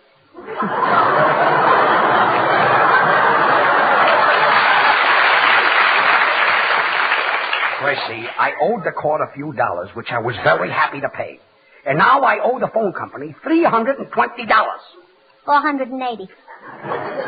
480? I'm going to do it again. You're going to do it again? Give me the phone. Get away from that phone. Get away from that phone. Gracie, get away from that phone. Now, man, will you open the door? 4 years in Harvard, and this is what I do for a living. Everything happens to me. Hello. Oh, hello. Don't you remember me? I'm your brother Willie. Oh, sure, I remember you. I'll send you the $20 at the end of the week. Well, I thought maybe if I made up a joke, you'd make it 30. Willie, look, will you go home? Go home. I have a very funny joke. Have you got a sleeping tablet? What, have you got a headache? No, that's not the joke. You're just supposed to say why, and then you hear some stuff. Well, all right. Why do you want a sleeping tablet? I've got a date with a dream. No? No. Don't forget to send me the 20. Okay, goodbye. By the way, Goldie's little boy got a gold star for being a monitor. That makes me very happy. Goodbye. Look, sound man, the roof of the building will cave in with those door slams. You know, there are worse jobs than being a sound man. Mr. Burns, my friends will be very glad to hear that. Good. You see, one of them wrote a treatise on technocracy. Another one discovered the new element thermalin. Another one of them won the Phillips Prize for chemical research. And they've all invited me to the annual outing of our honorary society. And I suppose they're ashamed of you being a sound man. They are. Then why did they ask you along to the outing? I am the only one who has a car.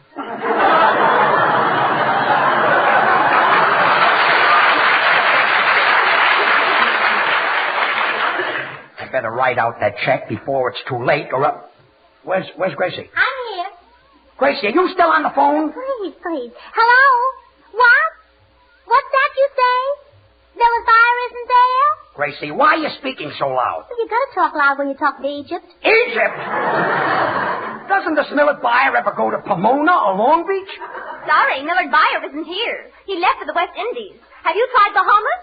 Yes, I've tried Bahamas. But they're very uncomfortable to sleep in, don't you think so? Oh, I think that's an extra $20, that blow, on the phone. Gracie, this is costing me a fortune. Will you hang up? That will be $700 for 3 minutes. Charge it to George Burns. $700? I won't pay it. George Burns won't pay that money. He says it's an outrage. He says you've got a lot of nerve, and where do you get that stuff? You just spoke another minute. It's $900. $900? Give me that phone. Operator, it's bad enough to charge $700 for 3 minutes without charging an extra $200 for a minute of explanation. You can't charge $900. You just spoke another minute. It's $1,100. $1,100? Give me that phone. No, you don't. $1,600 to save $25. What a phone bill. You don't have to pay it. What do you mean I don't have to pay it? Well, I know somebody who can fix it. Operator, give me Newfoundland. Get away from that telephone. Get away from it.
Artie Shaw, his clarinet and orchestra playing Begin the Beguine. You know, it was Begin the Beguine that made Artie Shaw, and it was Artie Shaw that made Begin the Beguine. Of course, that was back in 1937 when Begin the Beguine began. Thanks, George. Now can I pass the plate? What plate? The one that's loose in your mouth. My brother Willie must have made up that joke. Operator, are you sure Miller Buyer isn't there? Gracie, are you still on the telephone? Oh, please, George. Operator, have you tried his igloo? Igloo? That's in Alaska. Well, sure. It doesn't cost $700 to call Glendale. $700. Give me that phone. George, while you've got some money left, you'd better go into business with me before it's too late. Look, in the first place, Bud, I'm not going into business with you. And in the second place, you're in a business. What business? Selling spam, remember? Why, George, I'm surprised at you. Selling spam isn't a business, it's a pleasure. Oh, I was naughty again. There you were. Well, folks, you've all been amused by the stories your children have brought home about their experiences at school. But here's a letter from Winnetka, Illinois that sort of tickled us. The reason is obvious, as you'll discover in a moment. The writer said, my youngster in the 3rd grade insisted on extra spamwiches in his lunchbox. After a few questions, I found out why. When the youngsters trade sandwiches at school, a spamwich has a trade-in value of 2 ordinary sandwiches. Now, I don't know how many deals are made each day, the letter concludes, but I thought you might like to know how children regard spam in our neighborhood. Well, mothers, have you tried spam for school lunches? Youngsters go for this delicious meat in a big way. You see, in making spam, Hormel uses the choicest cuts, pure pork shoulder with ham meat added.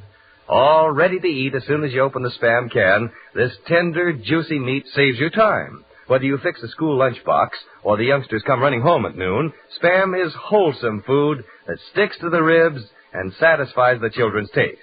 So make spamwiches for school lunches. The directions, along with other cold or hot uses, are right on the label. When you shop tomorrow, ask your food dealer for Spam, a Hormel product. Slice it, dice it, fry it, bake it, cold or hot. Spam hits the spot.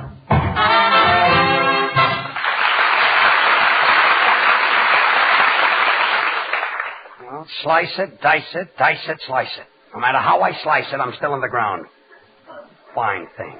To save $25, I now owe the phone company $3,200. $3,700. $3,200. $3,700. $3,200. I know something that you don't know. You did it again. Tahiti. Tahiti? I phoned during a hurricane. Mildred Buyer wasn't there. Neither was Tahiti. Gracie, some dark night when nobody is looking... George, you don't have to worry anymore. I don't. Now, I'm not going to make any more phone calls. Oh, well, at last. I told the long-distance operator to spare no expense and for her to locate Miller Buyer. I say that's much better. Look, Gracie, some dark night when nobody is looking... Hello? South Africa calling. We have information concerning Miller Buyer. $500. Collect. Charge it to George Burns. I'm nicely going bankrupt. Copycat. Quiet. Here's your party. Thanks. Hello, America. Stanley speaking. Have you found Miller Buyer? Miller Buyer? I'm still looking for Dr. Livingston. Goodbye. Well, it cost me $500 to find out that Stanley is still looking for Livingston. Come in. Mr. Burns? That's right. I'm from the sheriff's office. I have a warrant for you for failure to pay your court expenses. Court expenses? You mean the $25 I've been trying to pay all evening? Well, here it is. I'm sorry, brother, but it's too late now. But, mister, I always pay my bills on time, don't I, Artie? That's right, mister. He always pays my salary on time. You see? 50 cents down and the rest on time. Now, look, I'm sorry. I'll have to take this warrant. It's Judge Hamill's orders. Judge Hamill, that old fogey... Just a moment. Judge Hamill is the best judge in this county. Next best. What do you mean, next best? Of all the judges in the county, he next best.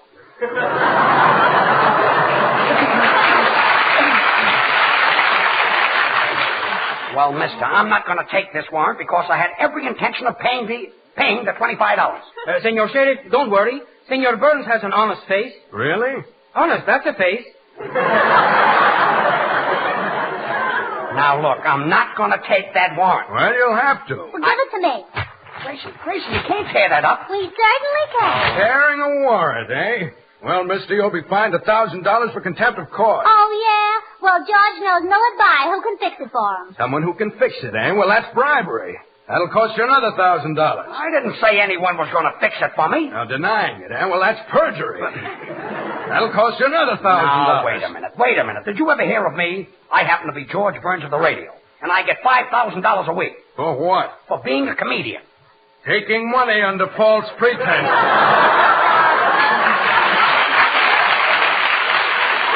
Well, now you are in trouble. I'll see you in court.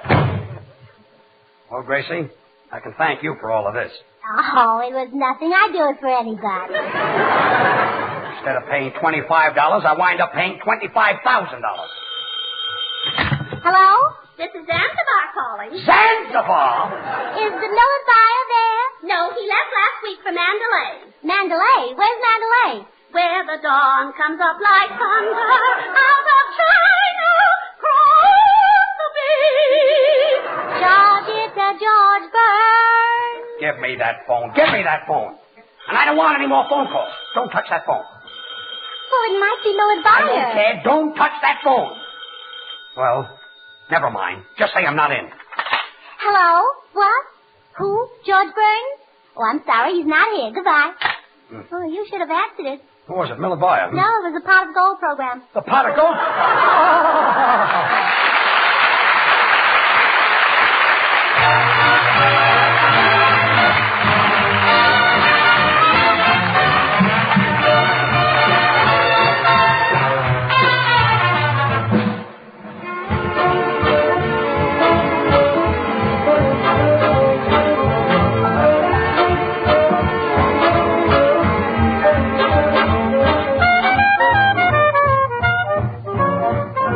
An easy way for you to get A+ from your children on the school lunches you fix.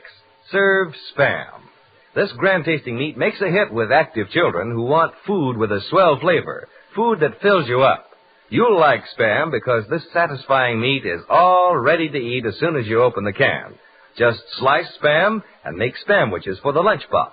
Or serve plain with a vegetable, bread and butter, and milk if the youngsters pile in on you at noon.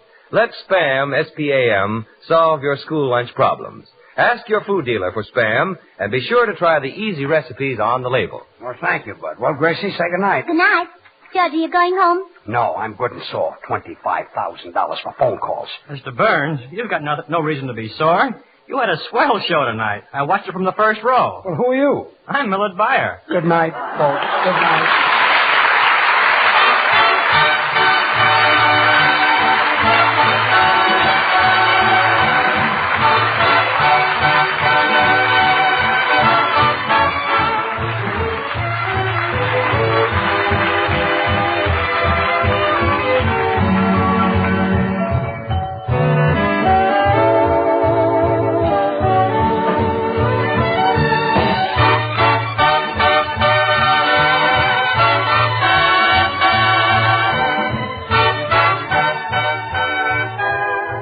Again next Monday night, same time, same station, for another George Burns and Gracie Allen show with Artie Shaw and his orchestra and the Smoothies. Until then, this is Bud Easton reminding you to remember that cold or hot, Spam hits the spot.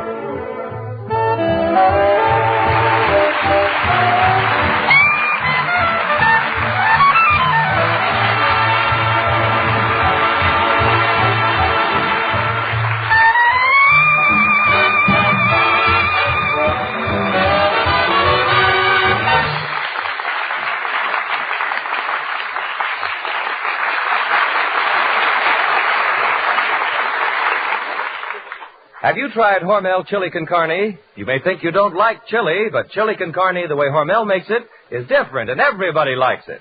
Double your money back if you don't like it. Try Hormel chili con carne tomorrow. This is the National Broadcasting Company.